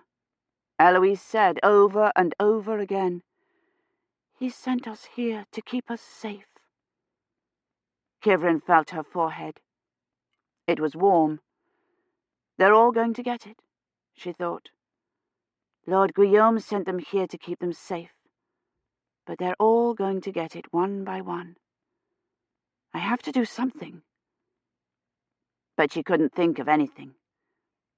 The only protection from the plague was flight, but they had already fled here, and it had not protected them, and they couldn't flee with Rosamond and Eloise ill. But Rosamond's getting stronger every day, Kivrin thought, and Eloise doesn't have the plague. It's only a fever. Perhaps they have another estate where we could go, in the north. The plague was not in Yorkshire yet. She could see to it that they kept away from the other people on the roads, that they weren't exposed. She asked Rosamond if they had a manor in Yorkshire. "Nay," Rosamond said, sitting up against one of the benches. "In Dorset." But that was of no use. The plague was already there. And Rosamond, though she was better, was still too weak to sit up for more than a few minutes. She could never ride a horse. If we had horses, Kivrin thought. "My father had a living in Surrey also," Rosamond said. "We stayed there when Agnes was born." She looked at Kivrin. "Did Agnes die?" "Yes," Kivrin said. She nodded as if she were not surprised. "I heard her screaming." Kivrin couldn't think of anything to say to that. "My father is dead, isn't he?" There was nothing to say to that either. He was almost certainly dead, and Gawain too. It had been 8 days since he had left for Bath. Eloise, still feverish, had said this morning, "He will come now that the storm is over." but even she had not seemed to believe it. "He may yet come," Kivrin said. "The snow may have delayed him." The steward came in carrying his spade and stopped at the barricade in front of them. He had been coming in every day to look at his son, staring at him dumbly over the upturned table, but now he only glanced at him and then turned to stare at Kivrin and Rosamond leaning on his spade. His cap and shoulders were covered with snow, and the blade of the spade was wet with it. "He has been digging another grave," Kivrin thought. "Whose?" "Has someone died?" she asked. "No," he said, and went on looking almost speculatively at Rosamond. Kivrin stood up. "Did you want something?" He looked at her blankly, as if he could not comprehend the question, and then back at Rosamond. "No," he said, and picked up the spade and went out. "Goes he to dig Agnes's grave?" Rosamond asked, looking after him. "No," Kivrin said gently. "She is already buried in the churchyard." "Goes he then to dig mine?" "No," Kivrin said, appalled. "No, you're not going to die. You're getting better. You were very ill, but the worst is over. Now you must rest and try to sleep so you can get well." Rosamond lay down obediently and closed her eyes. But after a moment she opened them again. "My father being dead, the Crown will dispose of my dowry," she said. "Think you Sir Bloet still lives?" "I hope not," Kivrin thought, and then, poor child, has she been worrying about our marriage all this time? Poor little thing. His being dead is the only good to come out of the plague, if he is dead. You mustn't worry about him now. You must rest and get your strength back. The king will sometimes honour a previous betrothal," Rosamond said, her thin hands plucking at the blanket, "if both parties be agreed." You don't have to agree to anything, Kivrin thought. He's dead. The bishop killed them. If they are not agreed, the king will bid me marry who he will, Rosamond said. And Sir Bloet at least is known to me. No, Kivrin thought, and knew it was probably the best thing. Rosamond had been conjuring worse horrors than Sir Bloet, monsters and cutthroats, and Kivrin knew they existed. Rosamond would be sold off to some nobleman the king owed a debt to, or whose allegiance he was trying to buy, one of the troublesome supporters of the Black Prince, perhaps, and taken God knew where to God knew what situation. There were worse things than a leering old man and a shrewish sister-in-law. Baron Garnier had kept his wife in chains for 20 years. The Count of Anjou had burned his alive. And Rosamond would have no family, no friends to protect her, to tend her when she was ill. I'll take her away, Kivrin thought suddenly, to somewhere where Bloet can't find her and will be safe from the plague. There was no such place. It was already in Bath and Oxford and moving south and east to London and then Kent, north through the Midlands to Yorkshire and back across the Channel to Germany and the Low Countries. It had even gone to Norway, floating in on a ship of dead men. There was nowhere that was safe. Is Gawain here? Rosamond asked, and she sounded like her mother, her grandmother. I would have him ride to Courcy and tell Sir Bloet that I would come to him.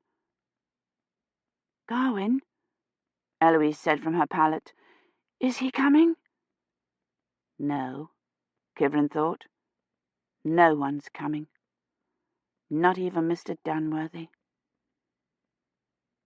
It didn't matter that she had missed the rendezvous. There would have been no one there. because they didn't know she was in 1348. If they knew, they would never have left her here. Something must have gone wrong with the net. Mr. Dunworthy had been worried about sending her so far back without parameter checks. "There could be unforeseen complications at that distance," he'd said. Perhaps an unforeseen complication had garbled the fix or made them lose it, and they were looking for her in 1320. I've missed the rendezvous by nearly 30 years, she thought. "Gawain?" Eloise said again, and tried to rise from her pallet. She couldn't. She was growing steadily worse, though she still had none of the marks of the plague. When it began to snow, she had said, relieved, "He will not come now until the storm is over," and gotten up and gone to sit with Rosamond, but by the afternoon she had to lie down again, and her fever went steadily higher. Roche heard her confession, looking worn out. They were all worn out. If they sat down to rest, they were asleep in seconds. The steward, coming in to look at his son Lafric, had stood at the barricade, snoring, and Kivrin had dozed off while tending the fire and burned her hand badly.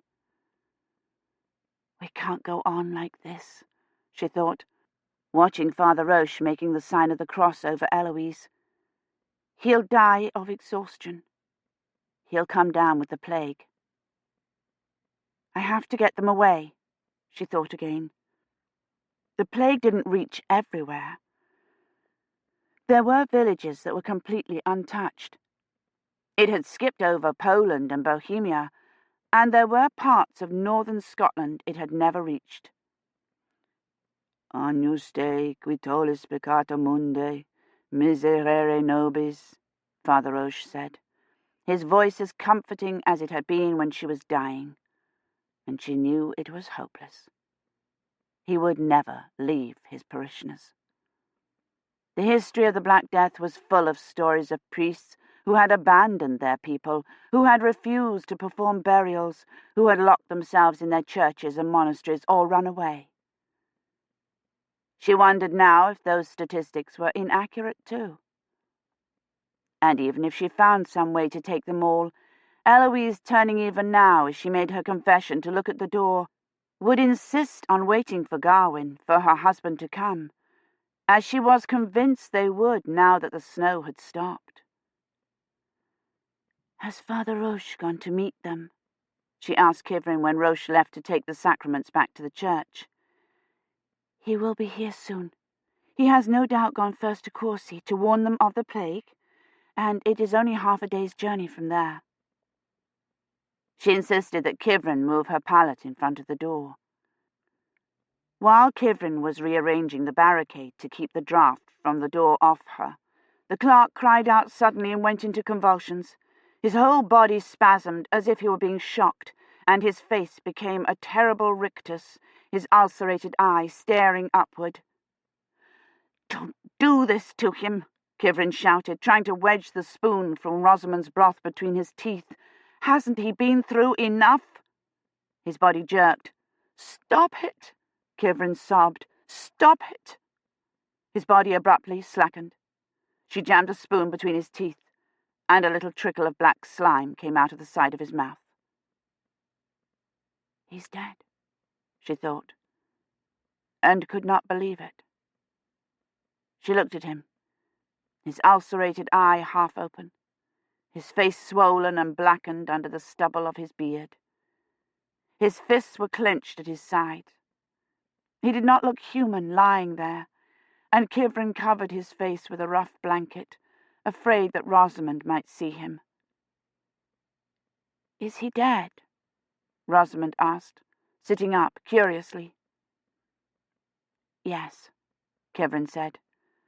"Thank God." She stood up. "I must go tell Father Roche." "I would not have you leave me here alone," Rosamond said.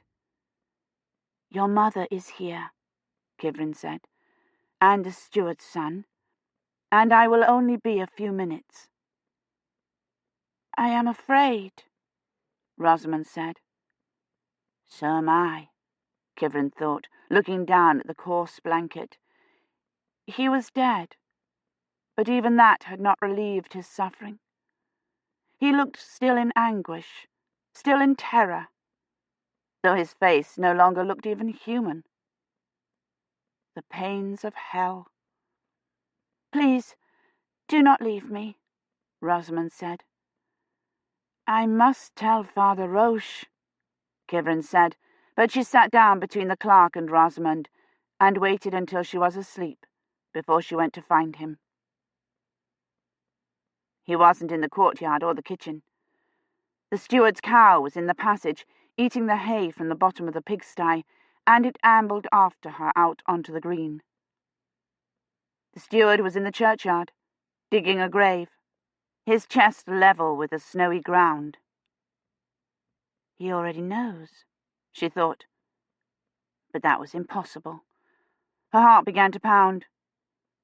Where is Father Roche? She called.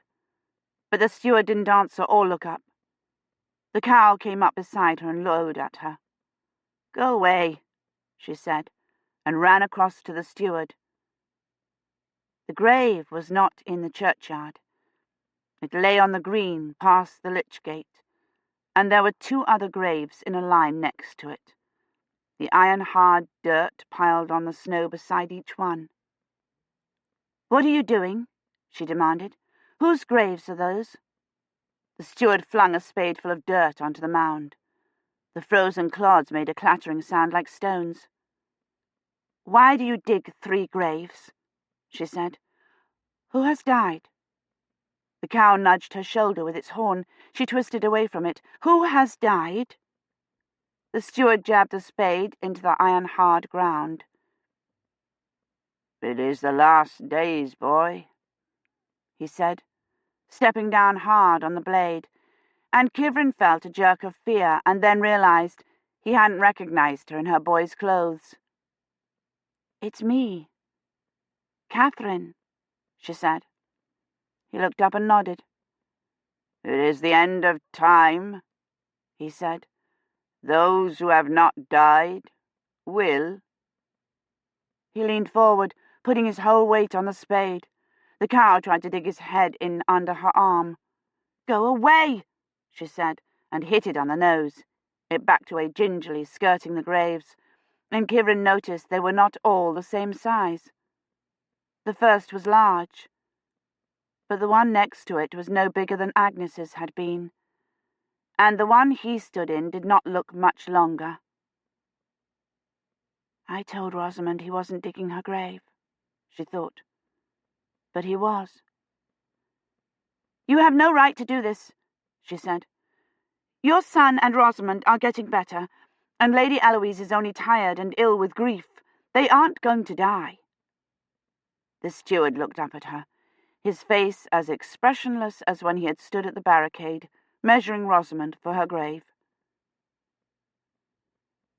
Father Roche says you were sent to help us. But how can you avail against the end of the world?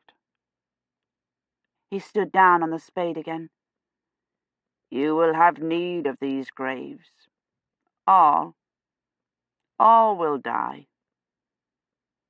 The cow trotted over to the opposite side of the grave, its face on a level with the steward's, and lowed in his face, but he did not seem to notice it. You must not dig any more graves, she said. I forbid it. He went on digging, as if he had not noticed her either. They're not going to die, she said. The Black Death only killed 1/3 to 1/2 of the contempts. We've already had our quota. He went on digging. Eloise died in the night. The steward had to lengthen Rosamond's grave for Eloise. And when they buried her, Kivrin saw he had started another for Rosamond. I must get them away from here, she thought, looking at the steward. He stood with the spade cradled against his shoulder, and as soon as he had filled in Eloise's grave, he started in on Rosamond's grave again. I must get them away before they catch it. Because they were going to catch it. It lay in wait for them, in the bacilli on their clothes, on the bedding, in the very air they breathed.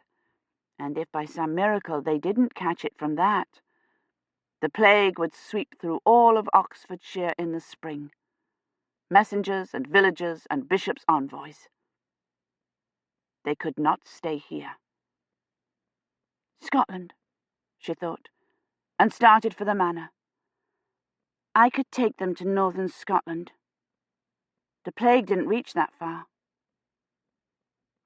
The steward's son could ride the donkey, and they could make a litter for Rosamond. Rosamond was sitting up on her pallet. "The steward's son has been crying out for you," she said as soon as Kivrin came in. He had vomited a bloody mucus. His palate was filthy with it, and when Kivrin cleaned him up, he was too weak to raise his head. Even if Rosamond can ride, he can't, she thought despairingly. We're not going anywhere. In the night, she thought of the wagon that had been at the rendezvous. Perhaps the steward could help her repair it, and Rosamond could ride in that. She lit a rushlight from the coals of the fire and crept out to the stable to look at it. Roche's donkey brayed at her when she opened the door, and there was a rustling sound of sudden scattering as she held the smoky light up. The smashed boxes lay piled against the wagon like a barricade, and she knew as soon as she pulled them away that it wouldn't work. It was too big.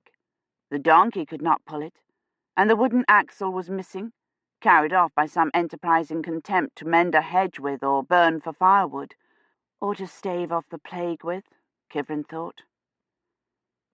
It was pitch black in the courtyard when she came out, and the stars were sharp and bright, as they had been Christmas Eve. She thought of Agnes asleep against her shoulder, the bell on her little wrist, and the sound of the bells tolling the devil's knell. Prematurely, Kivrin thought. The devil isn't dead yet. He's loose on the world. She lay awake a long time, trying to think of another plan. Perhaps they could make some sort of litter the donkey could drag, if the snow wasn't too deep. Or perhaps they could put both children on the donkey and carry the baggage in packs on their backs. She fell asleep finally, and was awakened again, almost immediately, or so it seemed to her. It was still dark, and Roche was bending over her. The dying fire lit his face from below, so that he looked as he had in the clearing when she had thought he was a cutthroat, and still partly asleep. She reached out and put her hand gently on his cheek. "Lady Catherine," he said, and she came awake. It's Rosamond, she thought, and twisted round to look at her. But she was sleeping easily, a thin hand under her cheek. "What is it?" she said. "Are you ill?" He shook his head. He opened his mouth and then closed it again. "Has someone come?" she said, scrambling to her feet. He shook his head again. "It can't be someone ill," she thought. "There's no one left." She looked at the pile of blankets by the door where the steward slept. But he wasn't there. "Is the steward ill?" "The steward's son is dead," he said in an odd, stunned voice. And she saw that Lefric was gone too. "I went to the church to say matins," Roche said, and his voice faltered. "You must come with me," he said, and strode out. Kivrin snatched up her ragged blanket and hurried out into the courtyard after him. It could not be later than 6. The sun was only just above the horizon, staining the overcast sky and the snow with pink. Roche was already disappearing through the narrow passage to the green. Kivrin flung the blanket over her shoulders and ran after him. The steward's cow was standing in the passage, its head through a break in the fence of the pigsty, pulling at the straw. It raised its head and mooed at Kivrin. "Shoo!" she said, flapping her hands at it. But it only pulled its head out of the wattle fence and started toward her, lowing. "I don't have time to milk you," she said, and shoved its hindquarters out of the way and squeezed past. Father Roche was halfway across the green before she caught up with him. What is it? Can't you tell me? She asked. But he didn't stop or even look at her. He turned toward the line of graves on the green, and she thought, feeling suddenly relieved, the stewards tried to bury his son himself without a priest. The small grave was filled in, the snowy dirt mounded over it, and he had finished Rosamond's grave and dug another, larger one.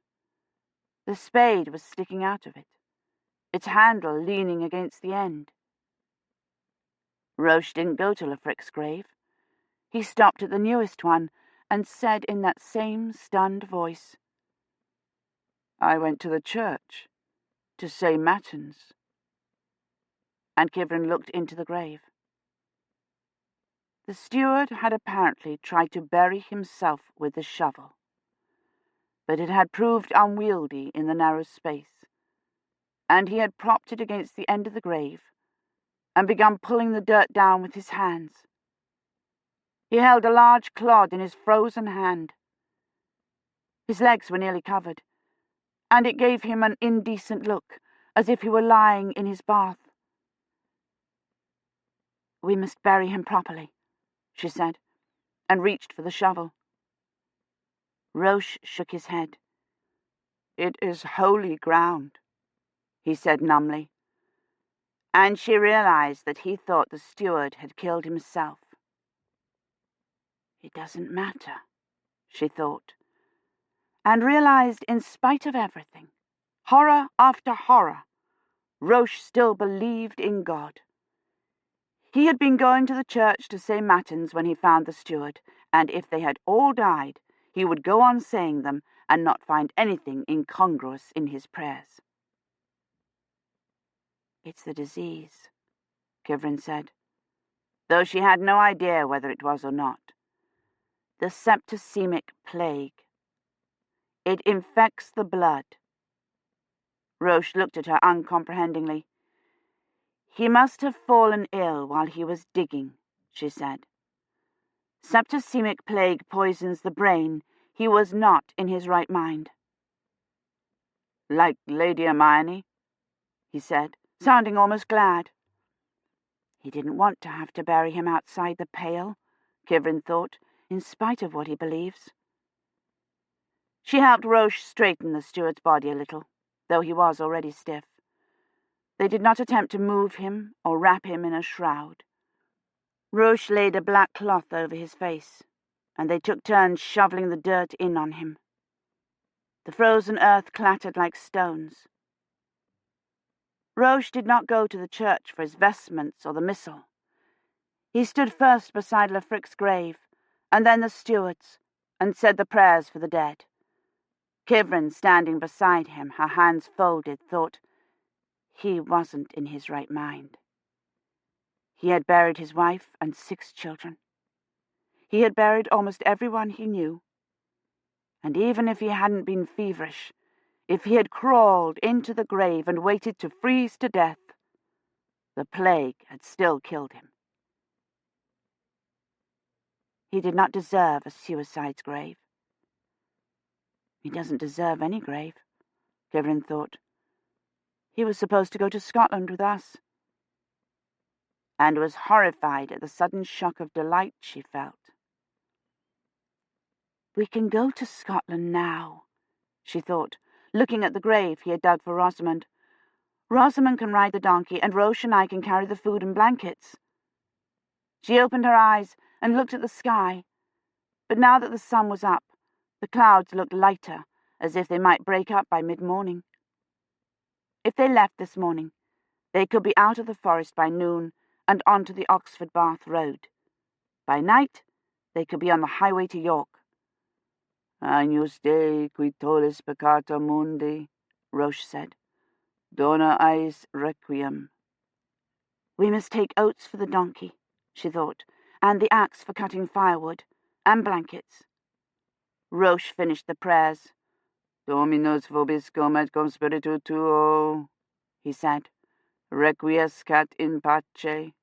Amen." He started off to ring the bell. There isn't time for that, Kivrin thought, and then took off toward the manor, She could be half-packed by the time Roche had told the death knoll, and she could tell him her plan, and he could load the donkey, and they could go. She ran across the courtyard and into the manor. They would have to take coals to start the fire with. They could use a miner's medicine casket. She went into the hall. Rosamond was still asleep. That was good. There was no point in waking her until they were ready to leave. She tiptoed past her and got the casket and emptied it out. She laid it next to the fire and started out to the kitchen. "I woke, and you were not here," Rosamond said. She sat up on her pallet. "I was afraid you had gone." "We're all going," Kivrin said. "We're going to go to Scotland." She went over to her. "You must rest for the journey. I will be back in a bit." "Where are you going?" Rosamond said. "Only to the kitchen. Are you hungry? I will bring you some porridge. Now lie down and rest." "I do not like to be alone," Rosamond said. "Can you not stay with me a little?" "I don't have time for this," Kivrin thought. "I'm only going to the kitchen, and Father Roche is here. Can't you hear him? He's ringing the bell. I'll only be a few minutes, all right?" She smiled cheerfully at Rosamond, and she nodded reluctantly. "I'll be back soon." She nearly ran outside. Roche was still ringing the death knell, slowly, steadily. "Hurry," she thought. "We don't have much time." She searched the kitchen, setting the food on the table. There was a round of cheese and plenty of manchets left. She stacked them like plates in a wadmal sack, put in the cheese, and carried it out to the well. Rosamond was standing in the door of the manor, holding on to the jam. "Can I not sit in the kitchen with you?" she asked. She had put on her kirtle and her shoes, but she was already shivering in the cold air. "It's too cold," Kivrin said, hurrying over to her, "and you must rest. When you are gone, I fear you will not come back," she said. "I'm right here," Kivrin said. But she went inside and fetched Rosamond's cloak and an armload of furs. "You can sit here on the doorstep," she said, "and watch me pack." She put the cloak over Rosamond's shoulders and sat her down, piling the furs about her like a nest. "All right?" The brooch that Sir Bloet had given Rosamond was still at the neck of the cloak. She fumbled with the fastening, her thin hands trembling a little. "Do we go to Courcy?" she asked. "No," Kivrin said, and pinned the brooch for her. "Io suicien Louis Dami Amo." You are here in place of the friend I love. "We're going to Scotland. We will be safe from the plague there." "Think you my father died from the plague?" Kivrin hesitated. "My mother said he was only delayed or unable to come. She said perhaps my brothers were ill, and he would come when they were recovered." "And so he may," Kivrin said, tucking a fur around Rosamond's feet. "We'll leave a letter for him, so he'll know where we went." Rosamond shook her head. "If he lived, he would have come for me." Kivrin wrapped a coverlid around Rosamond's thin shoulders. "I must fetch food for us to take," Kivrin said gently. Rosamond nodded, and Kivrin went across to the kitchen. There was a sack of onions against the wall, and another of apples. They were wizened, and most of them had brown spots, but Kivrin lugged the sack outside. They would not need to be cooked, and they would all be in need of vitamins before spring. "Would you like an apple?" she asked Rosamond. "Yes," Rosamond said, and Kivrin searched through the sack, trying to find one that was still firm and unwrinkled. She unearthed a reddish-green one, polished it on her leather hose, and took it to her, smiling at the memory of how good an apple would have tasted when she was ill. But after the first bite, Rosamond seemed to lose interest. She leaned back against the door jamb and looked quietly up at the sky, listening to the steady toll of Roche's bell. Kivrin went back to sorting the apples, picking out the ones worth taking and wondering how much the donkey could carry. They would need to take oats for the donkey. There would be no grass, though when they reached Scotland there might be heather that it could eat. They shouldn't have to take water. There were plenty of streams, but they would need to take a pot to boil it in. "Your people never came for you," Rosamond said. Kivrin looked up. She was still sitting against the door with the apple. They did come, Kivrin thought, but I wasn't there. "No," Kivrin said. "Think you the plague has killed them?" "No," Kivrin said, and thought, at least I don't have to think of them dead or helpless somewhere. At least I know they're all right. "When I go to Sir Bloet, I will tell him how you helped us," Rosamond said. "I will ask that I might keep you and Father Roche by me." Her head went up proudly. "I am allowed my own attendants and chaplain." "Thank you," Kivrin said solemnly. She set the sack of good apples next to the one of cheese and bread. The bell stopped, its overtones still echoing in the cold air. She picked up the bucket and lowered it into the well. She would cook some porridge and chop the bruised apples into it. It would make a filling meal for the trip. Rosamond's apple rolled past her feet to the base of the well and stopped. Kivrin stooped to pick it up. It had only a little bite out of it, white against the shriveled red. Kivrin wiped it against her jerkin. "You dropped your apple," she said, and turned to give it back to her.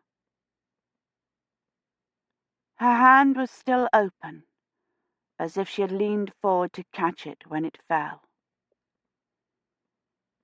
"Oh, Rosamond," Kivrin said. Transcript from the Doomsday Book. Father Roche and I are going to Scotland.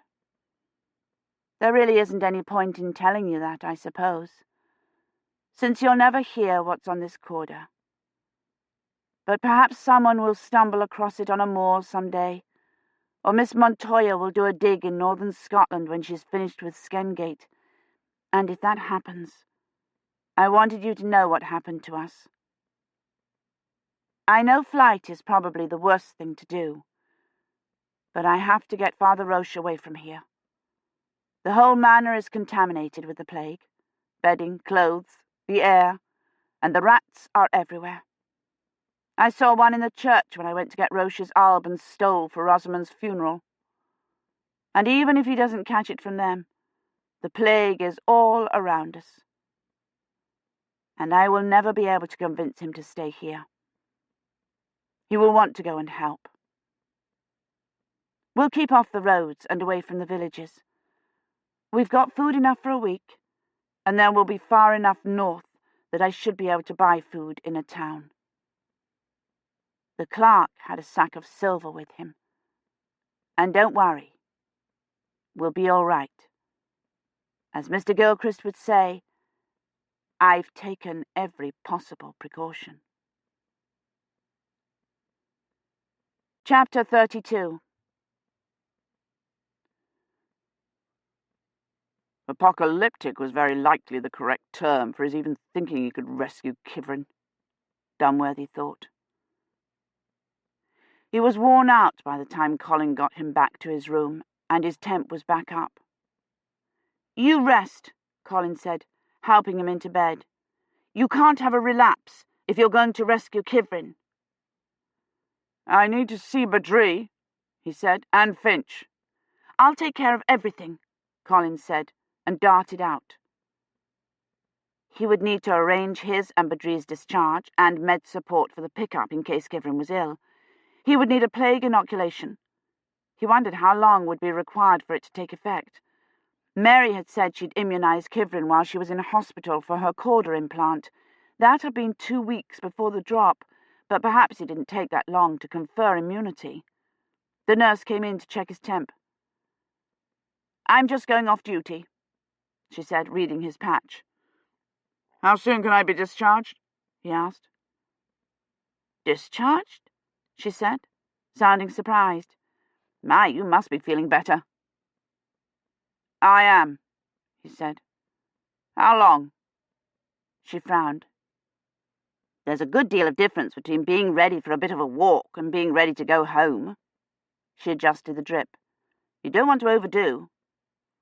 She went out, and after a few minutes Colin came in with Finch and the Middle Ages book. "I thought perhaps you'd need this for costumes and things." He dumped it on Dunworthy's legs. "I'll just go fetch Badri." He dashed out. "You're looking a good deal better, sir," Finch said. "I'm so glad.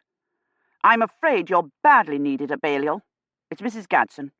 She's accused Balliol of undermining William's health. She says the combined strain of the epidemic and reading Petrarch has broken his health. She's threatening to go to the head of the history faculty with it." "Tell her she's more than welcome to try. Basingham's in Scotland somewhere," Dunworthy said. "I need you to find how long in advance of exposure an inoculation against bubonic plague needs to be given, and I need the laboratory readied for a drop." "We're using it for storage just now," Finch said. "We've had several shipments of supplies from London, though none of lavatory paper, even though I specifically requested—" "Move them into the hall," Dunworthy said. "I want the net ready as soon as possible." Colin opened the door with his elbow and wheeled Badri in, using his other arm and a knee to hold it open. "I had to sneak him past the ward sister," he said breathlessly. He pushed the wheelchair up to the bed. "I want—" Dunworthy said and stopped, looking at Badri. The thing was impossible. Badri was in no condition to run the net. He looked exhausted by the mere effort of having been brought from the ward, and he was fumbling at the pocket of his robe as he had at his sash. "We'll need 2 RTNs, a light measure and a gateway," Badri said, and his voice sounded exhausted too, but the despair had gone out of it. "And we'll need authorizations for both drop and pickup." "What about the protesters who were at Brasenose?" Dunworthy asked. "Will they try to prevent the drop?"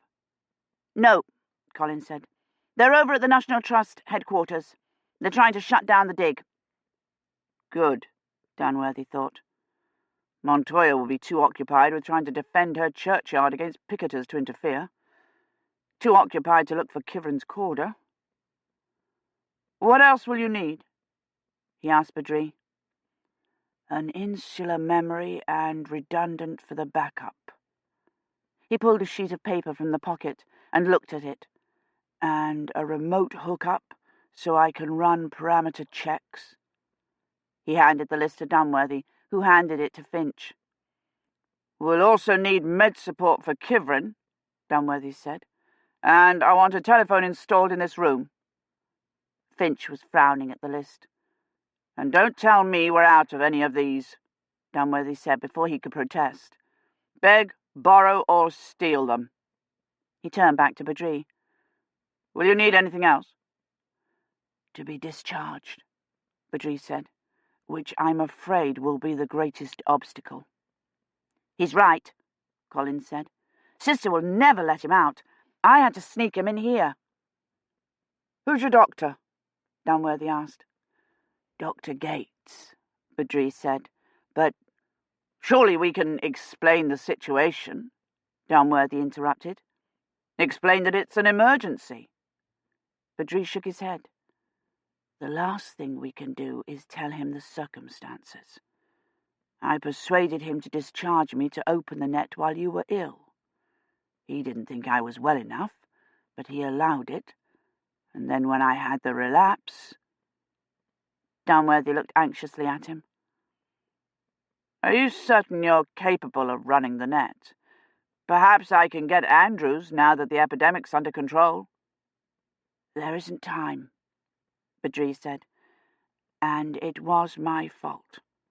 I want to run the net. Perhaps Mr. Finch can find another doctor."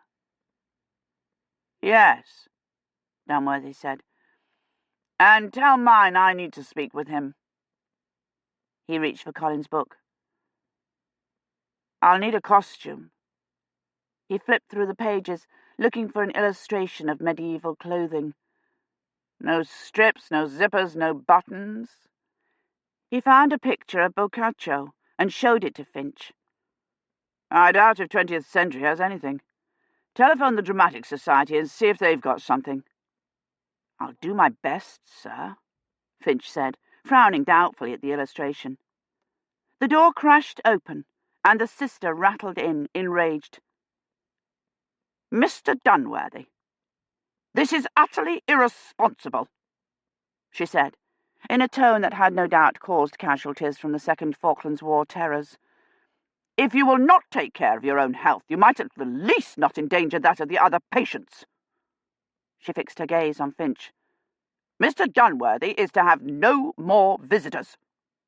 She glared at Colin, and then snatched the wheelchair handles from him. "What can you have been thinking of, Mr. Chowdhury?" she said, whipping the wheelchair around so smartly Badri's head snapped back. "You have already had one relapse. I have no intention of allowing you to have another." She pushed him out. "I told you we'd never get him out," Colin said. She flung the door open again. "No visitors," she said to Colin. "I'll be back," Colin whispered, and ducked past her. She fixed him with her ancient eye. "Not if I have anything to say about it." She apparently had something to say about it. Colin didn't return till after she'd gone off duty, and then only to bring the remote hookup to Badri and report to Dunworthy on plague inoculations. Finch had telephoned the NHS. It took 2 weeks for the inoculation to confer full immunity and 7 days before partial.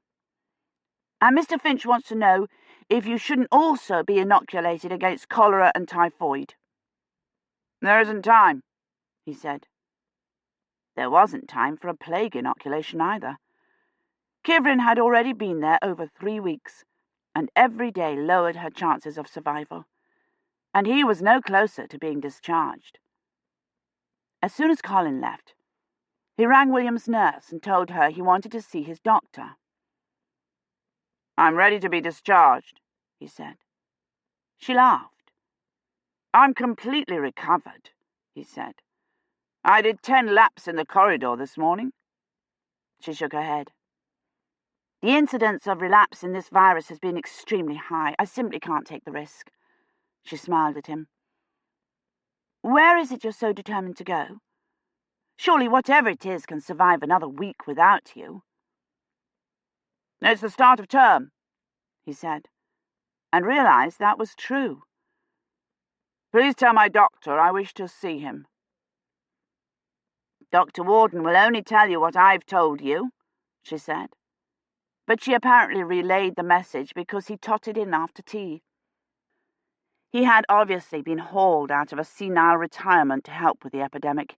He told a long and pointless story about medical conditions during the pandemic, and then pronounced creakily, "In my day, we kept people in hospital till they were fully recovered." Dunworthy didn't try to argue with him. He waited until he and the sister had hobbled down the corridor, sharing reminiscences from the 100 Years' War, and then strapped on his portable drip and walked to the public phone near casualties to get a progress report from Finch. "The sister won't allow a phone in your room," Finch said, "but I've good news about the plague. A course of streptomycin injections, along with gamma-globulin and T-cell enhancement, will confer temporary immunity and can be started as little as 12 hours before exposure." "Good," Dunworthy said. "Find me a doctor who'll give them and authorize my discharge. A young doctor, and send Colin over. Is the net ready?" "Very nearly, sir. I've obtained the necessary drop and pick-up authorizations, and I've located a remote hookup.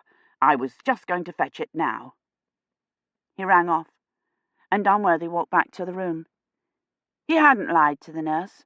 He was feeling stronger with each passing moment, though there was a tightness around his lower ribs by the time he made it back to his room. Mrs. Gadsden was there, searching eagerly through her Bible for murrains and agues and emerods. "Read me Luke 11, verse 9, Dunworthy said. She looked it up. "And I say unto you, ask, and it shall be given you," she read, glaring at him suspiciously. "Seek, and ye shall find. Knock, and it shall be opened unto you." Miss Taylor came at the very end of visiting hours, carrying a measuring tape. "Colin sent me to get your measurements," she said. "The old crone out there won't let him on the floor." She draped the tape around his waist. "I had to tell her I was visiting Miss Piantini. Hold your arm out straight." She stretched the tape along his arm. "She's feeling a lot better. She may even get to ring Rambo's. When at last my Saviour cometh, with us on the 15th. We're doing it for Holy Reformed, you know. But the NHS has taken over the church, so Mr. Finch has very kindly let us use Balliol's chapel. What size shoe do you wear?" She jotted down his various measurements, told him Colin would be in the next day, and not to worry. The net was nearly ready. She went out, presumably to visit Miss Piantini, and came back a few minutes later with a message from Badri. "Mr. Dunworthy, I've run 24 parameter checks," it read. "All 24 show minimal slippage. 11 show slippage of less than an hour. 5 slippage of less than 5 minutes. I'm running divergence checks and DARs to try to find out what it is." "I know what it is," Dunworthy thought. "It's the Black Death." The function of the slippage was to prevent interactions that might affect history. 5-minute slippage meant there were no anachronisms, no critical meetings the continuum must keep from happening. It meant the drop was to an uninhabited area.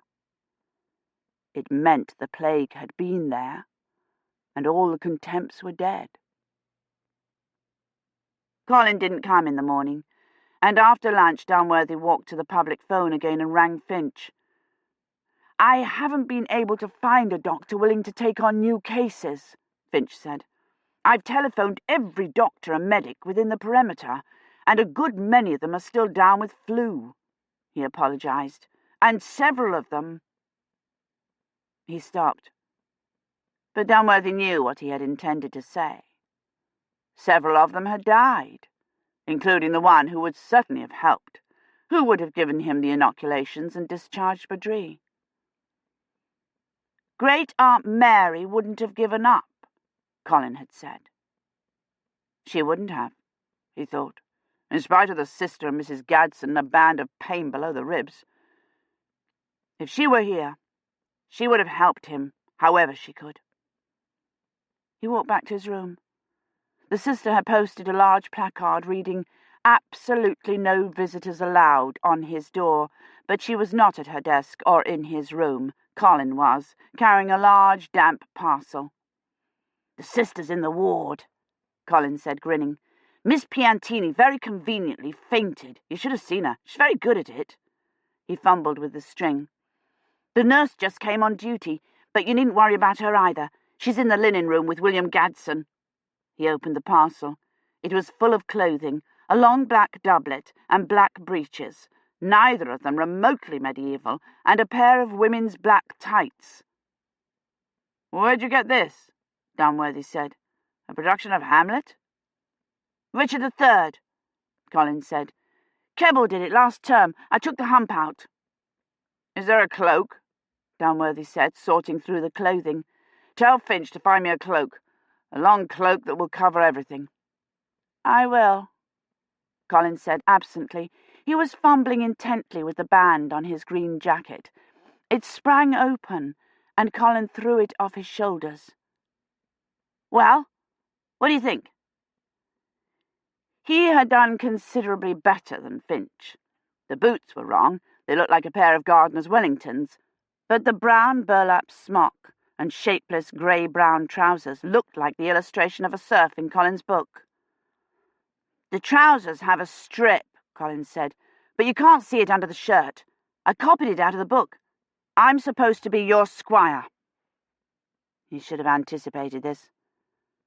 "Colin," he said, "you can't go with me." "Why not?" Colin said.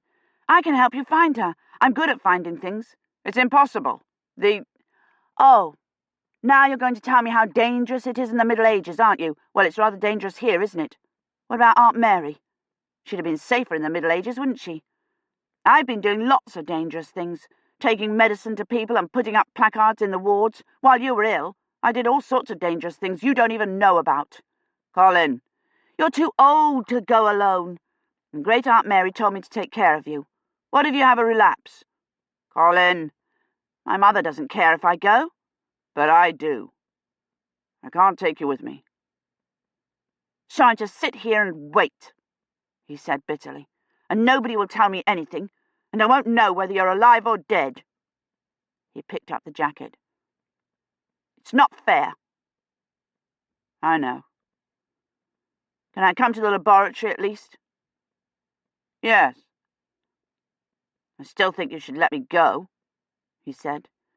He began folding the tights. "Shall I leave your costume here?" "Better not. The sister might confiscate it." "What's all this, Mr. Dunworthy?" Mrs. Gadsden said. They both jumped. She came into the room, bearing her Bible. "Colin's been collecting for the clothing drive," Dunworthy said, helping him wad the clothing into a bundle. "For the detainees." "Passing clothes from one person to another is an excellent way of spreading infection," she said to Dunworthy. Colin scooped up the bundle and ducked out.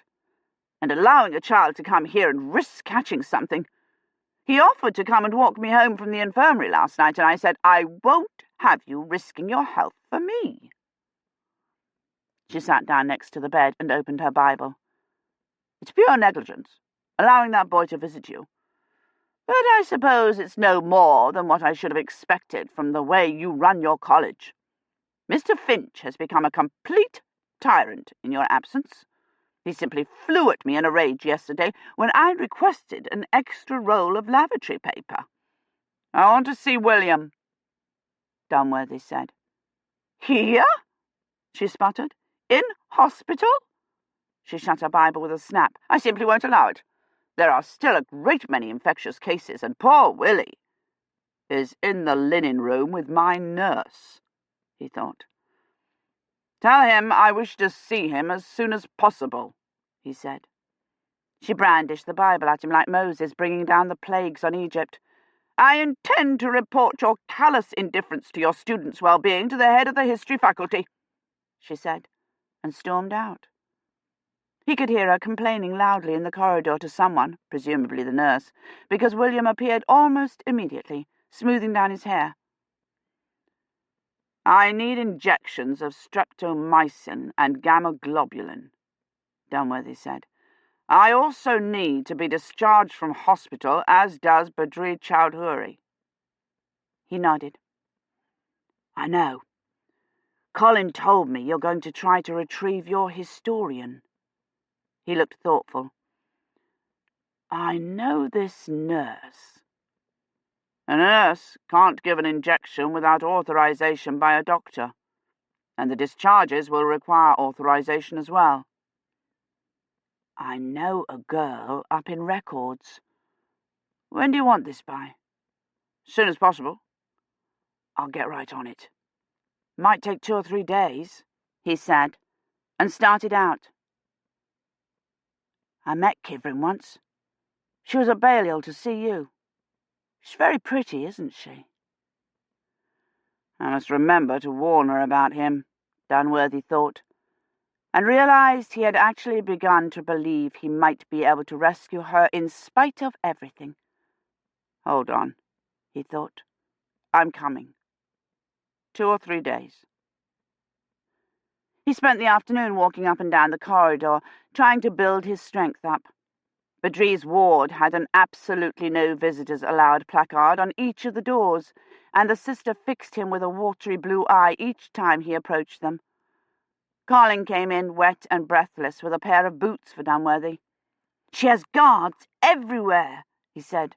"Mr. Finch says to tell you the net's ready, except he can't find anyone to do med support." "Tell William to arrange it," he said. "He's taking care of the discharges and the streptomycin injection." "I know. I've got to deliver a message to Badri from him. I'll be back." He did not come back, and neither did William. When Dunworthy walked to the phone to ring Balliol, the sister caught him halfway and escorted him back to his room. Either her tightened defences included Mrs. Gadsden as well, or Mrs. Gadsden was still angry over William. She did not come all afternoon. Just after tea, a pretty nurse he hadn't seen before came in with a syringe. "Sister's been called away on an emergency," she said. "What's that?" he asked, pointing to the syringe. She tapped the console keyboard with one finger of her free hand. She looked at the screen, tapped in a few more characters, and came around to inject him. "Streptomycin," she said. She did not seem nervous or furtive, which meant William must have managed the authorization somehow.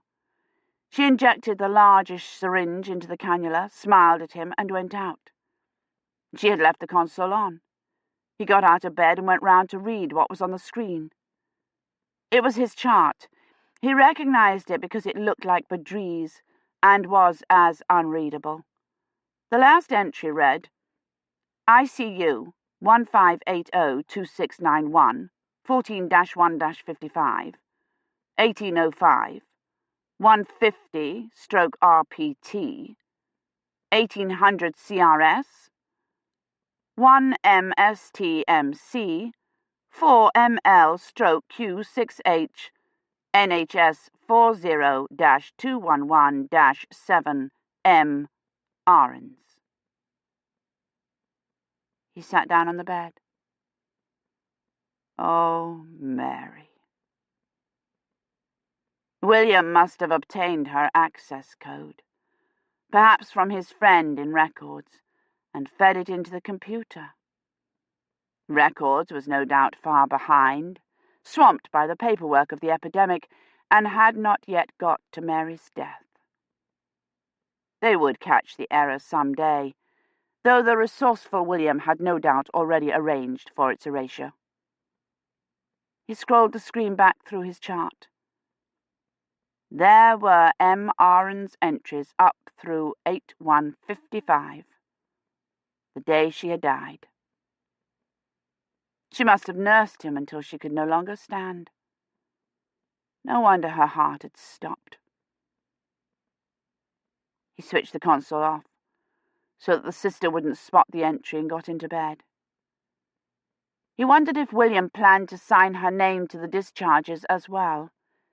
He hoped so. She would have wanted to help. No one came in all evening. The sister hobbled in to check his tack bracelet and gave him his temp at 8 o'clock, and she entered them in the console, but didn't appear to notice anything. At 10, a second nurse, also pretty, came in, repeated the streptomycin injection, and gave him one of gamma globulin. She left the screen on, and Dunworthy lay down so he could see Mary's name. He didn't think he would be able to sleep, but he did. He dreamed of Egypt and the Valley of the Kings.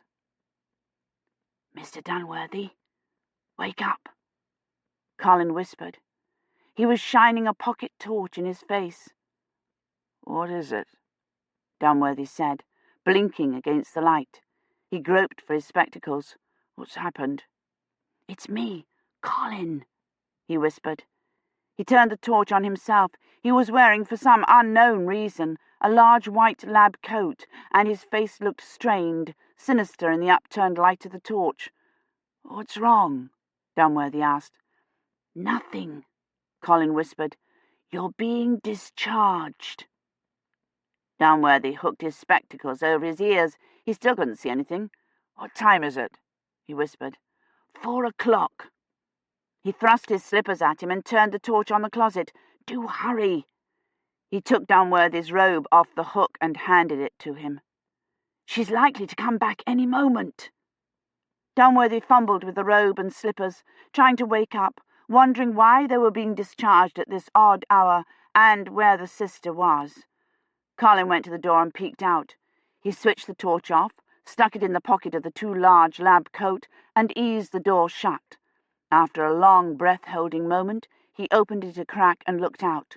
"All clear," he said, motioning to Downworthy. "William's taken her into the linen room."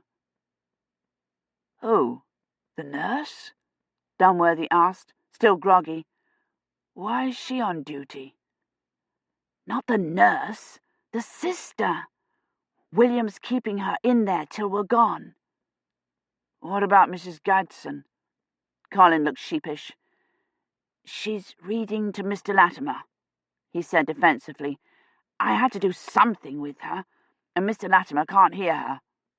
He opened the door all the way. There was a wheelchair just outside. He took hold of the handles. "I can walk," Downworthy said. "There isn't time," Colin whispered, "and if anyone sees us, I can tell them I'm taking you up to scanning." Downworthy sat down and let Colin push him down the corridor and past the linen room and Latimer's room. He could hear Mrs. Gadsden's voice dimly through the door reading from Exodus. Colin continued on tiptoe to the end of the corridor, and then took off at a rate that could not possibly be mistaken for taking a patient to scanning, down another corridor, around a corner, and out the side door where they had been accosted by the end of time is near sandwich board. It was pitch black in the alley and raining hard. He could only dimly make out the ambulance parked at the street end. Colin knocked on the back of it with his fist, and an ambulance attendant jumped down. It was the medic who had helped bring Badri in, and had picketed Brasenose. "Can you climb up?" she asked, blushing. Downworthy nodded and stood up. "Pull the doors to," she told Colin, and went round to get in the front. "Don't tell me she's a friend of William's," Downworthy said, looking after her. "Of course," Colin said. "She asked me what sort of mother-in-law I thought Mrs. Gadsden would be." He helped him up the step and into the ambulance. "Where's Badri?" Downworthy asked, wiping the rain off his spectacles. Colin pulled the doors to. "At Balliol. We took him first, so he could set up the net." He looked anxiously out the back window. "I do hope Sister doesn't sound the alarm before we're gone." "I shouldn't worry about it," Downworthy said. He had clearly underestimated William's powers. The ancient sister was probably on William's lap in the linen room, embroidering their intertwined initials on the towels. Colin switched on the torch and shone it on the stretcher. "I brought your costume," he said, handing Downworthy the black doublet. Downworthy took off his robe and put it on. The ambulance started up, nearly knocking him over. He sat down on the side bench, bracing himself against the swaying side, and pulled on the black tights. William's medic had not switched on the siren, but she was going at such a rate she should have.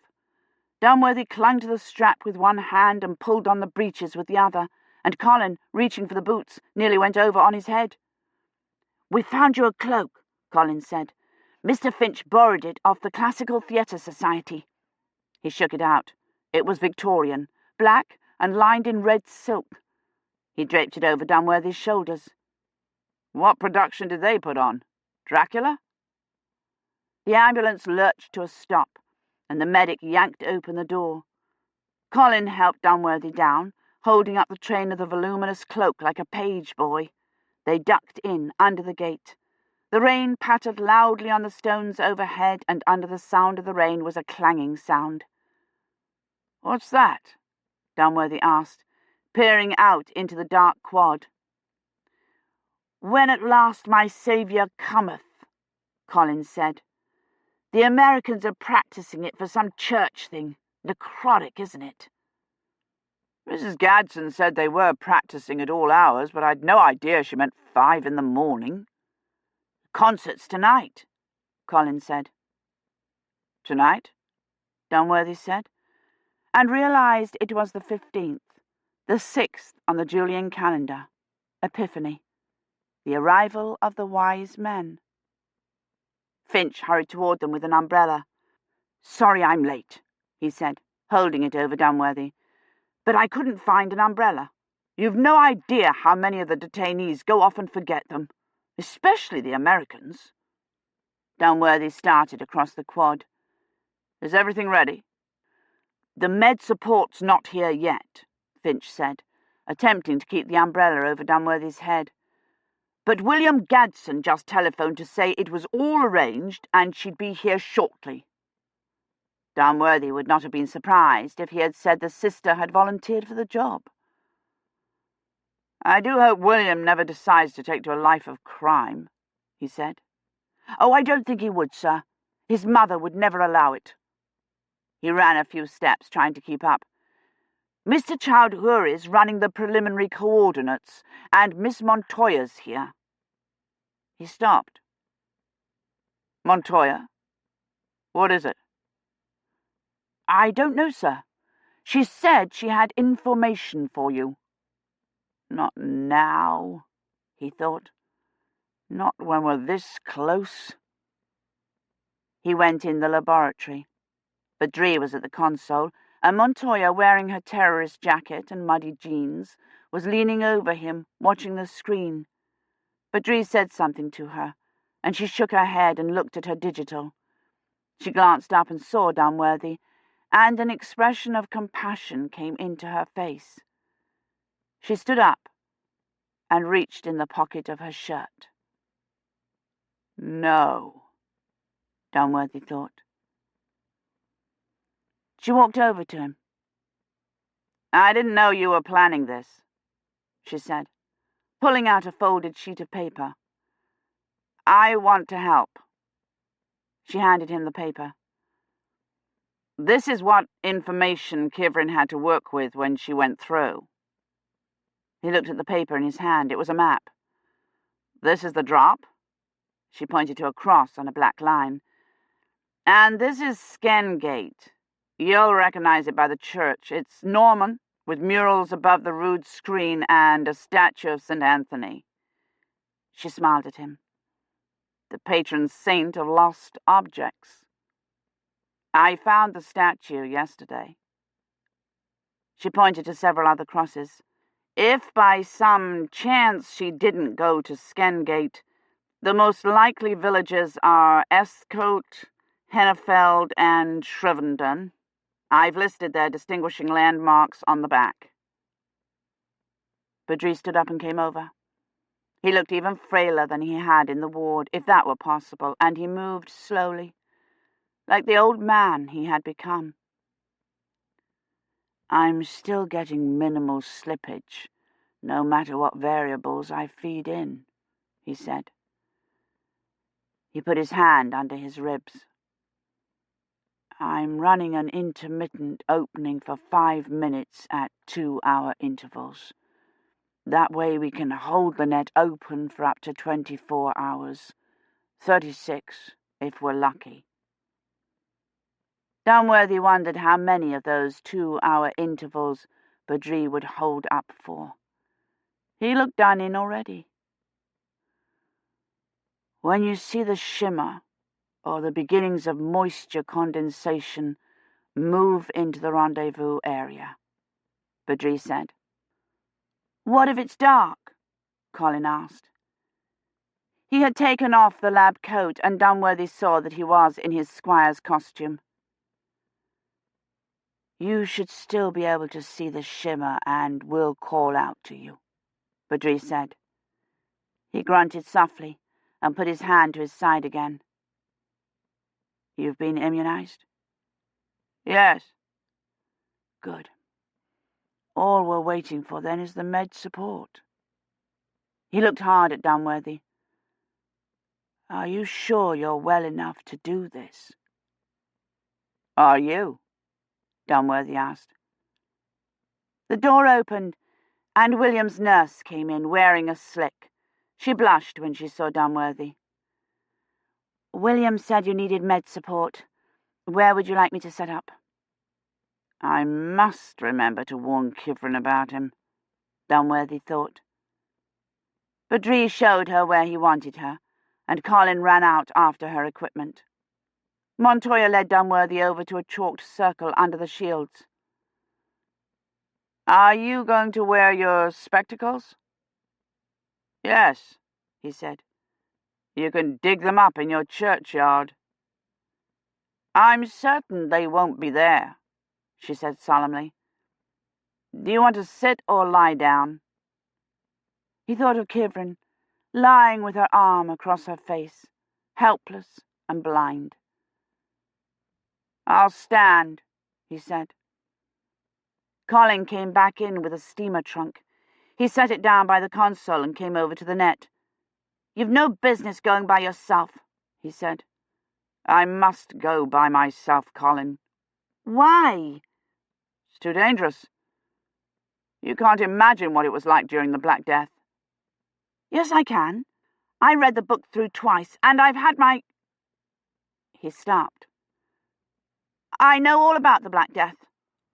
Besides, if it's as bad as all that, you shouldn't go by yourself. I wouldn't get in the way, I promise." "Colin," he said helplessly. "You're my responsibility. I can't take the risk." Badri came over to the net carrying a light measure. "The nurse needs help with the rest of her equipment," he said. "If you don't come back, I'll never know what happened to you," Colin said. He turned and ran out. Badri made a slow circuit of Dunworthy, taking measurements. He frowned, took hold of his elbow, took more measurements. The nurse came over with a syringe. Dunworthy rolled up the sleeve of his doublet.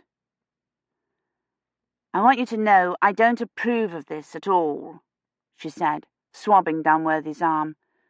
"Both of you properly belong in hospital." She plunged the syringe in and walked back to her steamer trunk. Badri waited, while Dunworthy rolled down his sleeve and then moved his arm, took more measurements, moved it again. Colin carried a scan unit in and went back out without looking at Dunworthy. Dunworthy watched the display screens change and change again. He could hear the bell ringers, an almost musical sound with the door shut.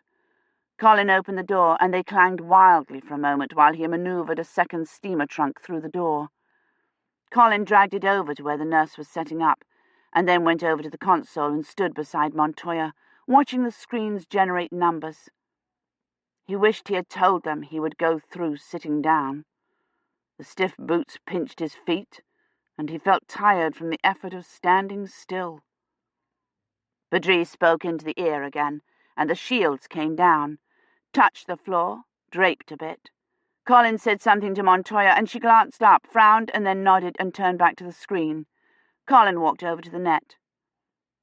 "What are you doing?" Dunworthy said. "One of the curtain things is caught," Colin said.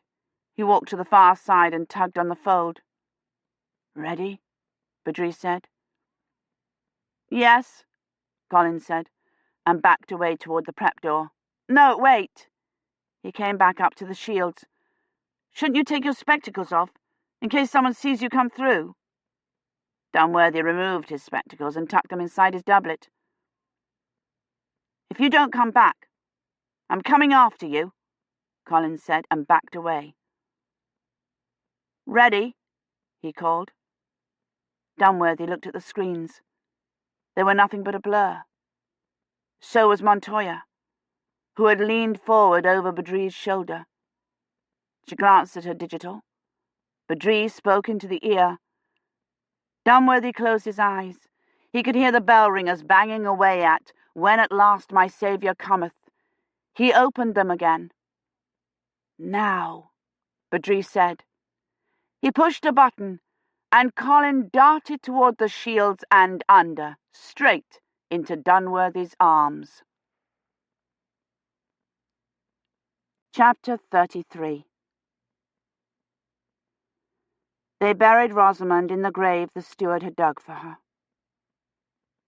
"You will have need of these graves," the steward had said.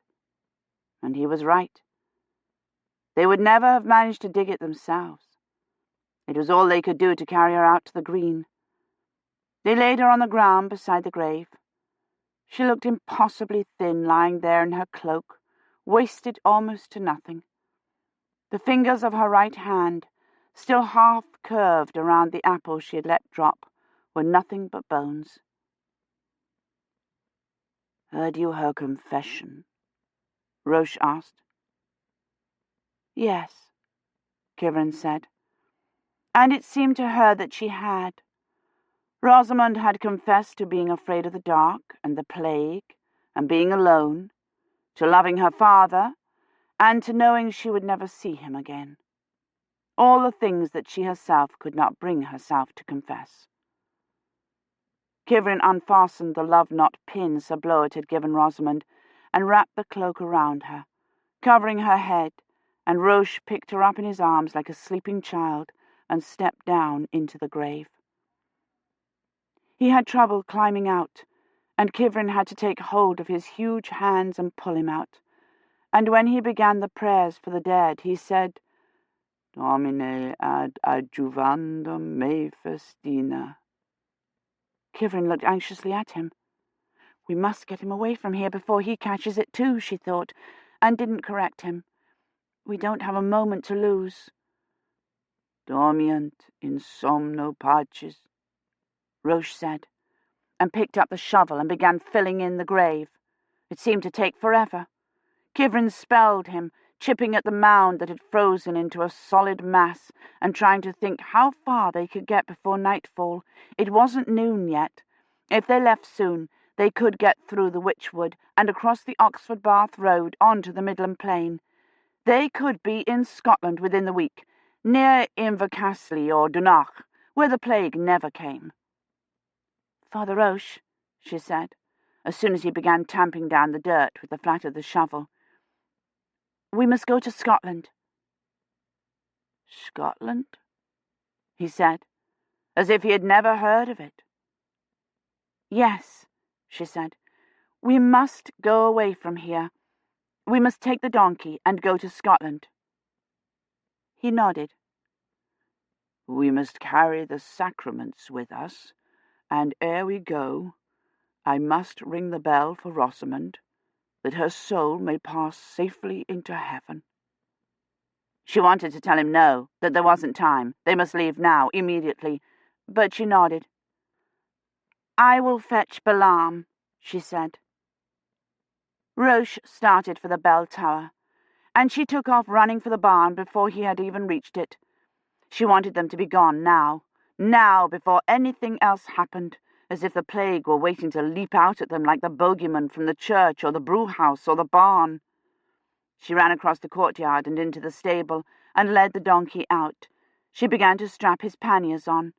The bell tolled once and then was silent, and Kivrin stopped, the girth strap in her hand, and listened, waiting for it to ring again. 3 strokes for a woman, she thought, and knew why he had stopped. 1 for a child. Oh, Rosamond. She tied the girth strap and began to fill the panniers. They were too small to hold everything. She would have to tie the sacks on. She filled a coarse bag with oats for the donkey, scooping it out of the grain bin with both hands and spilling whole handfuls on the filthy floor, and knotted it with a rough rope that hung on Agnes's pony's stall. The rope was tied to the stall with a heavy knot she couldn't untie. She ended by having to run to the kitchen for a knife and back again, bringing the sacks of food she had gathered up earlier. She cut the rope free and sliced it into shorter sections, threw down the knife, and went out to the donkey. He was trying to gnaw a hole in the sack of oats. She tied it and the other bags to his back with the pieces of rope and led him out of the courtyard and across the green to the church. Roche was nowhere in sight. Kivrin still needed to fetch the blankets and the candles, but she wanted to put the sacraments in the panniers first. Food, oats, blankets, candles, what else had she forgotten? Roche appeared at the door. He was not carrying anything. "Where are the sacraments?" she called to him. He didn't answer. He leaned for a moment against the church door, staring at her, and the look on his face was the same as when he had come to tell her about the miller. But they've all died, she thought. There's nobody left to die. "I must ring the bell," he said, and started across the churchyard toward the bell tower. "You've already rung it," she said. "There's no time for the funeral knell. We must start for Scotland." She tied the donkey to the gate, her cold fingers fumbling with the rough rope, and hurried after him, catching him by the sleeve. "What is it?" He turned, almost violently, toward her, and the expression on his face frightened her. He looked like a cutthroat, a murderer. "I must ring the bell for vespers," he said, and shook himself violently free of her hand. "Oh, no," Kivrin thought. "It is only midday," she said. "It isn't time for vespers yet." "He's just tired," she thought. "We're both so tired we can't think straight." She took hold of his sleeve again. "Come, Father. We must go if we're to get through the woods by nightfall." "It is past time," he said, "and I have not yet rung them. Lady Imeyne will be angry." "Oh, no," she thought. "Oh, no, oh, no." "I will ring it," she said, stepping in front of him to stop him. "You must go into the house and rest." "It grows dark," he said angrily. He opened his mouth as if to shout at her, and a great gout of vomit and blood heaved up out of him and onto Kivrin's jerkin. "Oh, no, oh, no, oh, no." He looked bewilderedly at her drenched jerkin, the violence gone out of his face.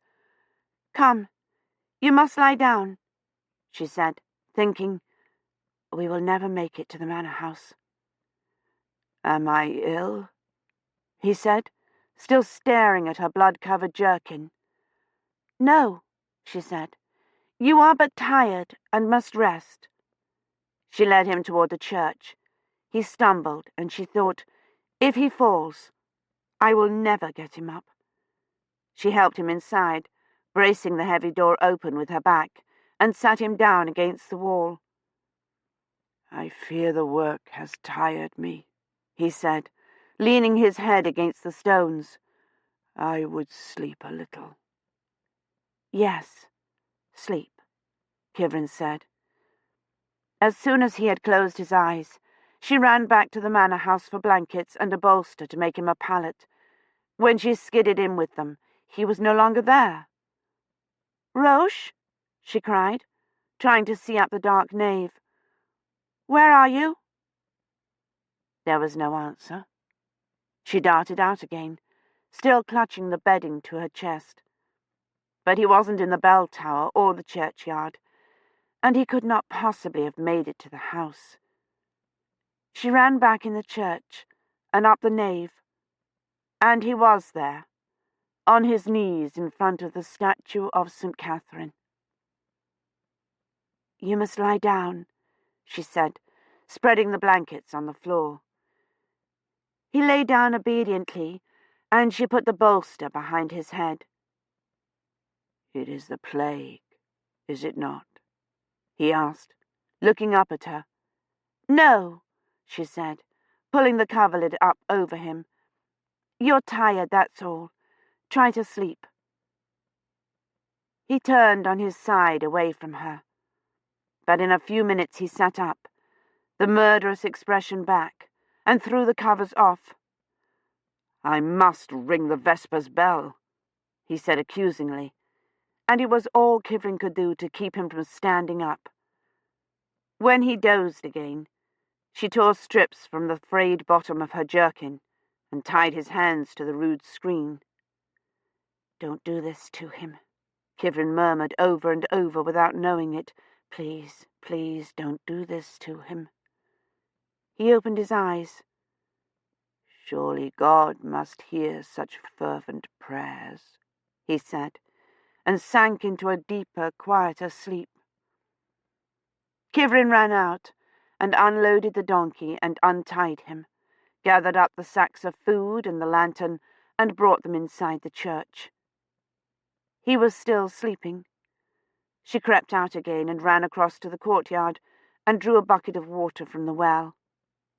He still did not appear to have wakened, but when Kivrin wrung out a strip torn from the altar cloth and bathed his forehead with it, he said, without opening his eyes, "I feared that you had gone." She wiped the crusted blood by his mouth. "I would not go to Scotland without you." "Not Scotland," he said. "To heaven." She ate a little of the stale manchet and cheese from the food sack and tried to sleep a little, but it was too cold. When Roche turned and sighed in his sleep, she could see his breath.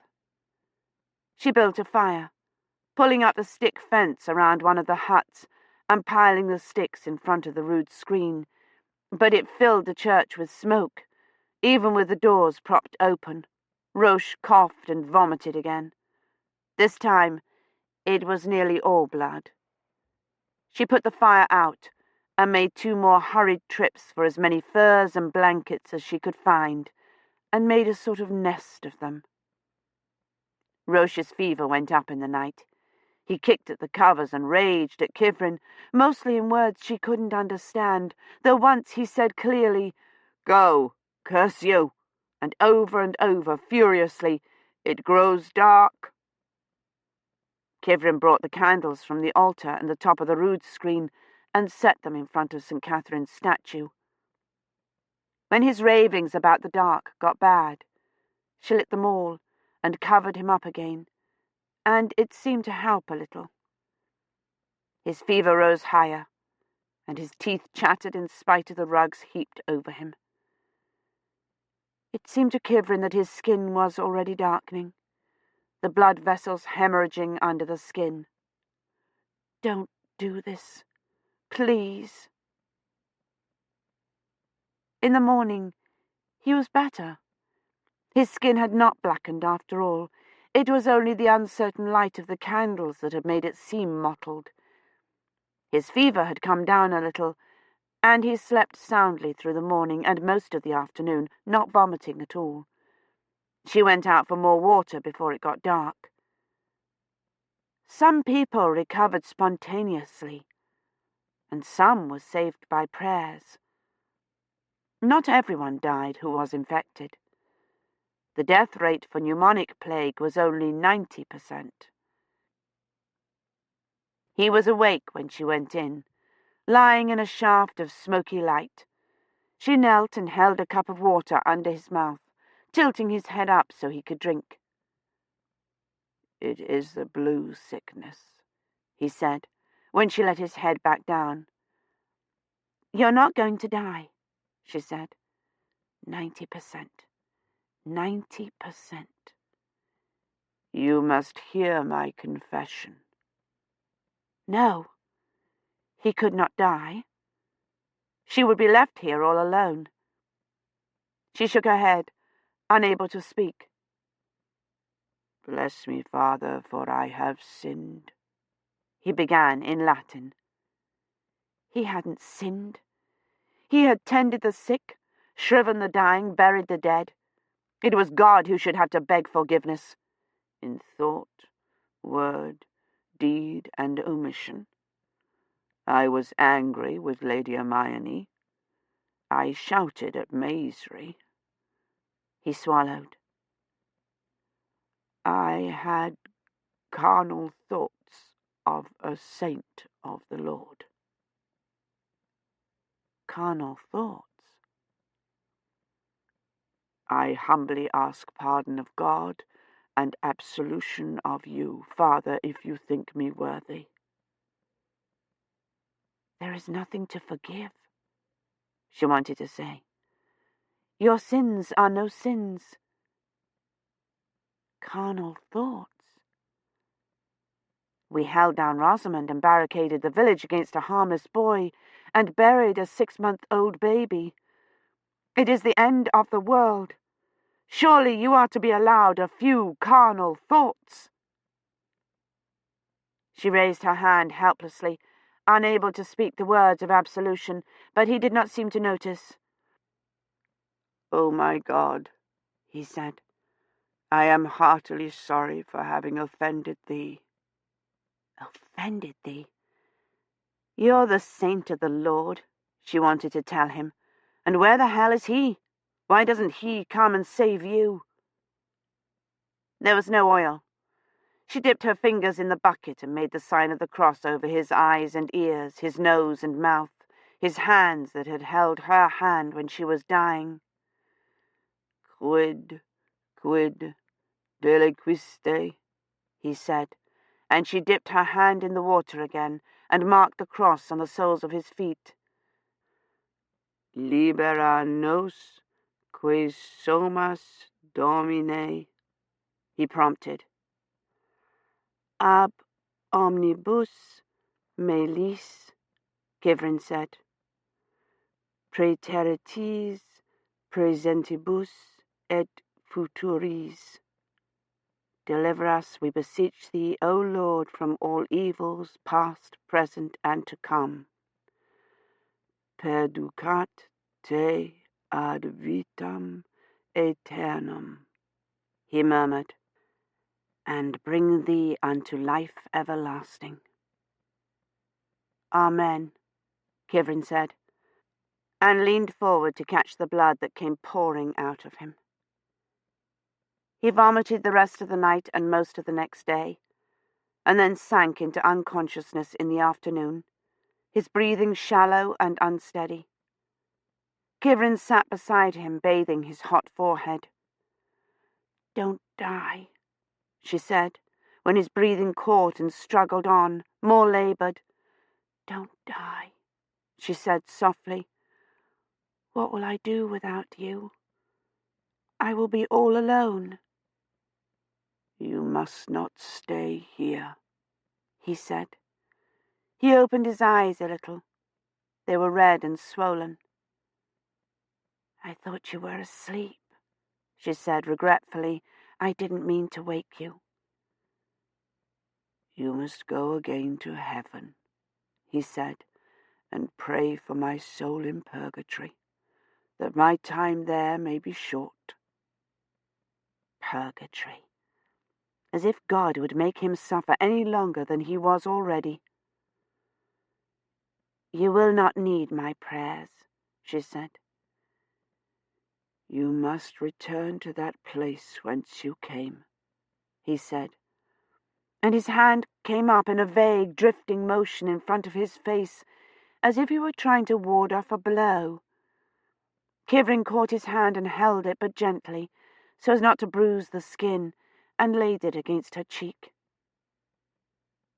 "You must return to that place whence you came." Would that I could, she thought. She wondered how long they had held the drop open before they gave up. 4 days? A week? Perhaps it was still open. Mr. Dunworthy wouldn't have let them close it while there was any hope at all. But there isn't, she thought. I'm not in 1320. I'm here, at the end of the world. "I can't," she said. "I don't know the way." "You must try to remember," Roche said, freeing his hand and waving it. "Agnes passed the fork." He was delirious. Kivrin got up on her knees, afraid he might try to rise again. "Where you fell," he said, putting his hand under the elbow of the waving arm to brace it, and Kivrin realized he was trying to point. "Past the fork." Past the fork. "What is past the fork?" she asked. "The place where first I found you when you fell from heaven," he said, and let his arms fall. "I thought that Garwin had found me." "I," he said, as if he saw no contradiction in what she said. "I met him on the road while I was bringing you to the manor." He had met Gawain on the road? "The place where Agnes fell," he said, trying to help her remember. "The day we went for the holly." "Why didn't you tell me when we were there?" Kivrin thought. But she knew that too. He had had his hands full with the donkey, which had balked at the top of the hill and refused to go any further. "Because it saw me come through," she thought, and knew that he had stood over her in the glade, looking down at her as she lay there with her arm over her face. "I heard him," she thought. "I saw his footprint." "You must return to that place, and thence again to heaven," he said, and closed his eyes. He had seen her come through, had come and stood over her as she lay there with her eyes closed, had put her on his donkey when she was ill, and she had never guessed, not even when she saw him in the church, not even when Agnes told her he thought she was a saint. Because Gawain had told her he had found her. Gawain, who was like to boast, and who had wanted more than anything to impress Lady Eloise. "I found you and brought you hence," he had told her, and perhaps he didn't even consider it to be a lie. The village priest was no one, after all. And all the time, when Rosamond was ill and Gawain had ridden off to Bath and the drop opened and then closed again forever, Roche had known where it was. "There is no need to wait for me," he said. "No doubt they long for your return." "Hush," she said gently. "Try to sleep." He sank into a troubled doze again, his hands still moving restlessly, trying to point and plucking at the coverings. He pushed the covers off and reached for his groin again. Poor man, Kivrin thought. He was not to be spared any indignities. She placed his hands back on his chest and covered him, but he pushed the covering down again and pulled the tail of his tunic up over his breeches. He grabbed for his groin and then shuddered and let go, and something in the movement made Kivrin think of Rosamond. She frowned. He had vomited blood. That, and the stage the epidemic had reached, had made her think he had the pneumonic plague, and she hadn't seen any buboes under his arms when she took his coat off. She pulled the tail of his robe aside, exposing his coarsely woven woolen hose. They were tight around his middle, and entangled with the tail of his alb. She would never be able to pull them off without lifting him, and there was so much wadded cloth she couldn't see anything. She laid her hand gently on his thigh, remembering how sensitive Rosamond's arm had been. He flinched, but did not waken, and she slid her hand to the inside and up, only just touching the cloth. It was hot. "Forgive me," she said, and slid her hand between his legs. He screamed and made a convulsive movement, his knees coming up sharply. But Kivrin had already jerked back out of the way, her hand over her mouth. The bubo was gigantic and red-hot to the touch. She should have lanced it hours ago. Roche had not awakened, even when he screamed. His face was mottled, and his breath came steadily, noisily. His spasmodic movement had sent his coverings flying again. She stopped and covered him.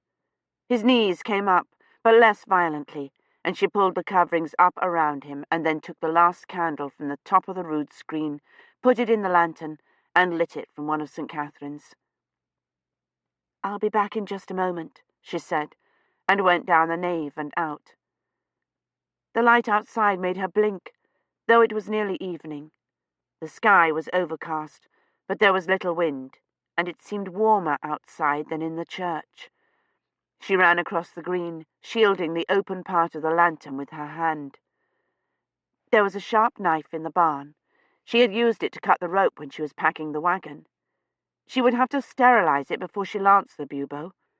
She had to open the swollen lymph node before it ruptured. When the buboes were in the groin, they were perilously close to the femoral artery. Even if Roche didn't bleed to death immediately when it ruptured, all that poison would go straight into his bloodstream. It should have been lanced hours ago. She ran between the barn and the empty pigsty and into the courtyard. The stable door stood open, and she could hear someone inside. Her heart jerked. "Who's there?" she said, holding the lantern up. The steward's cow was standing in one of the stalls, eating the spilled oats. It raised its head and lowed at Kivrin, and started toward her at a stumbling run. "I don't have time," Kivrin said. She snatched up the knife from where it lay on the tangle of ropes and ran out. The cow followed, lumbering awkwardly because of its overfull udder and mooing piteously.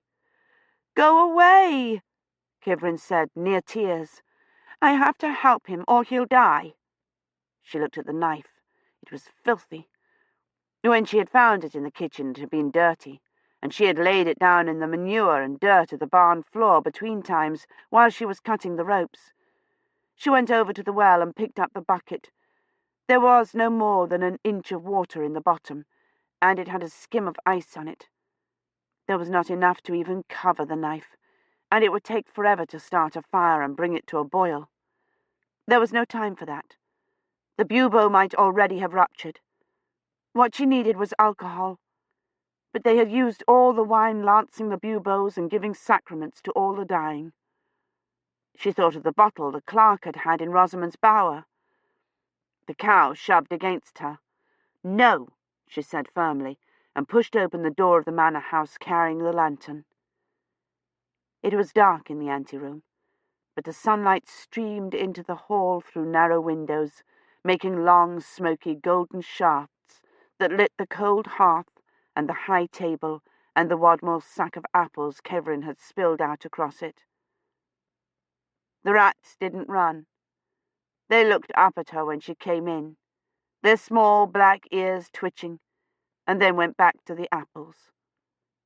There were nearly a dozen of them on the table, and one sat on Agnes's three-legged stool, its delicate paws up to its face as if it were praying. She set down the lantern on the floor. "Get out," she said. The rats on the table didn't even look up.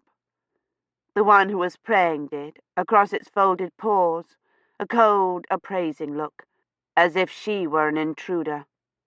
"Get out of here," she shouted, and ran toward them. They still didn't run. Two of them moved behind the salt cellar, and one of them dropped the apple it was holding with a thunk onto the table. It rolled off the edge and onto the rush-strewn floor. Kivrin raised her knife. "Get!" She brought it down on the table, and the rats scattered. "Out!" She raised it again. She swept the apples off the table and onto the floor. They bounced and rolled onto the rushes. In its surprise or fright, the rat that had been on Agnes's stool ran straight toward Kivrin. "Of here!" She threw the knife at it, and it sprinted back under the stool and disappeared in the rushes. "Get out of here!" Kivrin said, and buried her face in her hands. "Moo," the cow said from the anteroom. "It's a disease," Kivrin whispered shakily, her hands still over her mouth. "It's nobody's fault." She went and retrieved the knife and the lantern. The cow had wedged itself halfway through the manor door and got stuck. It lowed at her piteously. She left it then, went up to the bower, ignoring the sounds of skittering above her. The room was icy cold. The linen that Eloise had fastened over the window had torn loose and was hanging by one corner. The bed hangings were down at one side too, where the clerk had tried to pull himself up on them, and the flock mattress lay half off the bed. There were small sounds from under the bed, but she didn't try to see where they were coming from. The chest was still open, its carved lid propped against the foot of the bed, and the clerk's heavy purple cloak lay folded in it. The bottle of wine had rolled under the bed. Kivrin flung herself down on the floor and reached under the bed for it. It rolled away from her touch, and she had to crawl halfway under the bed before she could get hold of it. The stopper had come out, probably when she had kicked it under the bed. A little wine clung stickily to the mouth. "No," she said hopelessly, and sat there for a long minute holding the empty bottle. There wasn't any wine in the church. Roche had used it all for the last rites. She suddenly remembered the bottle he had given her to use on Agnes's knee. She wriggled under the bed and swept her arm carefully along the bedboard, afraid of knocking it over. She couldn't remember how much had been in it, but she didn't think she'd used it all. She nearly knocked it over in spite of her carefulness, and grabbed for the wide neck as it tilted. She backed out from under the bed and shook it gently. It was nearly half full. She stuck her knife in the waistband of her jerkin, tucked the bottle under her arm, grabbed up the clerk's cloak, and went downstairs. The rats were back, working on the apples. But this time they ran when she started down the stone steps, and she did not try to see where they'd gone. The cow had worked over half of its body through the anteroom door, and was now hopelessly blocking the way. Kivrin set everything down inside the screens, sweeping a space clear of rushes so she could stand the bottle upright on the stone floor, and pushed the cow back out, the cow lowing unhappily the whole time. Once out, it promptly tried to come back in to Kivrin. "No," she said, "there's no time." But she went back into the barn and up into the loft and threw down a forkful of hay.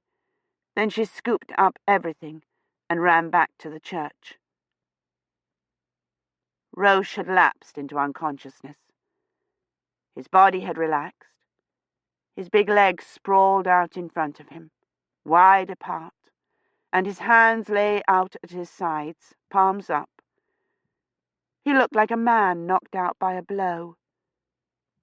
His breathing was heavy and tremulous, as if he was shivering. Kivrin covered him with a heavy purple cloak. "I'm back, Roche," she said, and patted his outflung arm. But he didn't give any indication that he had heard. She took the guard off the lantern and used the flame to light all the candles. There were only 3 of Lady Hermione's candles left, all of them over half burned. She lit the rushlights too, and the fat tallow candle in the niche of the statue of St. Catherine, and moved them closer to Roche's legs, so she would be able to see. "I'm going to have to take your hose off," she said, folding back the coverlid. "I have to lance the bubo." She untied the ragged points on the hose, and he didn't flinch at her touch, but he moaned a little, and it sounded liquid. She pulled at the hose, trying to get them down over his hips, and then yanked at the legs, but they were too tight. She would have to cut them off. "I'm going to cut your hose off," she said, crawling back to where she'd left the knife and the bottle of wine. "I'll try not to cut you." She sniffed at the bottle and then took a little swig and choked. Good. It was old and full of alcohol. She poured it over the blade of the knife, wiped the edge on her leg, poured some more, careful to leave enough to pour over the wound when she had it opened. "Beate," Roche murmured. His hand groped for his groin. "It's all right," Kivrin said. She took hold of one of the legs of his hose and slit the wool. "I know it hurts now, but I'm going to lance the bubo." She pulled the rough fabric apart in both hands, and blessedly it tore, making a loud ripping sound. Roche's knees contracted. "No, no, leave your legs down," Kivrin said, trying to push on his knees. "I have to lance the bubo." She couldn't get them down. She left them for the moment and finished tearing the leg of his hose, reaching under his leg to split the rough cloth the rest of the way up, so she could see the bubo. It was twice as big as Rosamond's and completely black. It should have been lanced hours ago. days ago. Roche, please put your legs down, she said, leaning on them with all her weight. I have to open the plague boil. There was no response. She was not sure he could respond, that his muscles were not somehow contracting on their own, the way the clerk's had, but she couldn't wait until the spasm, if that was what it was, had passed. It might rupture at any minute. She stepped away a minute, and then knelt down by his feet, and reached up under his folded legs, gripping the knife. Roche moaned, and she pulled the knife down a little, and then moved it forward slowly, carefully, till it touched the bubo. His kick caught her full in the ribs, sending her sprawling. She let go of the knife, and it skittered loudly across the stone floor. The kick had knocked the wind out of Kivrin, and she lay there, gasping for air, taking long, wheezing breaths. She tried to sit up. Pain stabbed at her right side, and she fell back, clutching at her ribs. Roche was still screaming, a long, impossible sound like a tortured animal. Kivrin rolled slowly onto her left side, holding her hand tightly against her ribs so she could see him. He rocked back and forth like a child, screaming all the while, his legs drawn up protectively to his chest. She could not see the bubo. Kivrin tried to raise herself, bracing her hand against the stone floor until she was half sitting, and then edging her hand toward her, till she could put both hands down and get onto her knees. She cried out, little whimpering screams that were lost in Roche's. He must have broken some ribs. She spat on her hand, afraid of seeing blood. When she was finally on her knees, she sat back on her feet a minute, huddling against the pain. I'm sorry, she whispered. I didn't mean to hurt you. She half crawled toward him on her knees, using her right hand as a crutch. The effort made her breathe more deeply, and every breath stabbed into her side. It's all right, Roche, she whispered. I'm coming. I'm coming. He pulled his legs up spasmodically at the sound of her voice, and she moved around to his side between him and the side wall, well out of his reach. When he kicked her, he had knocked over one of St. Catherine's candles, and it lay in a yellow puddle beside him, still burning. Kivrin set it upright and laid her hand on his shoulder. Shh, Roche, she said. It's all right. I'm here now. He stopped screaming. I'm sorry, she said, leaning over him. I didn't mean to hurt you. I was only trying to lance the bubo. His knees pulled up even tighter than before. Kivrin picked up the red candle and held it above his naked backside. She could see the bubo, black and hard in the candle's light. She had not even pierced it. She raised the candle higher, trying to see where the knife had gone. It had clattered away in the direction of the tomb. She held the candle out in that direction, hoping to catch a glint of metal. She couldn't see anything. She started to stand up, moving carefully to guard against the pain, but halfway to her feet it caught at her, and she cried out and bent forward. What is it? Roche said. His eyes were open, and there was a little blood at the corner of his mouth. She wondered if he had bitten through his tongue when he was screaming. Have I done hurt to you? No, she said, kneeling back down beside him. No, you have done no hurt. She blotted at his mouth with the sleeve of her jerkin. You must, he said, and when he opened his mouth more blood leaked out. He swallowed. You must say the prayers for the dying.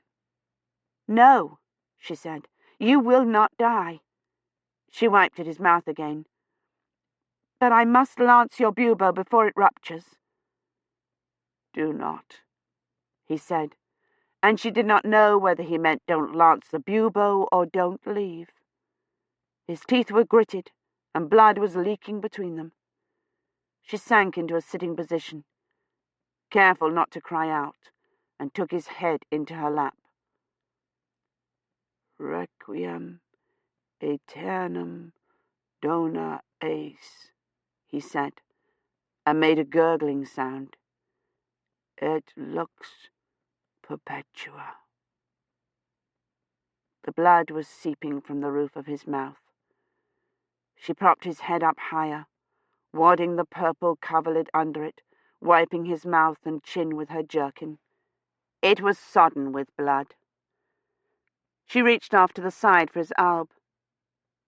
"Do not," he said. "I won't," she said. "I'm right here." "Pray for me," he said, and tried to bring his hands together on his chest. He choked on the word he was trying to say, and it ended in a gurgling sound. "Requiem aeternam," Kivrin said. She folded her own hands. "Requiem aeternam dona eis Domine," she said. "Et lux," he said. The red candle beside Kivrin flickered out, and the church was filled with the sharp smell of smoke. She glanced round at the other candles. There was only one left, the last of Lady Hermione's wax candles, and it was burnt nearly down to the lip of its holder. "Et lux perpetua," Kivrin said. "Luciat eis," Roche said. He stopped and tried to lick his bloody lips. His tongue was swollen and stiff. "Dies irae, dies illa." He swallowed again and tried to close his eyes. "Don't put him through any more of this," she whispered in English. "Please, it's not fair." "Beate," she thought he said, and tried to think of the next line, but it didn't begin with blessed. "What?" she said, leaning over him. "In the last days," he said, his voice blurred by his swollen tongue. She leaned closer. "I feared that God would forsake us utterly," he said. And he has, she thought. She wiped at his mouth and chin with the tail of her jerkin. He has. "But in his great mercy he did not." He swallowed again. "But sent his saint unto us." He raised his head and coughed, and blood rushed out over both of them, saturating his chest and her knees. She wiped at it frantically, trying to stop it, trying to keep his head up, and she couldn't see through her tears to wipe the blood away. "But I'm no use," she said, wiping at her tears. "Why do you weep?" he said. "You saved my life," she said, and her voice caught in a sob. "And I can't save yours." "All men must die," Roche said, "and none, not even Christ, can save them." "I know," she said. She cupped her hand under her face, trying to catch her tears. They collected on her hand and fell dripping onto Roche's neck. "Yet have you saved me," he said, and his voice sounded clearer. "From fear." He took a gurgling breath. "And unbelief." She wiped at her tears with the back of her hand and took hold of Roche's hand. It felt cold and already stiff. "I am most blessed of all men to have you here with me," he said, and closed his eyes. Kivrin shifted a little so her back was against the wall. It was dark outside. No light at all coming in through the narrow windows. Lady Hermione's candle sputtered, and then flamed again. She moved Roche's head so it didn't push against her ribs. He groaned, and his hand jerked as if to free itself of hers. But she held on. The candle flickered into sudden brightness and left them in darkness. Transcript from the Doomsday Book. I don't think I'm going to make it back, Mr. Dunworthy. Roche told me where the drop is, but I've broken some ribs, I think, and all the horses are gone. I don't think I can get up on Roche's donkey without a saddle. I'm going to try to see to it that Miss Montoya finds this. Tell Mr. Latimer adjectival inflection was still prominent in 1348, and tell Mr. Gilchrist he was wrong. The statistics weren't exaggerated. Break. I don't want you to blame yourself for what happened. I know you would have come to get me if you could, but I couldn't have gone anyway, not with Agnes ill. I wanted to come, and if I hadn't, they would have been all alone, and nobody would have ever known how frightened and brave and irreplaceable they were. Break. It's strange. When I couldn't find the drop and the plague came, you seemed so far away I would not ever be able to find you again. But I know now that you were here all along, and that nothing, not the Black Death, nor 700 years, nor death, nor things to come, nor any other creature could ever separate me from your caring and concern. It was with me every minute. Chapter 34. Colin, Dunworthy shouted, grabbing Colin's arm as he dived under the drape and into the net, head down. What in God's name do you think you're doing? Colin twisted free of his grasp. I don't think you should go alone. You can't just break through the net. This isn't a quarantine perimeter. What if the net had opened? You could have been killed. He took hold of Colin's arm again and started toward the console. Badri, hold the drop. Badri was not there. Dunworthy squinted nearsightedly at where the console had been. They were in a forest, surrounded by trees. There was snow on the ground, and the air sparkled with crystals. If you go alone, who'll take care of you? Colin said. What if you have a relapse? He looked past Dunworthy, and his mouth fell open. Are we there? Dunworthy let go of Colin's arm and grabbed in his jerkin for his spectacles. Badri, he shouted. Open the drop. He put on his spectacles. They were covered with frost. He yanked them off again and scraped at the lenses. Badri! Where are we? Colin asked. Dunworthy hooked his spectacles over his ears and looked around at the trees. They were ancient, the ivy twining their trunks silver with frost. There was no sign of Kivrin. He had expected her to be here, which was ridiculous. They had already opened the drop and not found her, but he had hoped that when she realized where she was, she would come back to the drop and wait. But she wasn't here, and there was no sign she had ever been.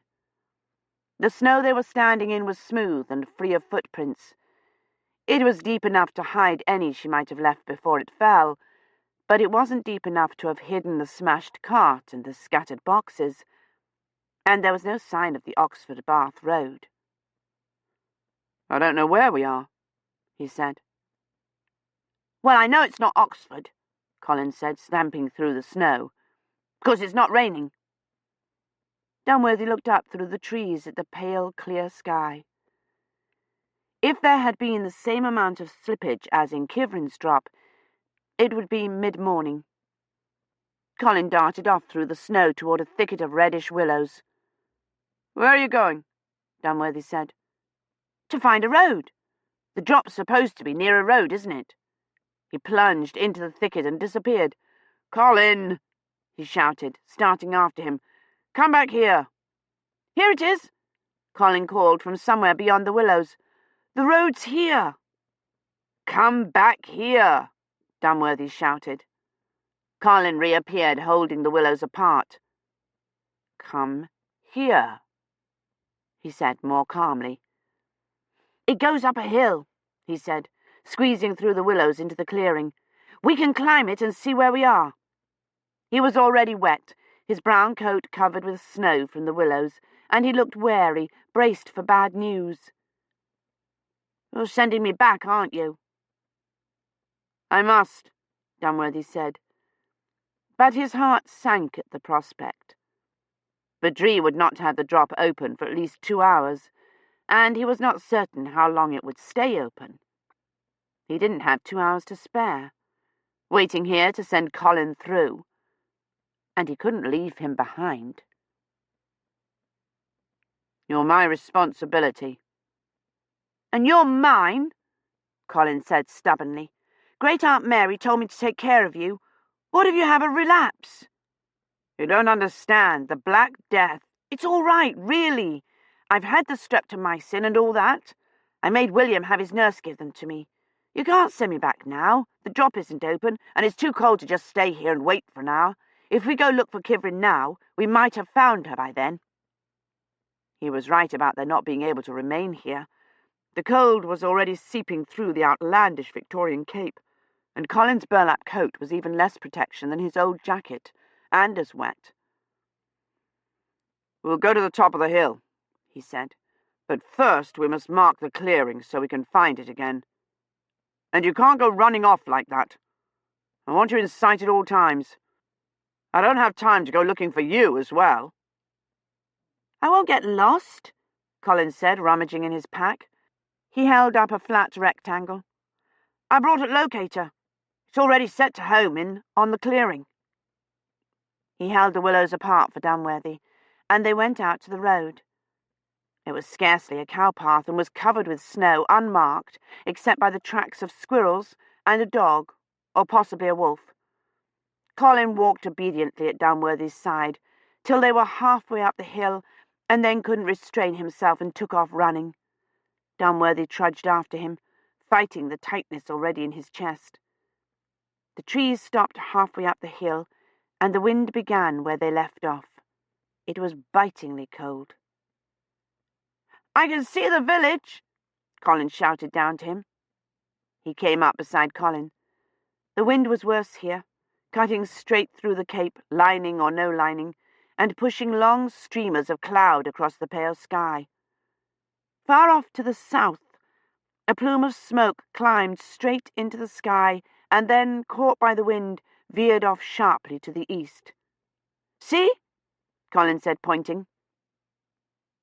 A rolling plain lay below them, covered in snow almost too bright to look at.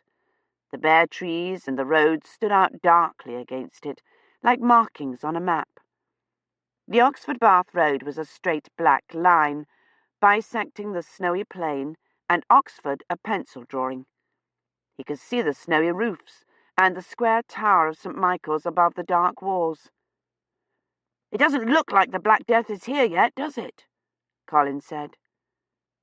Colin was right. It looked serene, untouched, the ancient Oxford of legend.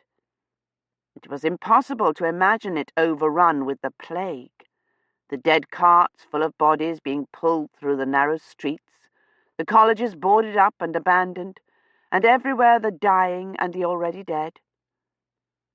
Impossible to imagine Kivrin out there somewhere, in one of those villages he could not see. "Can't you see it?" Colin said, pointing south. "Behind those trees." He squinted, trying to make out buildings among the cluster of trees. He could see a darker shape among the grey branches. The tower of a church, perhaps, or the angle of a manor house. "There's the road that leads to it," Colin said, pointing to a narrow grey line that began somewhere below them. Dunworthy examined the map Montoya had given him. There was no way to tell which village it was, even with her notes, without knowing how far they were from the intended drop site. If they were directly south of it, the village was too far east to be Skendgate. But where he thought it should be, There were no trees, nothing, only a flat field of snow. "Well," Colin said, "are we going to it?" It was the only village visible, if it was a village, and it looked to be no more than a kilometre away. If it was not Skengate, it was at least in the proper direction. And if it had one of Montoya's distinguishing characteristics, they could use it to get their bearings. "You must keep with me at all times, and speak to no one. You understand?" Colin nodded, clearly not listening. "I think the road is this way," he said, and ran down the far side of the hill. Dunworthy followed, trying not to think how many villages there were, how little time there was, how tired he was after only one hill. "How did you talk William into the streptomycin inoculations?" he asked when he caught up to Colin. "He wanted Great Aunt Mary's med number, so he could forge the authorizations. It was in the kit in her shopping bag." "And you refused to give it to him unless he agreed?" "Yes, and I told him I'd tell his mother about all his girls," he said, and ran off ahead again.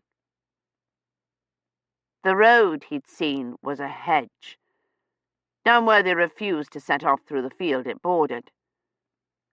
"We must keep to the roads," he said.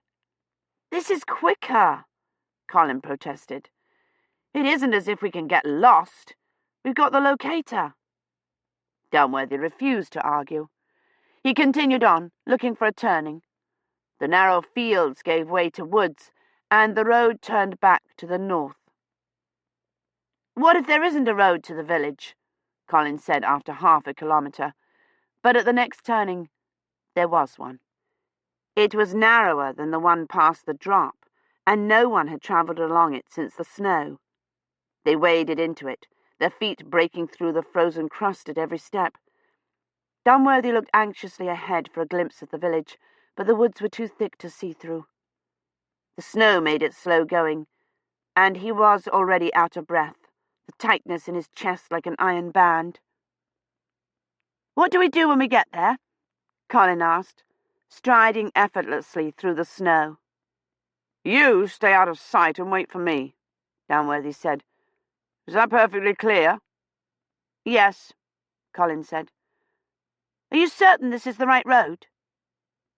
Dunworthy was not certain at all.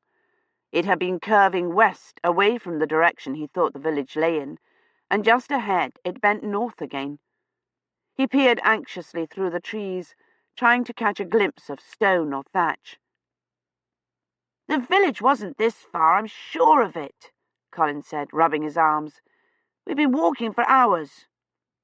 It had not been hours, but it had been at least an hour, and they had not come to so much as a cotter's hut, let alone a village. There were a score of villages here, but where? Colin took out his locator. "See?" he said, showing Dunworthy the readout. "We've come too far south. I think we should go back to the other road." Dunworthy looked at the readout, and then at the map. They were nearly straight south of the drop, and over 3 kilometres from it. They would have to retrace their steps nearly all the way, with no hope of finding Kivrin in that time, and at the end of it, he was not certain he would be able to go any farther. He already felt done in, the band tightening round his chest with every step, and he had a sharp pain midway up his ribs. He turned and looked at the curve ahead, trying to think what to do. "My feet are freezing," Colin said. He stamped his feet in the snow, and a bird flew up, startled, and flapped away. Dunworthy looked up, frowning. The sky was becoming overcast. "We should have followed the hedge," Colin said. "It would have been much—" "Hush," Dunworthy said. "What is it?" Colin whispered. "Is someone coming?" "Shh," Dunworthy whispered. He backed Colin to the edge of the road and listened again. He'd thought he'd heard a horse, but now he couldn't hear anything. It might only have been the bird. He motioned Colin behind a tree. "Stay here," he whispered, and crept forward till he could see around the curve. The black stallion was tied to a thorn bush. Downworthy backed hastily behind a spruce tree and stood still, trying to see the rider. There was no one in the road. He waited, trying to quiet his own breathing so he could hear, but no one came, and he could hear nothing but the stallion's pacing. It was saddled, and its bridle was chased with silver. But it looked thin, its ribs standing out sharply against the girth.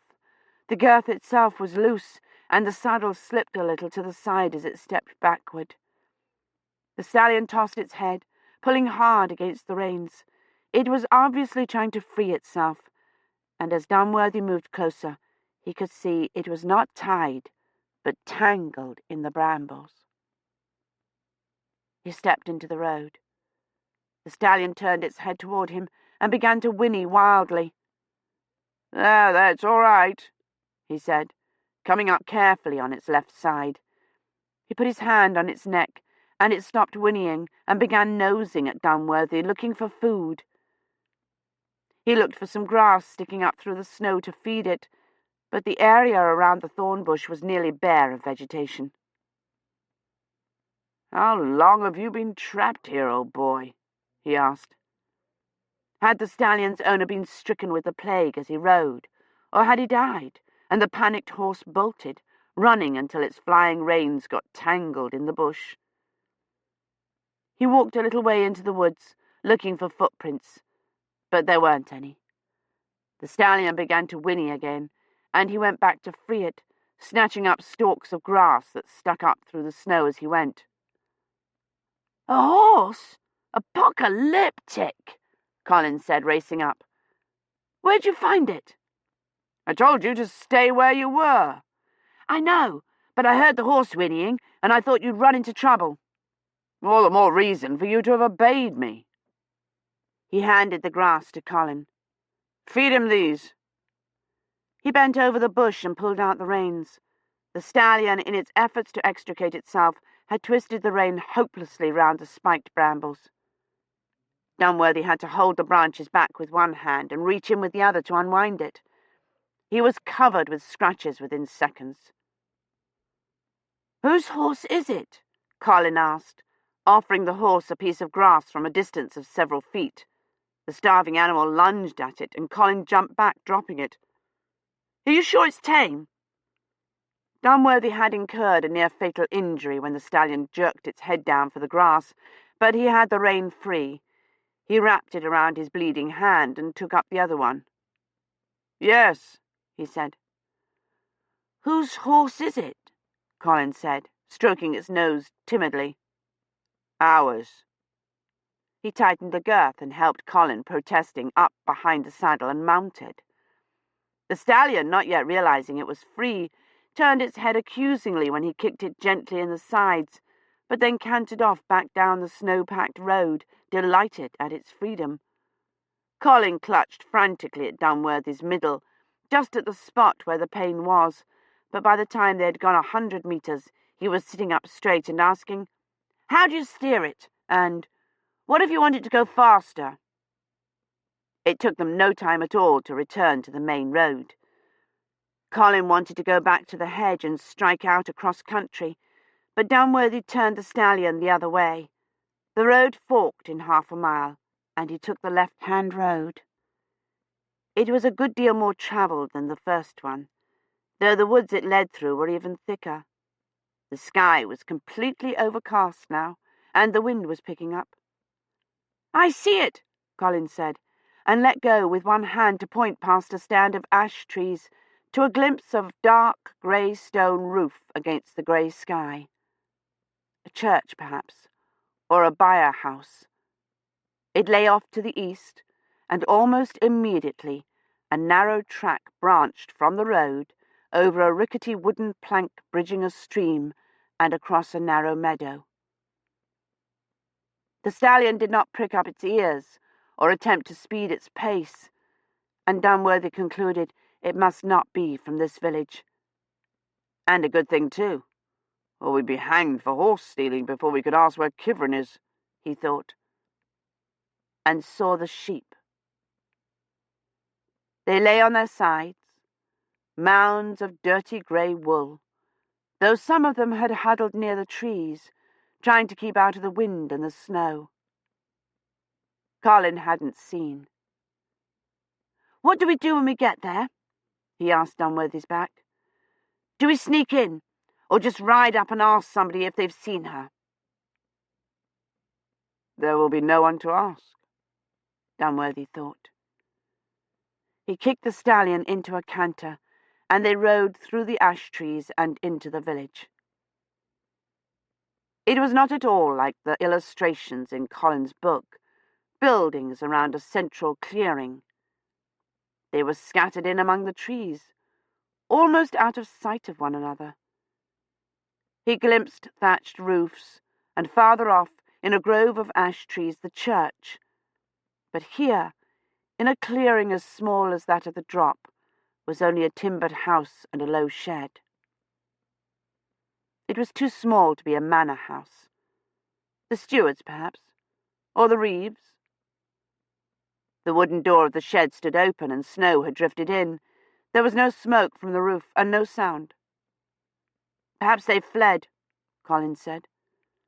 "Lots of people fled when they heard the plague was coming, but that's how it spread."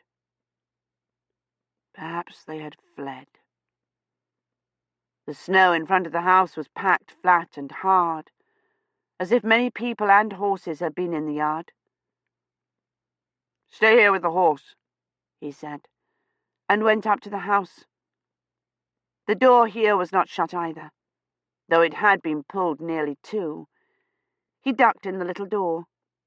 It was icy inside, and so dark after the bright snow that he could see nothing except the red after image. He pushed the door open all the way, but there was still scarcely any light, and everything seemed tinged with red.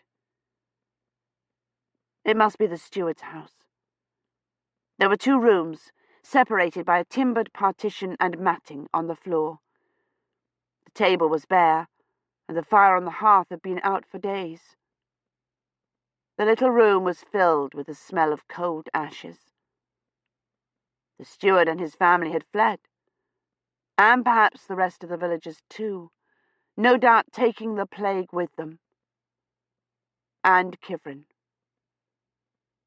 He leaned against the door jamb, the tightness in his chest suddenly a pain again. Of all his worries over Kivrin, this one had never occurred to him, that she would have gone. He looked into the other room. Colin ducked his head in the door. "The horse keeps trying to drink out of a bucket that's out here. Should I let it?" "Yes," Dunworthy said, standing so Colin couldn't see round the partition. "But don't let him drink too much. He hasn't had any water for days." "There isn't all that much in the bucket." He looked around the room interestedly. "This is one of the serfs' huts, right? They really were poor, weren't they? Did you find anything?" "No," he said. "Go and watch the horse, and don't let him wander off." Colin went out, brushing his head against the top of the door. The baby lay on a bag of flocking in the corner. It had apparently still been alive when the mother died. She lay on the mud floor, her hands stretched out toward it. Both were dark, almost black, and the baby's swaddling clothes were stiff with dried blood. "Mr. Dunworthy?" Colin called, sounding alarmed, and Dunworthy jerked around, afraid he had come in again, but he was still out with the stallion, whose nose was deep in the bucket. "What is it?" he asked. "There's something over there, on the ground." Colin pointed toward the huts. "I think it's a body." He yanked on the stallion's reins, so hard the bucket fell over, and a thin puddle of water spilled out on the snow. "Wait," Downworthy said. But Colin was already running forward into the trees, the stallion following. "It is a—" Colin said, and his voice cut off sharply. Downworthy ran up, holding his side. It was a body. A young man's. He lay sprawled face up in the snow in a frozen puddle of black liquid. There was a dusting of snow on his face. His buboes must have burst, Downworthy thought, and looked at Colin. But he was not looking at the body, but at the clearing beyond.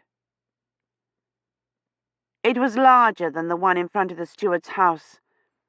At its edges lay 6 huts, at the far end the Norman church, and in the centre on the trampled snow lay the bodies. They had made no attempt at burying them, though by the church there was a shallow trench, a mound of snow-covered dirt piled beside it. Some of them seemed to have been dragged to the churchyard. There were long, sled-like marks in the snow, and one at least had crawled to the door of his hut. He lay half in, half out. "Fear God," Downworthy murmured, "for the hour of his judgment is come." "It looks like there was a battle here," Colin said. "There was," Downworthy said. Colin stepped forward, peering down at the body. "Do you think they're all dead?" "Don't touch them," Downworthy said. "Don't even go near them." "I've had the gamma globulin," he said, but he stepped back from the body, swallowing.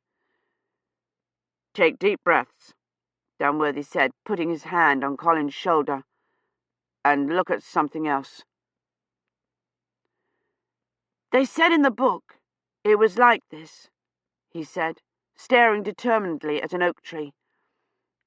"Actually, I was afraid it might be a good deal worse. I mean, it doesn't smell or anything." "Yes." He swallowed again. "I'm all right now." He looked round the clearing. "Where do you think Kivrin's likely to be?" "Not here," Downworthy prayed. "She might be in the church," he said, starting forward with the stallion again. "And we need to see if the tomb's there. This might not be the village." The stallion took 2 steps forward and reared its head, its ears back. It whinnied frightenedly. "Go and put him in the shed," Downworthy said, taking hold of the reins. "He can smell the blood and he's frightened. Tie him up." He led the stallion back out of sight of the body and handed the reins to Colin, who took them, looking worried. "It's all right," Colin said, leading it toward the steward's house. "I know just how you feel." Downworthy walked rapidly across the clearing to the churchyard. There were 4 bodies in the shallow pit and 2 graves next to it covered with snow. The first to die, perhaps, when there were still such things as funerals. He went round to the front of the church. There were 2 more bodies in front of the door. They lay face down on top of one another, the one on top an old man. The body underneath was a woman's. He could see the skirts of her rough cloak and one of her hands.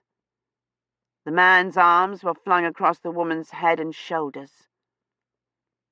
Downworthy lifted the man's arm gingerly, and his body shifted slightly sideways, pulling the cloak with it.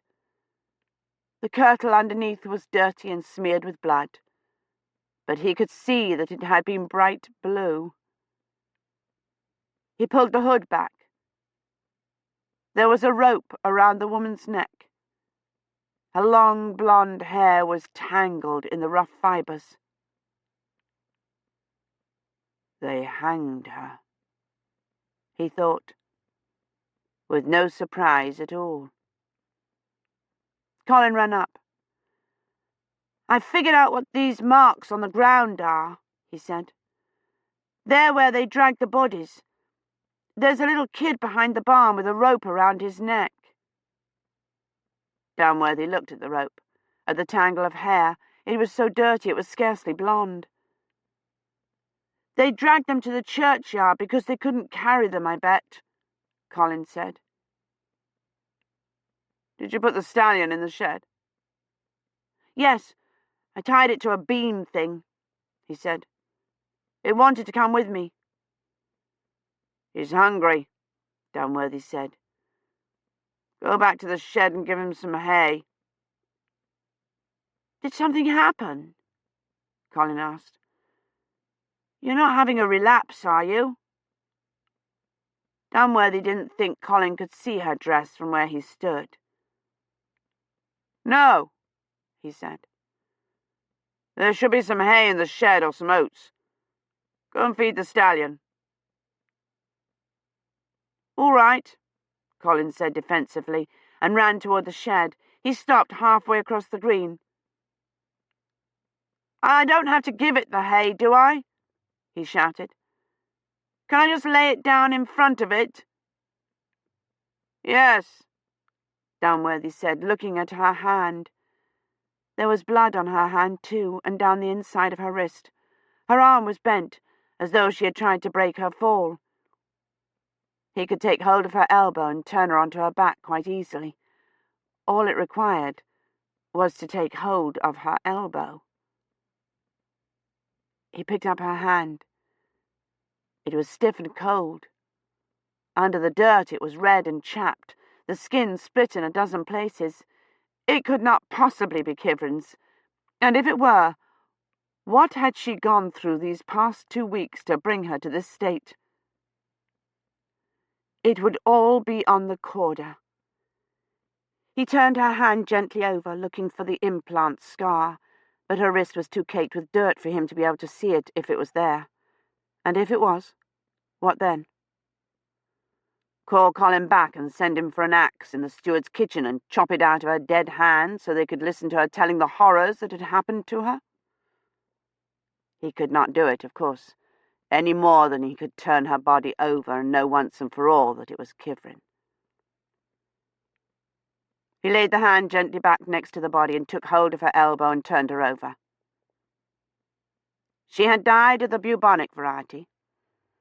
There was a foul yellow stain down the side of her blue kirtle where the bubo under her arm had split and run. Her tongue was black, and so swollen it filled her entire mouth, like some ghastly, obscene object thrust between her teeth to choke her, and her pale face was swollen and distorted. It was not Kivrin. He tried to stand, staggering a little, and then thought, too late, that he should have covered the woman's face. "Mr. Downworthy!" Colin shouted, coming at a dead run, and he looked up blindly, helplessly at him. "What's happened?" Colin said accusingly. "Did you find her?" "No," he said, blocking Colin's way. "We're not going to find her." Colin was looking past him at the woman. Her face was bluish-white against the white snow, the bright blue dress. "You found her, didn't you? Is that her?" "No," Downworthy said. "But it could be. It could be. And I cannot turn over any more bodies thinking it might be." His knees felt watery, as though they would not support him. "Help me back to the shed," he said. Colin stood stubbornly where he was. "If it's her, you can tell me. I can bear it." "But I can't," Downworthy thought. "I can't bear it if she's dead." He started back toward the steward's house, keeping one hand on the cold stone wall of the church and wondering what he would do when he came to open space. Colin leaped beside him, taking his arm, looking anxiously at him. "What's the matter? Are you having a relapse?" "I just need to rest a bit," he said, and went on, almost without meaning to. "Kivrin wore a blue dress when she went." When she went. When she lay down on the ground and closed her eyes, helpless and trusting, and disappeared forever into this chamber of horrors. Colin pushed the door of the shed open and helped Dunworthy inside, holding him up with both hands on his arm. The stallion looked up from a sack of oats. "I couldn't find any hay," Colin said, "so I gave it some grain. Horses eat grain, don't they?" "Yes," Dunworthy said, leaning into the sacks. "Don't let him eat them all. He'll gorge himself and burst." Colin went over to the sack and began dragging it out of the stallion's reach. "Why did you think it was Kivrin?" he said. "I saw the blue dress," Dunworthy said. "Kivrin's dress was that colour." The bag was too heavy for Colin. He yanked on it with both hands and the sides split, spilling oats on the straw. The stallion nibbled eagerly at them. "No. I mean, all those people died of the plague, didn't they? And she's been immunised, so she couldn't get the plague. And what else would she die of?" "Of this," Dunworthy thought. "No one could have lived through this. Watching children and infants die like animals, piling them in pits and shoveling dirt over them, dragging them along with a rope around their dead necks. How could she have survived this?" Colin had manoeuvred the sack out of reach. He let it fall next to a small chest and came over and stood in front of Dunworthy, a little breathless. "Are you sure you're not having a relapse?" "No," he said, but he was already beginning to shiver. "Perhaps you're just tired," Colin said. "You rest, and I'll be back in a moment." He went out, pushing the shed's door shut behind him. The stallion was nibbling the oats Colin had spilled, taking noisy chomping bites. Dunworthy stood up, holding to the rough beam, and then went over to the little chest. The casket's brass bindings had tarnished, and the leather on the lid had a small gouge in it, but otherwise it looked brand new. He sat down beside it and opened the lid. The steward had used it for his tools. There was a coil of leather rope in it, and a rusty mattock head. The blue cloth lining Gilchrist had talked about in the pub was torn, where the mattock had lain against it. Colin came back in, carrying the bucket. "I brought you some water," he said. "I got it out of the stream." He set the bucket down and fumbled in his pockets for a bottle. "I've also got 10 aspirin, so you can't have much of a relapse. I stole them from Mr. Finch." He shook 2 into his hands. "I stole some synthamycin, too, but I was afraid it hadn't been invented yet. I figured they had to have had aspirin." He handed the aspirin tablets to Dunworthy and brought the bucket over. "You'll have to use your hand. I thought the Contempt's bowls and things were probably full of plague germs." Dunworthy swallowed the aspirin and scooped a handful of water out of the bucket to wash it down. "Colin," he said. Colin took the bucket over to the stallion. "I don't think this is the right village. I went in the church, and the only tomb in there was of some lady." He pulled the map and the locator out of another pocket. "We're still too far east. I think we're here." He pointed at one of Montoya's notes. "So if we go back to that other road and then cut straight east—" "We're going back to the drop," Dunworthy said. He stood up carefully, not touching the wall or the trunk. "Why? Badri said we had a day at least, and we've only checked one village. There are lots of villages. She could be in any of them." Dunworthy untied the stallion. "I could take the horse and go look for her," Colin said. "I could ride really fast and look in all these villages and then come back and tell you as soon as I find her. Or we could split up the villages and each take half, and whoever finds her first could send some kind of signal. We could light a fire or something, and then the other one would see it and come." "She's dead, Colin. We're not going to find her." "Don't say that," Colin said, and his voice sounded high and childish. "She isn't dead. She had her inoculations. Dunworthy pointed at the leather chest. This is the casket she brought through. Well, what if it is? Colin said. There could be lots of chests like it. Or she could have run away when the plague came. We can't go back and just leave her here. What if it was me that was lost and I waited and waited for somebody to come and nobody did? His nose had begun to run. Colin, Dunworthy said helplessly. Sometimes you do everything you can and you still can't save them. Like Great Aunt Mary? Colin said. He swiped at his tears with the back of his hand. But not always. Always, Dunworthy thought. No, he said. Not always. Sometimes you can save them, Colin said stubbornly. Yes, he said. All right. He tied the stallion up again. We'll go and look for her. Give me 2 more aspirin and let me rest a bit till they take effect, and we'll go and look for her. Apocalyptic, Colin said. He grabbed the bucket away from the stallion, who had gone back to slurping it. I'll fetch some more water. He went running out, and Dunworthy eased himself to sitting against the wall. Please, he said. Please let us find her.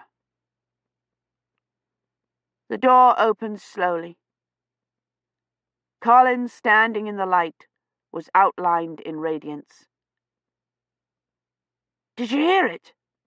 he demanded. "Listen!" It was a faint sound, muffled by the walls of the shed, and there was a long pause between peals, but he could hear it. He stood up and went outside. "It's coming from over there," Colin said, pointing toward the southwest. "Get the stallion," Dunworthy said. "Are you certain it's Kivrin?" Colin said. "It's the wrong direction." "It's Kivrin," he said. Chapter 35. The bell stopped before they even got the stallions saddled. "Hurry," Dunworthy said, cinching the girth strap. "It's all right," Colin said, looking at the map. "It rang 3 times. I've got a fix on it. It's due southwest, right? And this is Hennefeld, right?" He held the map in front of Dunworthy, pointing to each place in turn. "Then it's got to be this village here."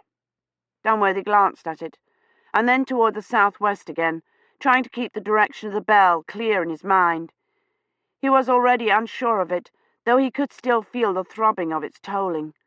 He wished the aspirin would take effect soon. "Come on, then," Colin said, pulling the stallion over to the door of the shed. "Get on, and let's go." Dunworthy put his foot in the stirrup and swung the other leg over. He was instantly dizzy.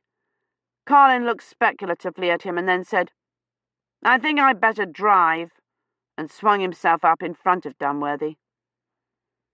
Colin's kick on the stallion's flanks was too gentle, and his yanking on the reins too violent, but the stallion amazingly moved off docilely across the green and onto the lane. "We know where the village is," Colin said confidently. "All we need to find is a road that goes in that direction," and almost immediately declared that they had found it. It was a fairly wide path, and it led down a slope and into a stand of pines, but only a few yards into the trees it split in 2, and Colin looked questioningly back at Dunworthy. The stallion didn't hesitate. It started off down the right-hand path. "Look! It knows where it's going," Colin said delightedly. "I'm glad one of us does," Dunworthy thought, pressing his eyes shut against the jouncing landscape and the throbbing. The stallion, given its head, was obviously going home, and he knew he should tell Colin that, but the illness was closing in on him again, and he was afraid to let go of Colin's waist for even a moment, for fear the fever would get away from him. He was so cold. That was the fever, of course. The throbbing, the dizziness, they were all the fever, And a fever was a good sign, the body marshalling its forces to fight off the virus, assembling the troops. The chill was only a side effect of the fever. "Blood, it's getting colder," Colin said, pulling his coat closed with one hand. "I hope it doesn't snow." He let go of the reins altogether and pulled his muffler up around his mouth and nose. The stallion didn't even notice. It plodded steadily ahead through deeper and deeper woods.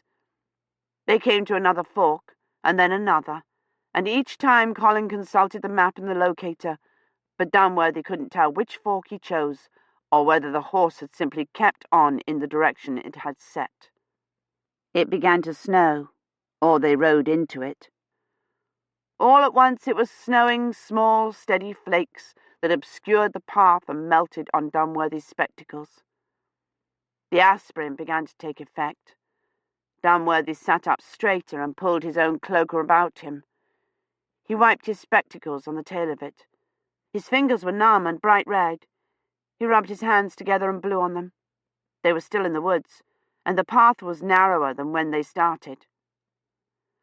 "The map says Skengate is 5 kilometres from Hennefeld," Colin said, wiping snow off the locator, "and we've come at least 4, so we're nearly there."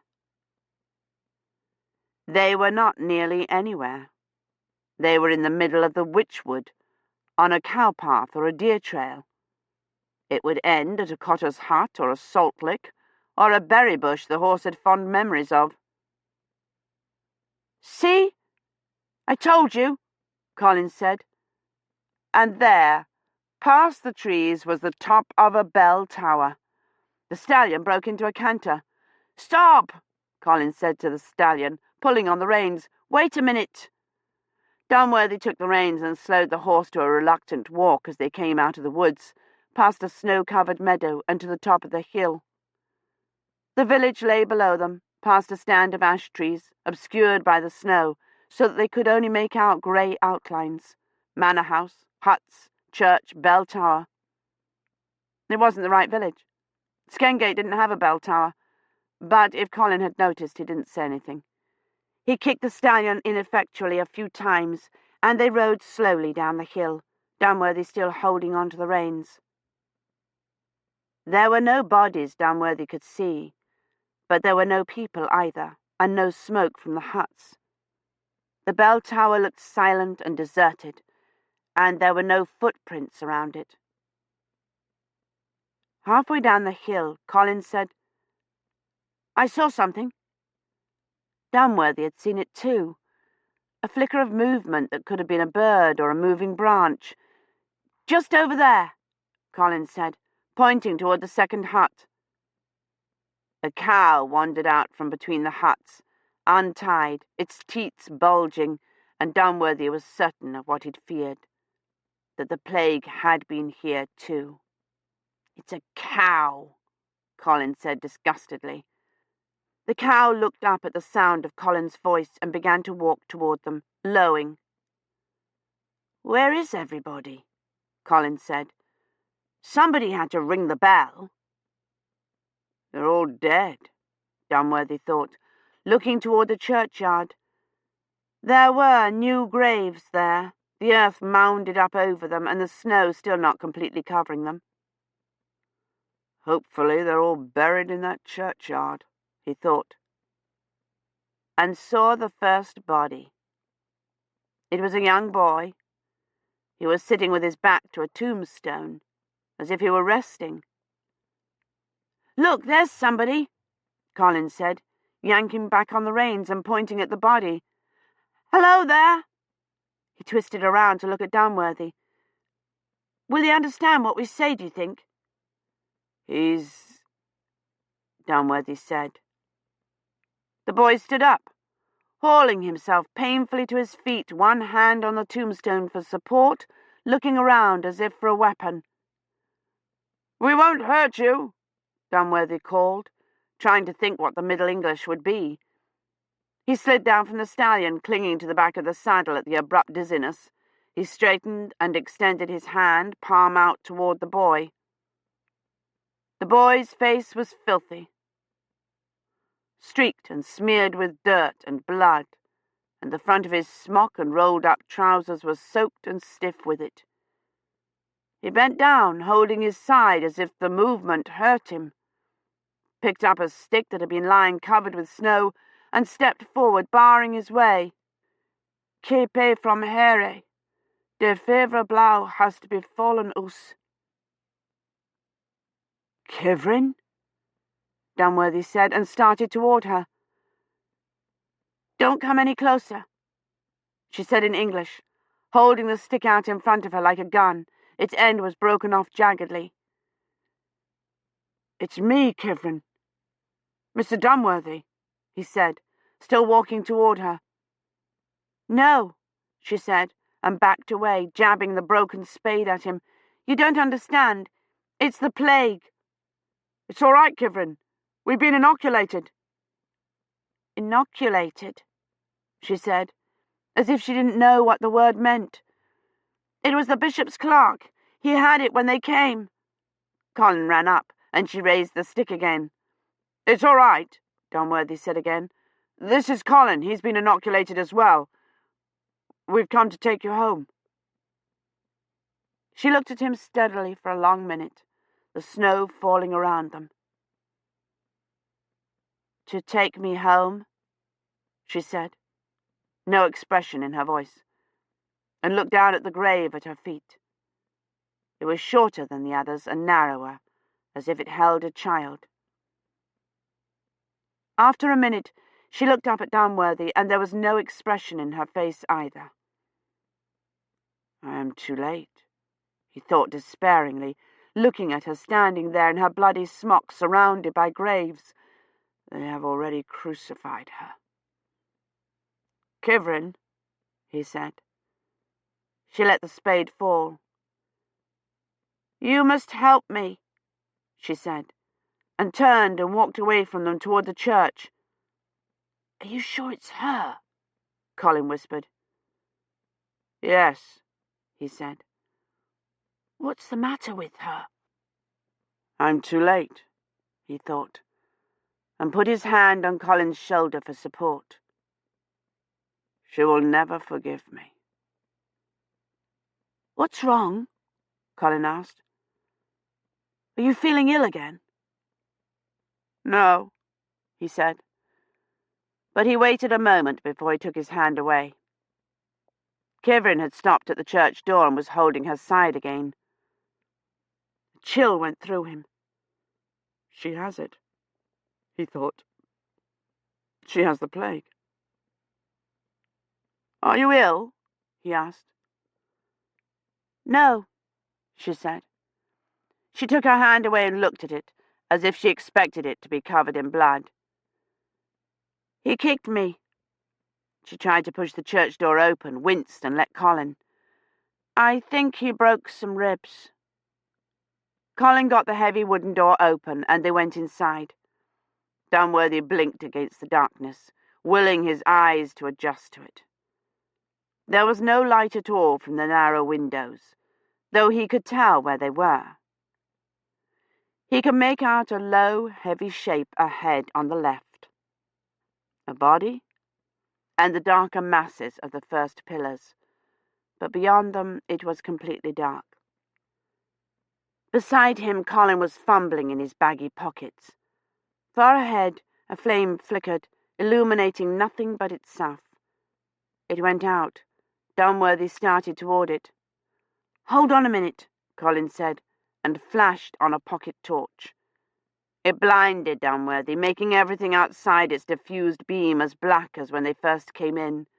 Colin shone it around the church, on the painted walls, the heavy pillars, the uneven floor. The light caught on the shape Dunworthy had thought was a body. It was a stone tomb.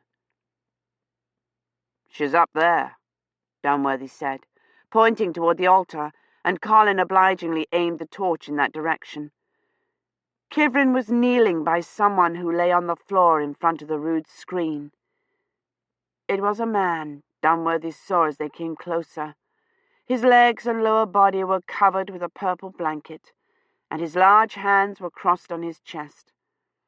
Kivrin was trying to light a candle with a coal, but the candle had burned down into a misshapen stub of wax and would not stay lit. She seemed grateful when Colin came up with his torch. He shone it full on them. "You must help me with Roche," she said, squinting into the light. She leaned toward the man and reached for his hand. She thinks he's still alive, Dunworthy thought. But she said in that flat, matter-of-fact voice, "He died this morning." Colin shone the pocket torch on the body.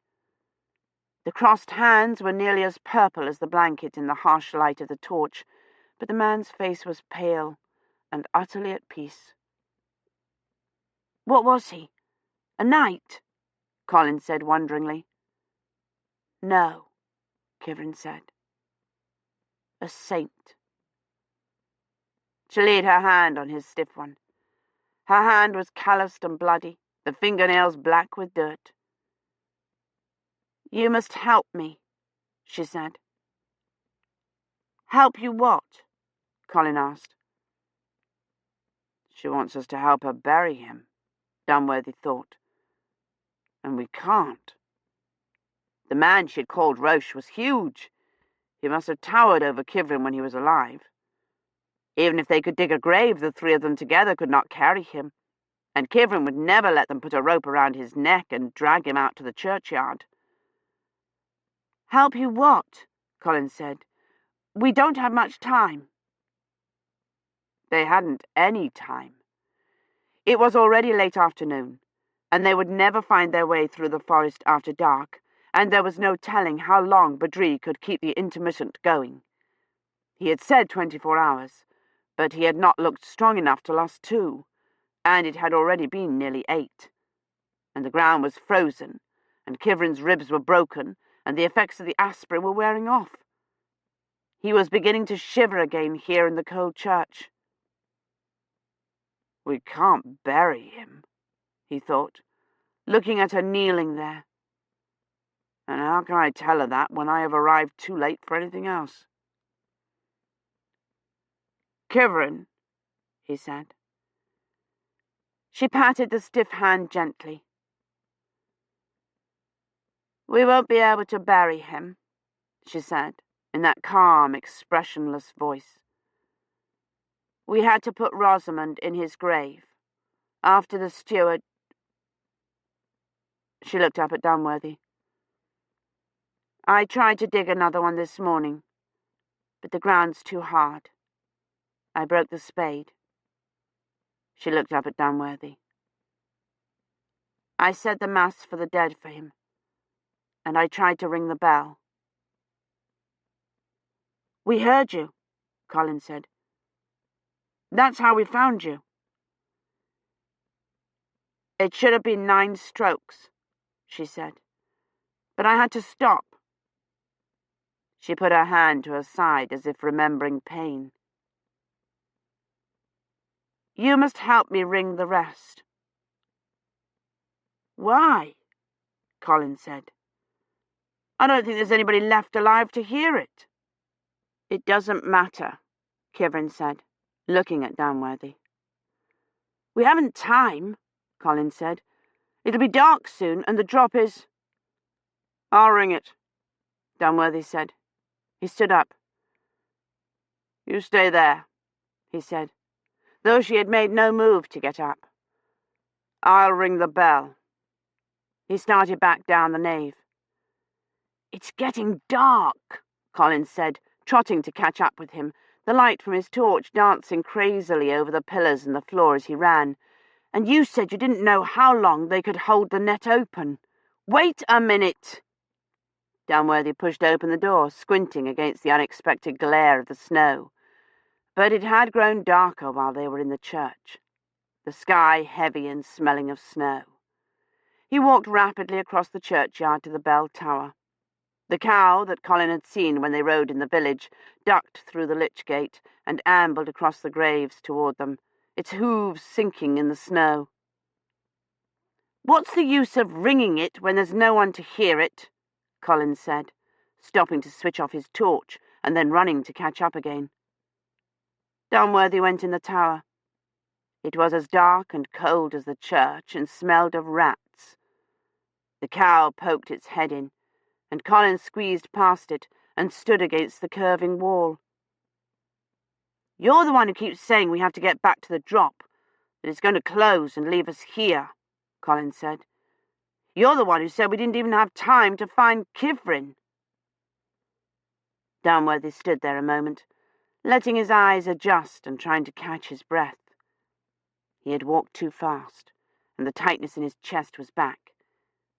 He looked up at the rope. It hung above their heads in the darkness, a greasy-looking knot a foot from the frayed end. "Can I ring it?" Colin said, staring up at it. "You're too small," Dunworthy said. "I'm not," he said, and jumped up at the rope. He caught the end below the knot and hung on for several moments before dropping, but the rope scarcely moved, and the bell only clanged faintly and out of tune, as if someone had hit the side of it with a rock. "It's heavy," he said. Dunworthy raised his arms and took hold of the rough rope. It was cold and bristly. He yanked sharply down, not sure he could do any better than Colin, and the rope cut into his hands. Bong! "It's loud," Colin said, clapping his hands over his ears and gazing delightedly up at it. "One," Dunworthy said. "One and up." Remembering the Americans, he bent his knees and pulled straight down on the rope.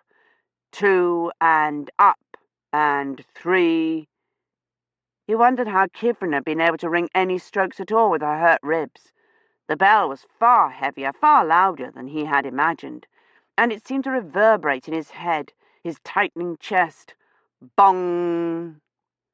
He thought of Miss Piantini bending her chubby knees and counting to herself. 5.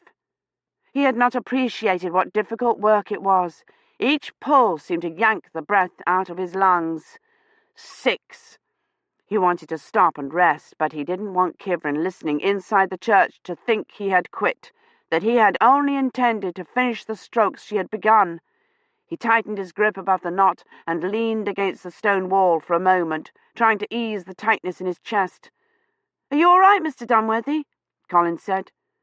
"Yes," he said, and pulled down so hard it seemed to tear his lungs open. 7. He should not have leaned against the wall. The stones were cold as ice. They had set him shivering again.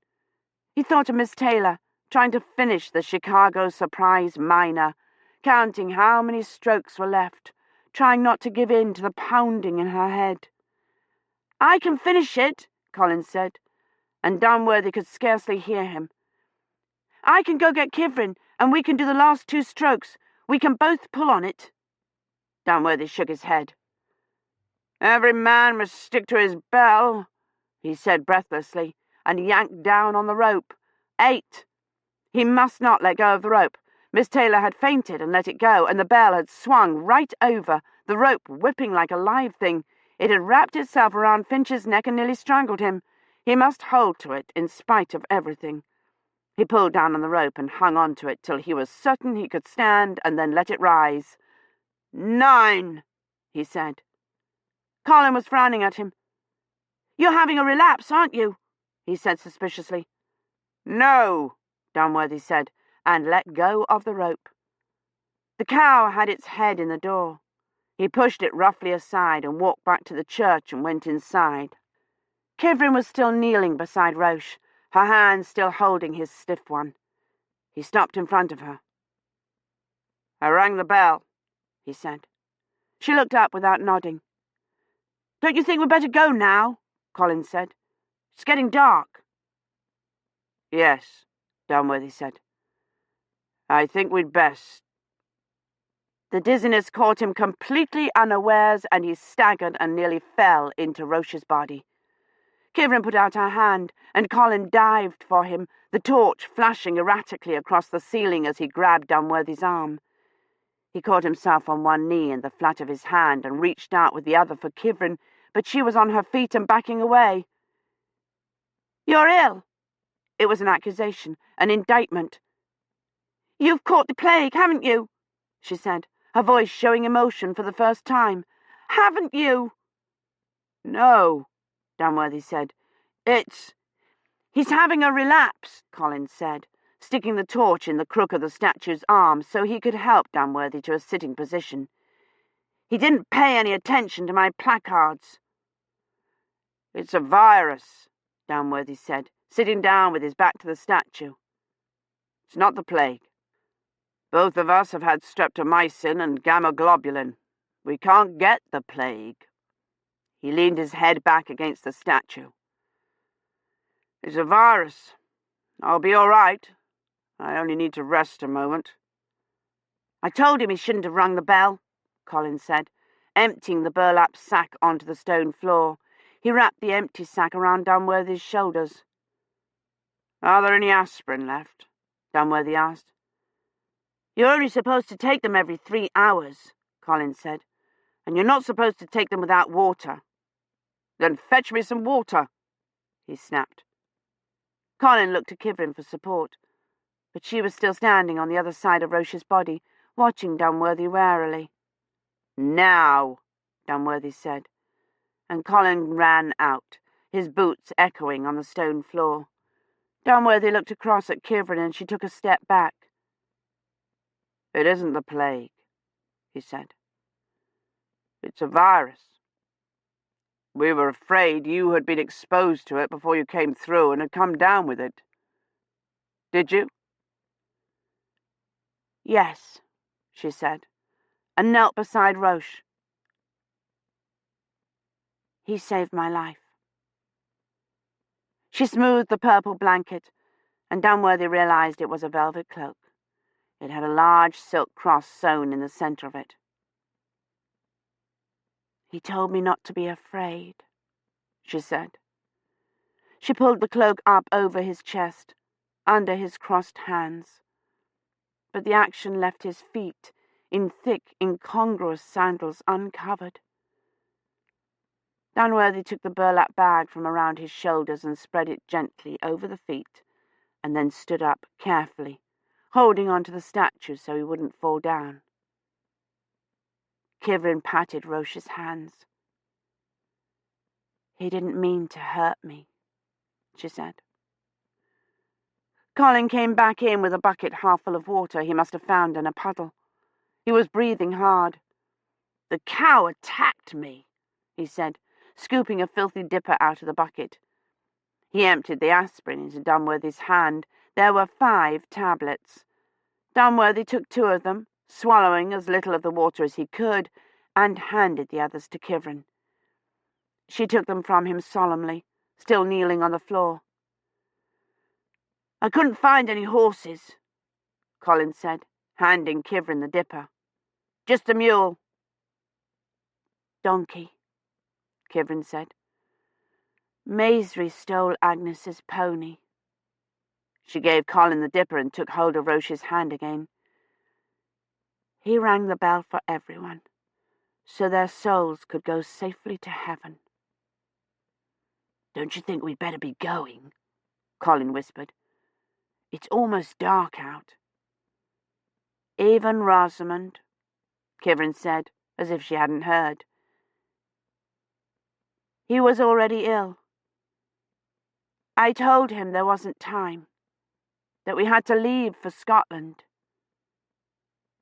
"We must go now," Dunworthy said, "before the light fails." She didn't move or let go of Roche's hand. "He held my hand when I was dying." "Kivrin," he said gently. She laid her hand on Roche's cheek, looked at him a long moment, and then got to her feet. Dunworthy offered her his hand, but she stood up by herself, her hand pressed to her side, and walked down the nave. At the door she turned and looked back into the darkness. "He told me where the drop was when he was dying, so I could go back to heaven. He told me he wanted me to leave him there and go, so that when he came, I would already be there," she said, and went out into the snow. Chapter 36. The snow fell silently, peacefully on the stallion and the donkey waiting by the lich gate. Dunworthy helped Kivrin onto the stallion, and she did not flinch away from his touch as he had been afraid she would, but as soon as she was up, she leaned away from his grasp and took hold of the reins. As soon as he removed his hands, she slumped back against the saddle, her hand against her side. Dunworthy was shivering now, clenching his teeth against it so Colin wouldn't see. It took 3 tries to get him onto the donkey, and he thought he might slip off at any minute. "I think I'd better lead your mule," Colin said, looking disapprovingly at him. "There isn't time," Dunworthy said. "It's getting dark. You ride behind Kivrin." Colin led the stallion over to the lich gate, climbed up on the lintel, and scrambled up behind Kivrin. "Do you have the locator?" Dunworthy said, trying to kick the donkey without falling off. "I know the way," Kivrin said.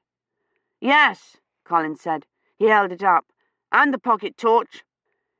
He flicked it on and then shone it all around the churchyard, as if looking for something they might have left behind. He seemed to notice the graves for the first time. "Is that where you buried everybody?" he said, holding the light steady on the smooth white mounds. "Yes," Kivrin said.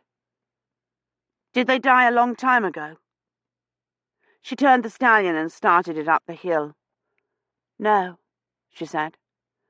The cow followed them part way up the hill, its swollen udders swinging, and then stopped and began lowing pitifully.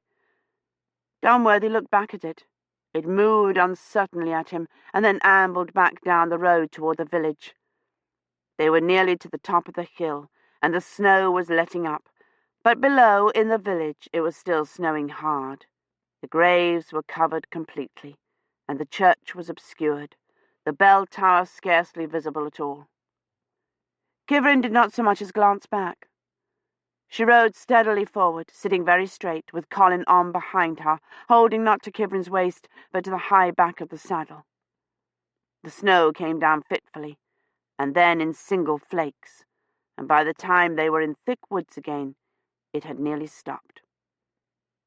Dunworthy followed the horse, trying to keep up with its steady gait, trying not to give way to the fever. The aspirin was not working. He had taken it with too little water, and he could feel the fever beginning to overtake him, beginning to shut out the woods and the donkey's bony back and Colin's voice. He was talking cheerfully to Kivrin, telling her about the epidemic, and the way he told it sounded like an adventure. "They said there was a quarantine, and we'd have to go back to London, but I didn't want to do that. I wanted to see Great Aunt Mary, so I sneaked through the barrier, and the guards saw me and said, 'You there, stop!' and started to chase me, and I ran down the street and into this alley." They stopped, and Colin and Kivrin dismounted. Colin took off his muffler, and she pulled up her blood-stiff smock and tied it around her ribs. Dunworthy knew the pain must be even worse than he'd thought, that he should try at least to help her, but he was afraid that if he got down off the donkey, he would not be able to get back on. Kivrin and Colin mounted again, she helping him up, and they set off again, slowing at every turning and side path to check their direction. Colin hunching over the locator's screen and pointing, Kivrin nodding in confirmation. "This was where I fell off the donkey," Kivrin said, when they stopped at a fork. "That first night I was so sick. I thought he was a cutthroat." They came to another fork. It had stopped snowing, but the clouds above the trees were dark and heavy. Colin had to shine his torch on the locator to read it. He pointed down the right-hand path and got on behind Kivrin again, telling her his adventures. "Mr. Dunworthy said, 'You've lost the fix,' and then he went straight over into Mr. Gilchrist, and they both fell down," Colin said. "Mr. Gilchrist was acting like he'd done it on purpose. He wouldn't even help me cover him up. He was shivering like blood, and he had a fever, and I kept shouting, 'Mr. Dunworthy, Mr. Dunworthy,' but he couldn't hear me. And Mr. Gilchrist kept saying, 'I'm holding you personally responsible.'" It began to spit snow again, and the wind picked up. Dunworthy clung to the donkey's stiff mane, shivering. "They wouldn't tell me anything," Colin was saying. "And when I tried to get in to see Great Aunt Mary, they said, 'We don't allow children.'"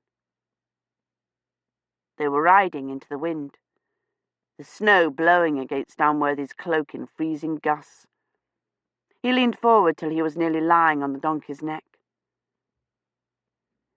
"The doctor came out," Colin said, "and he started whispering to this nurse, and I knew she was dead." And Dunworthy felt a sudden stab of grief, as if he were hearing it for the first time. "Oh, Mary," he thought. "I didn't know what to do," Colin said. "So I just sat there. And Mrs. Gadsden, she's this necrotic person, came up and started reading to me out of the Bible how it was God's will. I hate Mrs. Gadsden," he said violently. "She's the one who deserved to get the flu." Their voices began to ring, the overtones echoing against and around the woods, so that he shouldn't have been able to understand them, but oddly they rang clearer and clearer in the cold air, and he thought they must be able to hear them all the way to Oxford, 700 years away. It came to Dunworthy suddenly that Mary wasn't dead. That here, in this terrible year, in this century that was worse than a 10, she had not yet died. And it seemed to him a blessing beyond any he had any right to expect. "And that was when we heard the bell," Colin said. "Mr. Dunworthy said it was you calling for help." "It was," Kivrin said. "This won't work. He'll fall off." "You're right," Colin said, and Dunworthy realized that they had dismounted again and were standing next to the donkey, Kivrin holding the rope bridle. "We have to put you on the horse," Kivrin said, taking hold of Dunworthy's waist. "You're going to fall off the donkey. Come on, get down. I'll help you." They both had to help him down, Kivrin reaching around him in a way he knew had to hurt her ribs, Colin almost holding him up. "If I could just sit down for a moment," Dunworthy said through chattering teeth. "There isn't time," Colin said, but they helped him to the side of the path and eased him down against a rock. Kivrin reached up under her smock and brought out 3 aspirin. "Here, take these," she said, holding them out to him on her open palm. "Those were for you," he said. "Your ribs." She looked at him steadily, unsmilingly. "I'll be all right," she said, and went to tie the stallion to a bush. "Do you want some water?" Colin said. "I could build a fire and melt some snow." "I'll be all right," Dunworthy said. He put the aspirin in his mouth and swallowed them. Kivrin was adjusting the stirrups, untying the leather straps with practiced skill. She knotted them and came back over to Dunworthy to help him up. "Ready?" she said, putting her hand under his arm. "Yes," Dunworthy said, and tried to stand up. "This was a mistake," Colin said. "We'll never get him on." But they did, putting his foot in the stirrups and his hands around the pommel and hoisting him up. And at the end he was even able to help them a little, offering a hand so Colin could clamber up the side of the stallion in front of him. He had stopped shivering, but he was not sure whether that was a good sign or not, and when they started off again, Kivrin ahead on the jolting donkey, Colin already talking, he leaned into Colin's back and closed his eyes. "So I decided that when I get out of school, I'm going to come to Oxford and be an historian like you," Colin was saying. "I don't want to come to the Black Death. I want to go to the Crusades." He listened to them, leaning against Colin. It was getting dark, and they were in the Middle Ages, in the woods, 2 cripples and a child, and Badri, another cripple, trying to hold the net open and susceptible to relapse himself. But he could not seem to summon any panic or even any worry. Colin had the locator, and Kivrin knew where the drop was. They would be all right. Even if they could not find the drop, and they were trapped here forever, even if Kivrin could not forgive him, she would be all right. She would take them to Scotland, where the plague never went, and Colin would pull fish hooks and a frying pan out of his bag of tricks, and they would catch trout and salmon to eat. They might even find Basingame. "I've watched sword fighting on the vids, and I know how to drive a horse," Colin said, and then, "Stop!" Colin jerked the reins back and up, and the stallion stopped, its nose against the donkey's tail. The donkey had stopped short. They were at the top of a little hill. At its bottom was a frozen puddle and a line of willows. "Kick it," Colin said, but Kivrin was already dismounting. "He won't go any farther," she said. "He did this before. He saw me come through. I thought it was Garwin, but it was Roche all along." She pulled the rope bridle off over the donkey's head, and it immediately trotted back along the narrow path. "Do you want to ride?" Colin asked her, already scrambling down. She shook her head. "It hurts more mounting and dismounting than walking." She was looking across at the farther hill.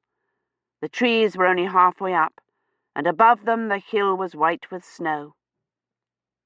It must have stopped snowing, though Dunworthy hadn't been aware of it.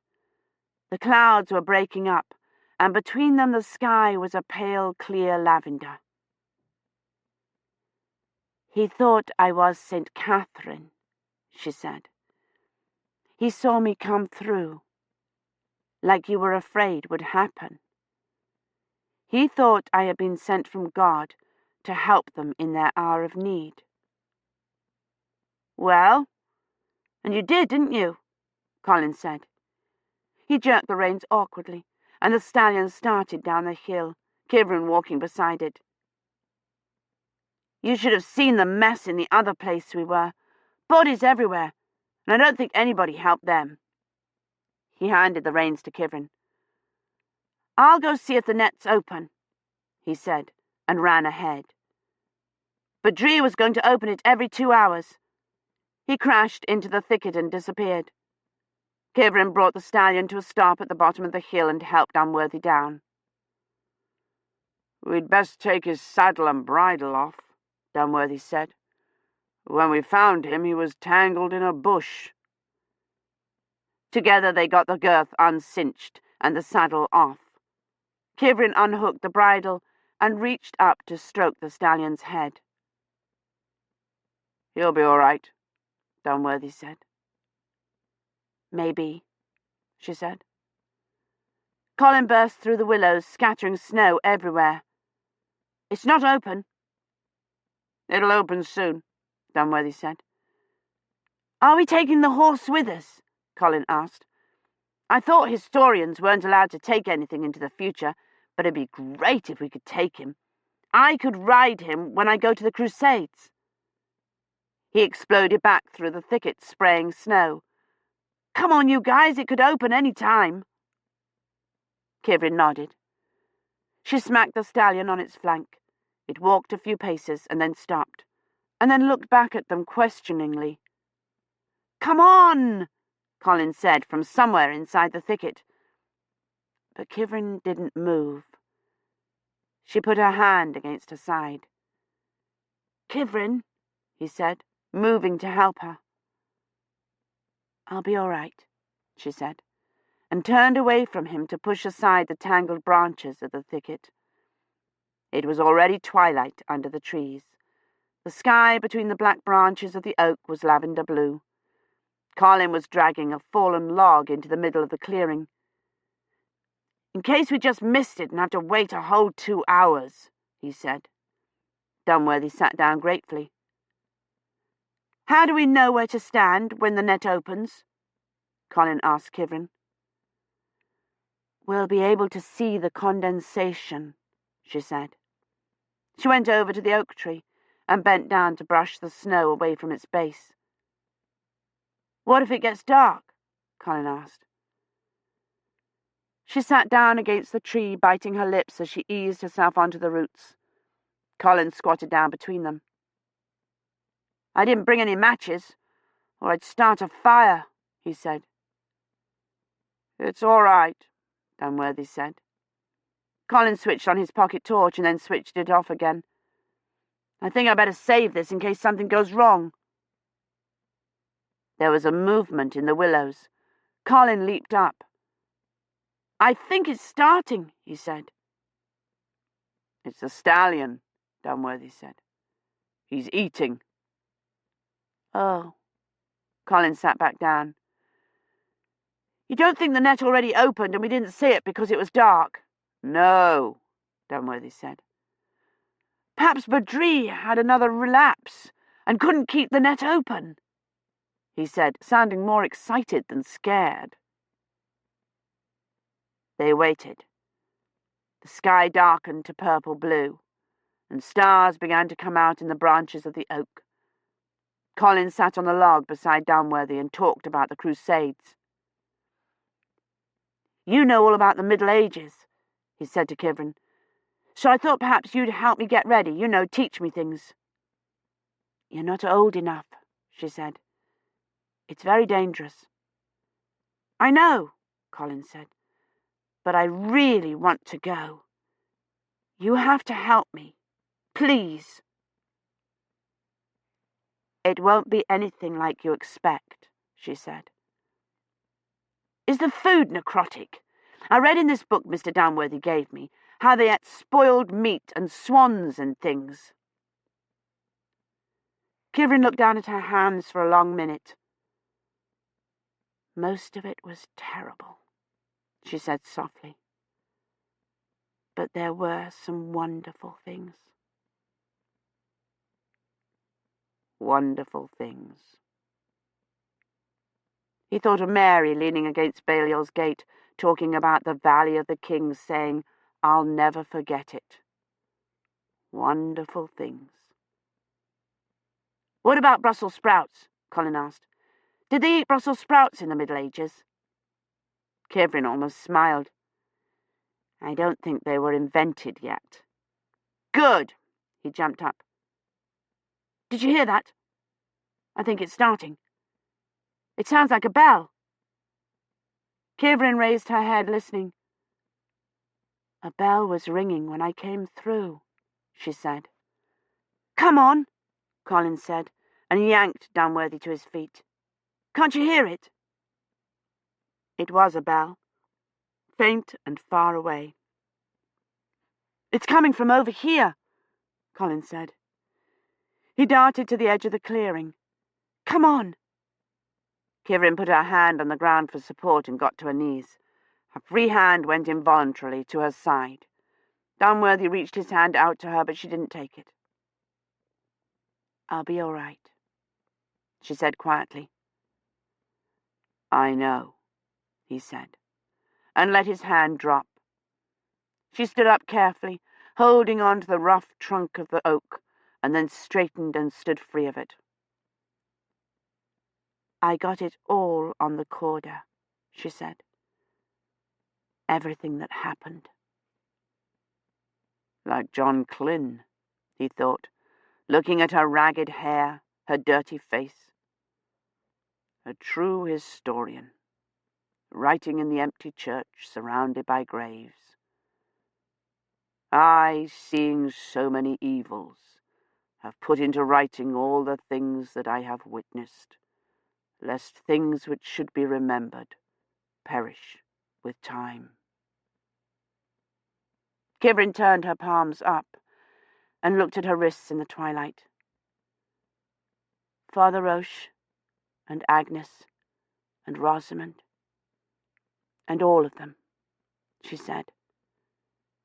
I got it all down. She traced a line down the side of her wrist with her finger. Io sui cien. Louis Damo Amo, she said softly. You are here in place of the friends I love. Kivrin, Dunworthy said. Come on, Collins said. It's starting. Can't you hear the bell? Yes, Dunworthy said. It was Miss Piantini on the tenor, ringing the lead in to When at Last My Saviour Cometh. Kivrin came and stood next to Dunworthy.